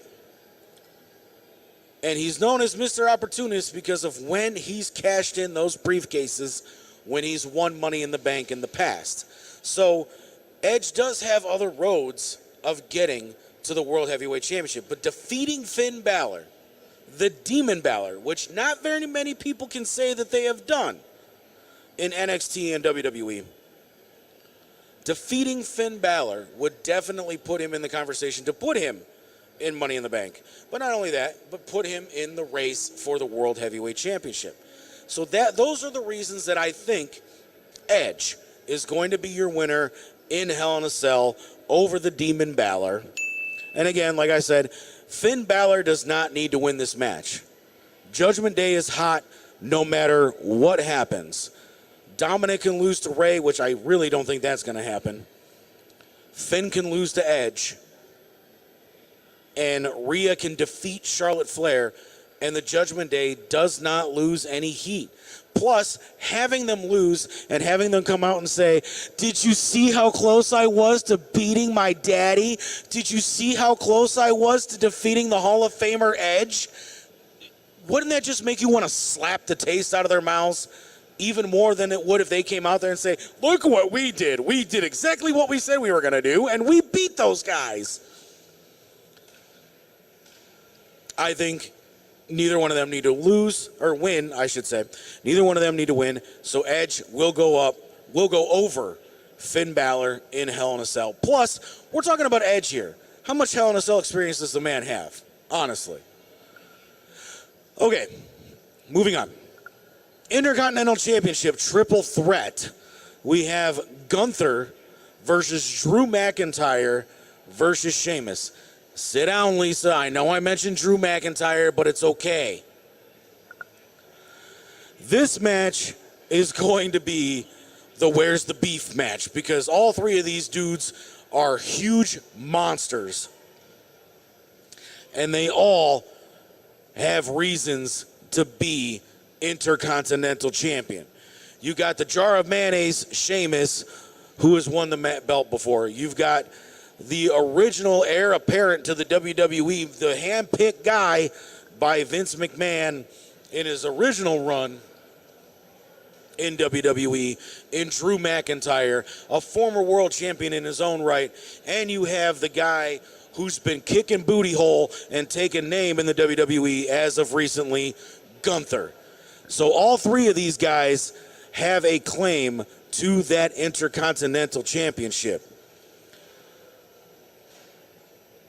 Just looking at these three guys, I have no idea how this match is going to turn out. I wish I did. I wish I could sit there and tell you guys definitively it's going to be Sheamus. It's going to be Drew McIntyre. It's going to be Gunther. But in reality, I do not know who is going to win this match. I can say who I want to win the match because, again, you're just looking at heat. I want to see all the guys that currently have heat retain some level of heat. Now, the other interesting part of this is that all three of these competitors have wins against each other. That's the other caveat in this. These three guys have been beating the poop out of each other for the better part of a year. So where do I see this match going? I'm going to give you two scenarios. Hi, Lisa. I'm going to give you two scenarios. We all know that, like I said, Drew McIntyre is the heir apparent, or was at one point the heir apparent that Vince McMahon had handpicked. But I also think that because of the way Gunther looks, or I'm sorry, let me say it in a way that, you know, WWE would want me to say it, Gunther looks, I can also see him taking a win in this.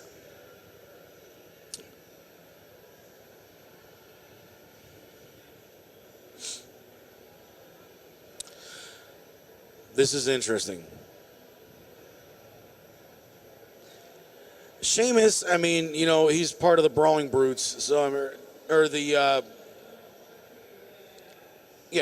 Brawling Brutes, I think, is the stable. You know, and again, I think Sheamus is kind of starting to wind down his career. He's kind of mad at Seth Rogen right now because Seth Rogen didn't cast him to be Rocksteady again in the new Ninja Turtles movie. We'll talk about that at another time. Trust me, I've got a lot to say about that Seth Rogen Ninja Turtles movie, but I can't do it here at the IX Center because I need to be able to drop F-bombs. But I'm just gonna throw out a name. I'm not gonna give reasons why. I kind of already explained why I think the two people in this match that could win this match will win this match. Is that a USB-C to Lightning, or is it Lightning to Lightning? Wait, give me a second. Unplug my phone and plug it into my block. My block's over on this side. Sorry, Lisa's trying to charge her phone. Here's what I think is going to happen, okay? I'm just going to throw a name out there. I'm not going to give any reason why because, quite frankly, this match is just going to be, like I said, the battle of the Where's the Beef. Hey, I like that kid's outfit, man. Hey, you know what? I got that exact same outfit at home, and I'm going to wear it here tomorrow. So if you want to come back tomorrow, you can get your picture taken with a real Ghostbuster. All right? I'm actually the vice president of the Northeast Ohio Ghostbusters, so I have like 4 of those at home.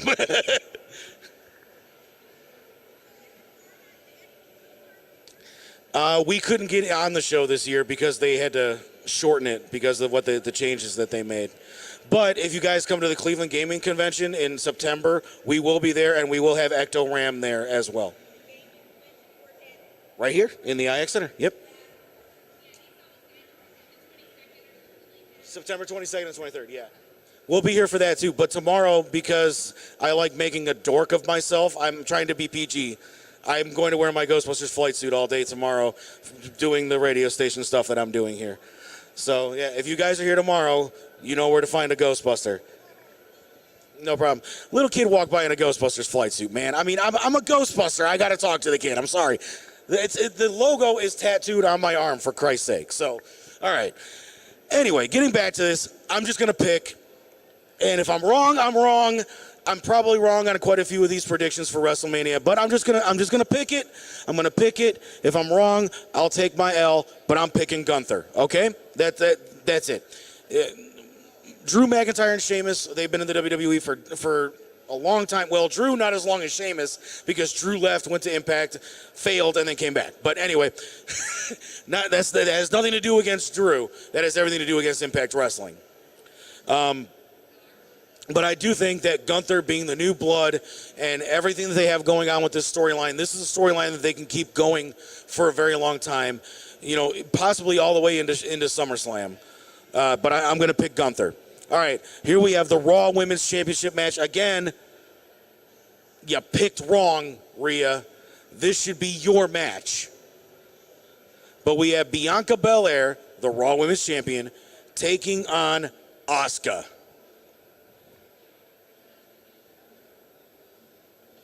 We're talking about Asuka at WrestleMania.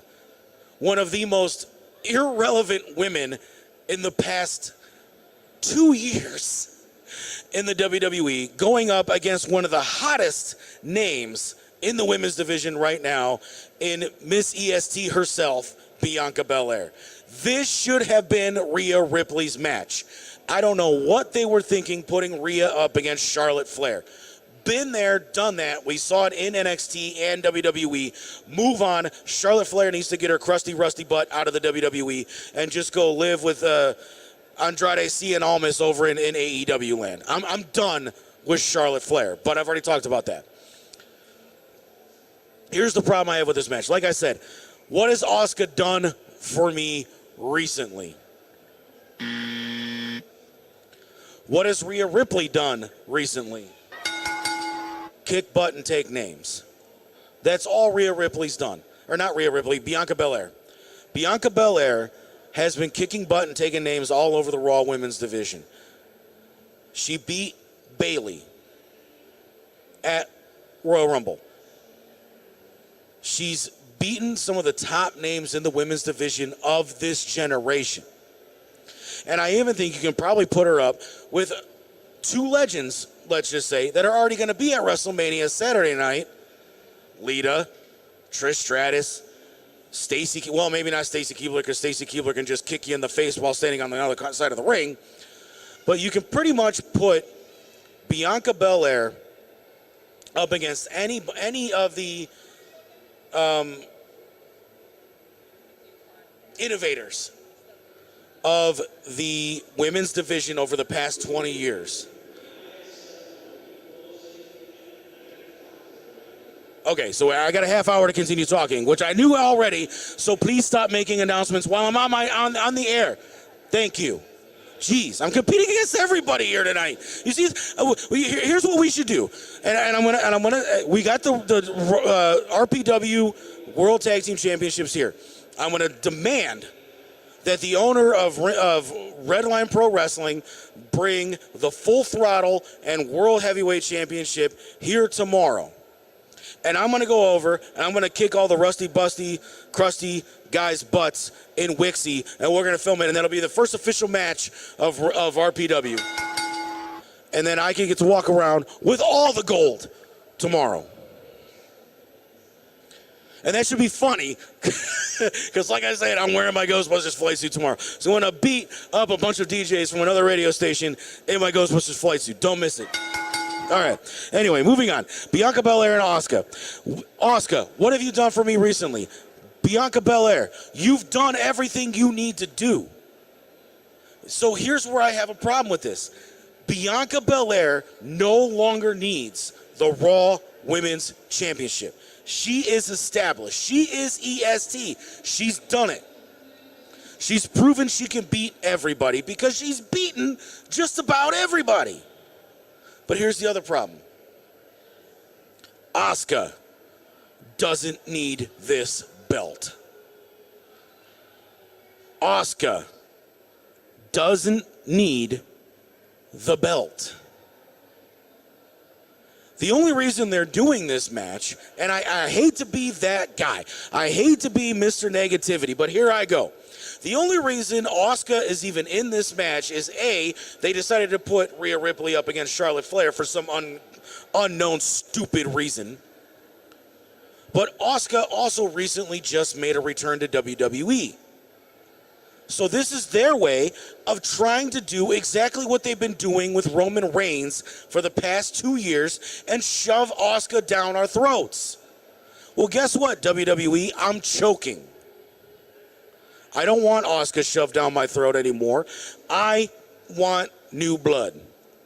You have a lot of young women in the women's division that you have pulled up from NXT recently that you are doing absolutely bupkis with. Could you imagine how this show would sound if we were not piping this out over speakers into the IX Center?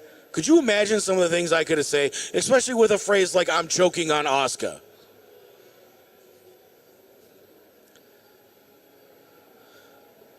So unfortunately, since you have two people in this match, Bianca Belair and Asuka, neither of which need the Raw Women's Championship, I'm going to predict it right here the night before, well, 2 nights before this match, but the night before WrestleMania starts, that Bianca Belair is going to leave WrestleMania Night 2 as the Raw Women's Champion, because it does not make sense to put this belt on Asuka, period. All right, here we go.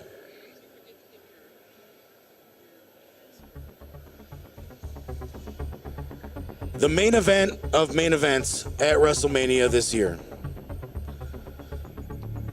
We all know what it is. And I am going to make the most boldest well, actually I'm not, because I think this is what everybody else is thinking is going to happen. But I'm going to explain to you why I think this is what's going to happen. I already said, when we talked about the Usos versus Sami Zayn and Kevin Owens, that I don't think a single member of the bloodline is leaving WrestleMania with a strap. So you can kind of already see where I'm going with this match. Roman Reigns versus the American Nightmare, Cody Rhodes, for the undisputed they're not even calling it the World Heavyweight Championship anymore. Undisputed WWE Universal Champion. Wow, there's a lot of unnecessary words in that title. Just call it the Universal Championship, man. Combine the belts, make it one belt again, and just make it the Universal Champion. Of course he's undisputed. He's the champion. Jiminy Christmas. What are you thinking? Never mind, I know what you're thinking. Okay. Tim, by the way, I was a bad boy and I said 2 cuss words.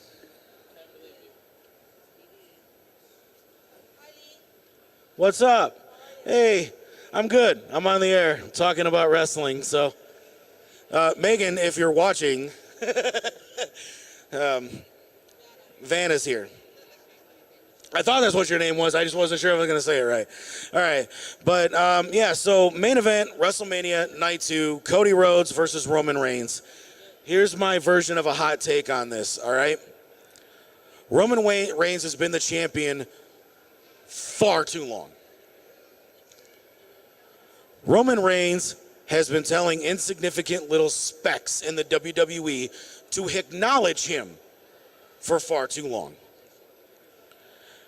If the match that we were originally supposed to get at WrestleMania would have happened, I'd be singing a little bit of a different tone here, okay? Or tune, I should say. The entire reason they pushed the bloodline as fast and hard as they have been pushing that stable for the past year and a half has been because they were building towards Roman Reigns versus The Rock. Now, obviously, The Rock is a little busy right now. The Rock owns the XFL. The Rock has been showing up at every XFL game since the season started. Not only that, but The Rock admitted, I'm fat, I'm out of shape, I'm not showing up at WrestleMania. So then WWE had a problem. Who are we going to put Roman Reigns against? Well, the answer came when Cody Rhodes decided to leave the company that he essentially started when he left AEW. He comes back to WWE, red hot, on fire, American Nightmare, you know, the same theme song, same color scheme, same stupid neck tattoo as he had in AEW. He was red hot. He was beating everybody. Then he completely destroyed his shoulder. I have never seen bruising like that on anybody. So kudos to Cody Rhodes for having the holy poop stain wrestling industry injury of the decade. A close second is what Triple H did, and probably Bob Holly when he cut his back open on the corner of a table, and he's in the WWE ECW, which actually was extremely crappy wrestling because they destroyed the legacy of ECW in a matter of a year. But you have Cody come back. Cody was on the fast track of winning that belt when he first came back. And if you don't think when Cody was negotiating to return to WWE that there wasn't the phrase, I want the Universal Championship around my waist in the very near future, you're crazy. And you need your head examined. I know a guy. I have an asylum. I know a guy that can fix you up. Anyway. Then Cody gets injured. He's out for almost a year.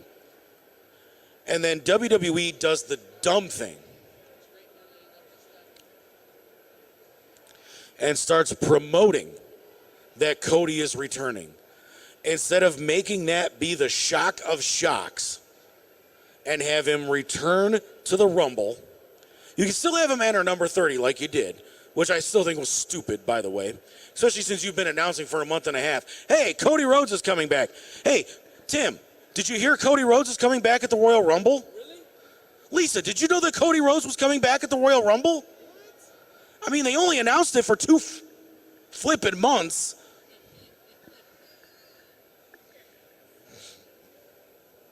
Now, you could have put Cody Rhodes in that match at any number and still have him won it because you announced his return for 2 months. But you did the stupid thing. You put him in at number 30 and you had him win. Which makes Cody look weak, by the way, WWE. Triple H, I'm looking at you. Now, you have Cody return at the Rumble. You have him win the Rumble. Cool, I'm fine with that. So you obviously know the next thing that Cody Rhodes is going to do is he's going to challenge Roman Reigns at WrestleMania. You've been building this return now for 4 months. The 2 months prior to WrestleMania, or to the Royal Rumble, and the 2 months since Cody won the Royal Rumble. Your original plan for what you were going to do with the Universal Championship at WrestleMania got derailed when The Rock said, I'm too fat, I'm too busy, and I'm out of shape. I'm not showing up at WrestleMania. Now you got to think about it like this. The Rock even told Vin Diesel, I'm too busy to show up for Fast and Furious 10. Now, where do you go from here? Well, unfortunately, there's only one place you can go from here. And where you go from here is having Cody Rhodes completely beat the poopy out of Roman Reigns and win the WWE Undisputed Universal Championship at WrestleMania, which I don't think is very much of a hot take, because I think everybody pretty much thinks Cody Rhodes is walking out of WrestleMania with the strap.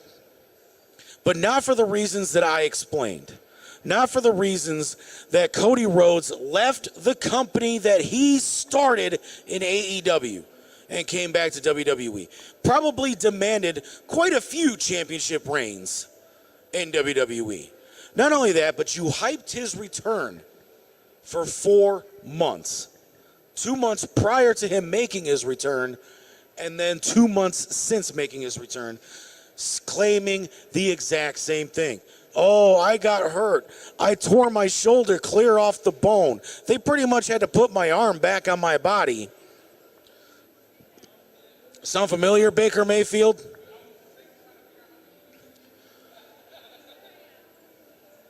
And I want the World Heavyweight Championship. I want the Undisputed Championship. I want Roman Reigns. We all knew who Cody was going to pick, because obviously there's nobody else. But here's the other thing. Think about this. Prior to Cody Rhodes leaving AEW, him and his smoking hot wife, Brandy, had their own reality show, Roads to the Top. Obviously, I'm still on the air, dude. Apparently not. Neither does Wixie. Did you hear what I said I was going to do? I said I demand that the owner of Redline Pro Wrestling bring the Full Throttle and World Heavyweight Championship to the IX Center tomorrow so I can beat up the DJs at Wixie and we can be the undisputed radio station of the Piston Power Show. Have you seen those guys? Anyway, obviously my pick to win the Undisputed World Heavyweight Championship at WrestleMania is Cody Rhodes. Now, but think about this. USA has been pretty much demanding their own world champion since the second version of the brand split. So here's what you can do. I'm going to put my Paul Heyman hat on for a second. I got Paul's hair. It works. Here's what you can do. You can have Cody win, obviously, both belts at WrestleMania. Then, over the next few months, after you hold the WWE draft, and you decide who's going to stay on Raw, who's going to go to SmackDown, and vice versa, you can sit here and say that while it's nice having an undisputed Universal Champion, SmackDown feels like they're being the redheaded stepchild again. And you can then say that we're going to do the right thing as WWE management and split the title. So then Raw has the... You don't even need to change the name here. You don't need to go back to World Heavyweight Champion. You can say that Raw has the Raw Universal Champion, and then SmackDown has the SmackDown Universal Champion, and then that way you're still keeping the audiences together but separate. And they did this successfully during the original brand split because you put certain people that you knew a core part of your audience wanted to see on Raw, and you put another core people that you knew people wanted to see on SmackDown, and people were literally choosing sides. So now you can start that war again between Raw and SmackDown by having the Raw Universal Champion. I'm going to assume they're going to want Cody Rhodes. And then USA could have a rival to Miz and Mrs. by bringing back Rhodes to the top. You're obviously not going to be able to call it Rhodes to the top because I'm pretty sure TNT owns the name of that. But I'm sure you can find another clever name for the Cody Rhodes and Brandy show.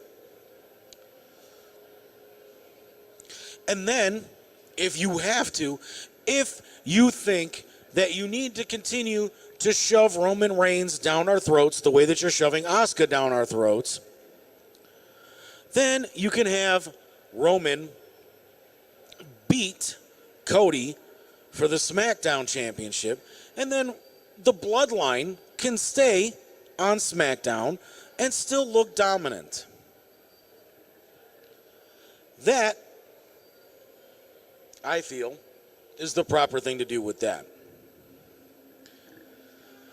But you've heard the announcement now twice during my show. The IX Center is getting ready to close. We need to make sure that we're out of here by a certain time because, they kind of force us to do that. So my final thoughts this year on WrestleMania. We've gone through the entire card. My final thoughts on WrestleMania is that this is probably going to be one of the better Manias and stronger Manias than we've had in quite a few years. Regardless on if you're a fan of AEW or Impact or New Japan or anything like that, everybody agrees WrestleMania is the show of shows. Even if you're not a pure WWE fan, at some point you are going to tune in to WrestleMania. At least I would think you would, because it's the mecca of wrestling shows.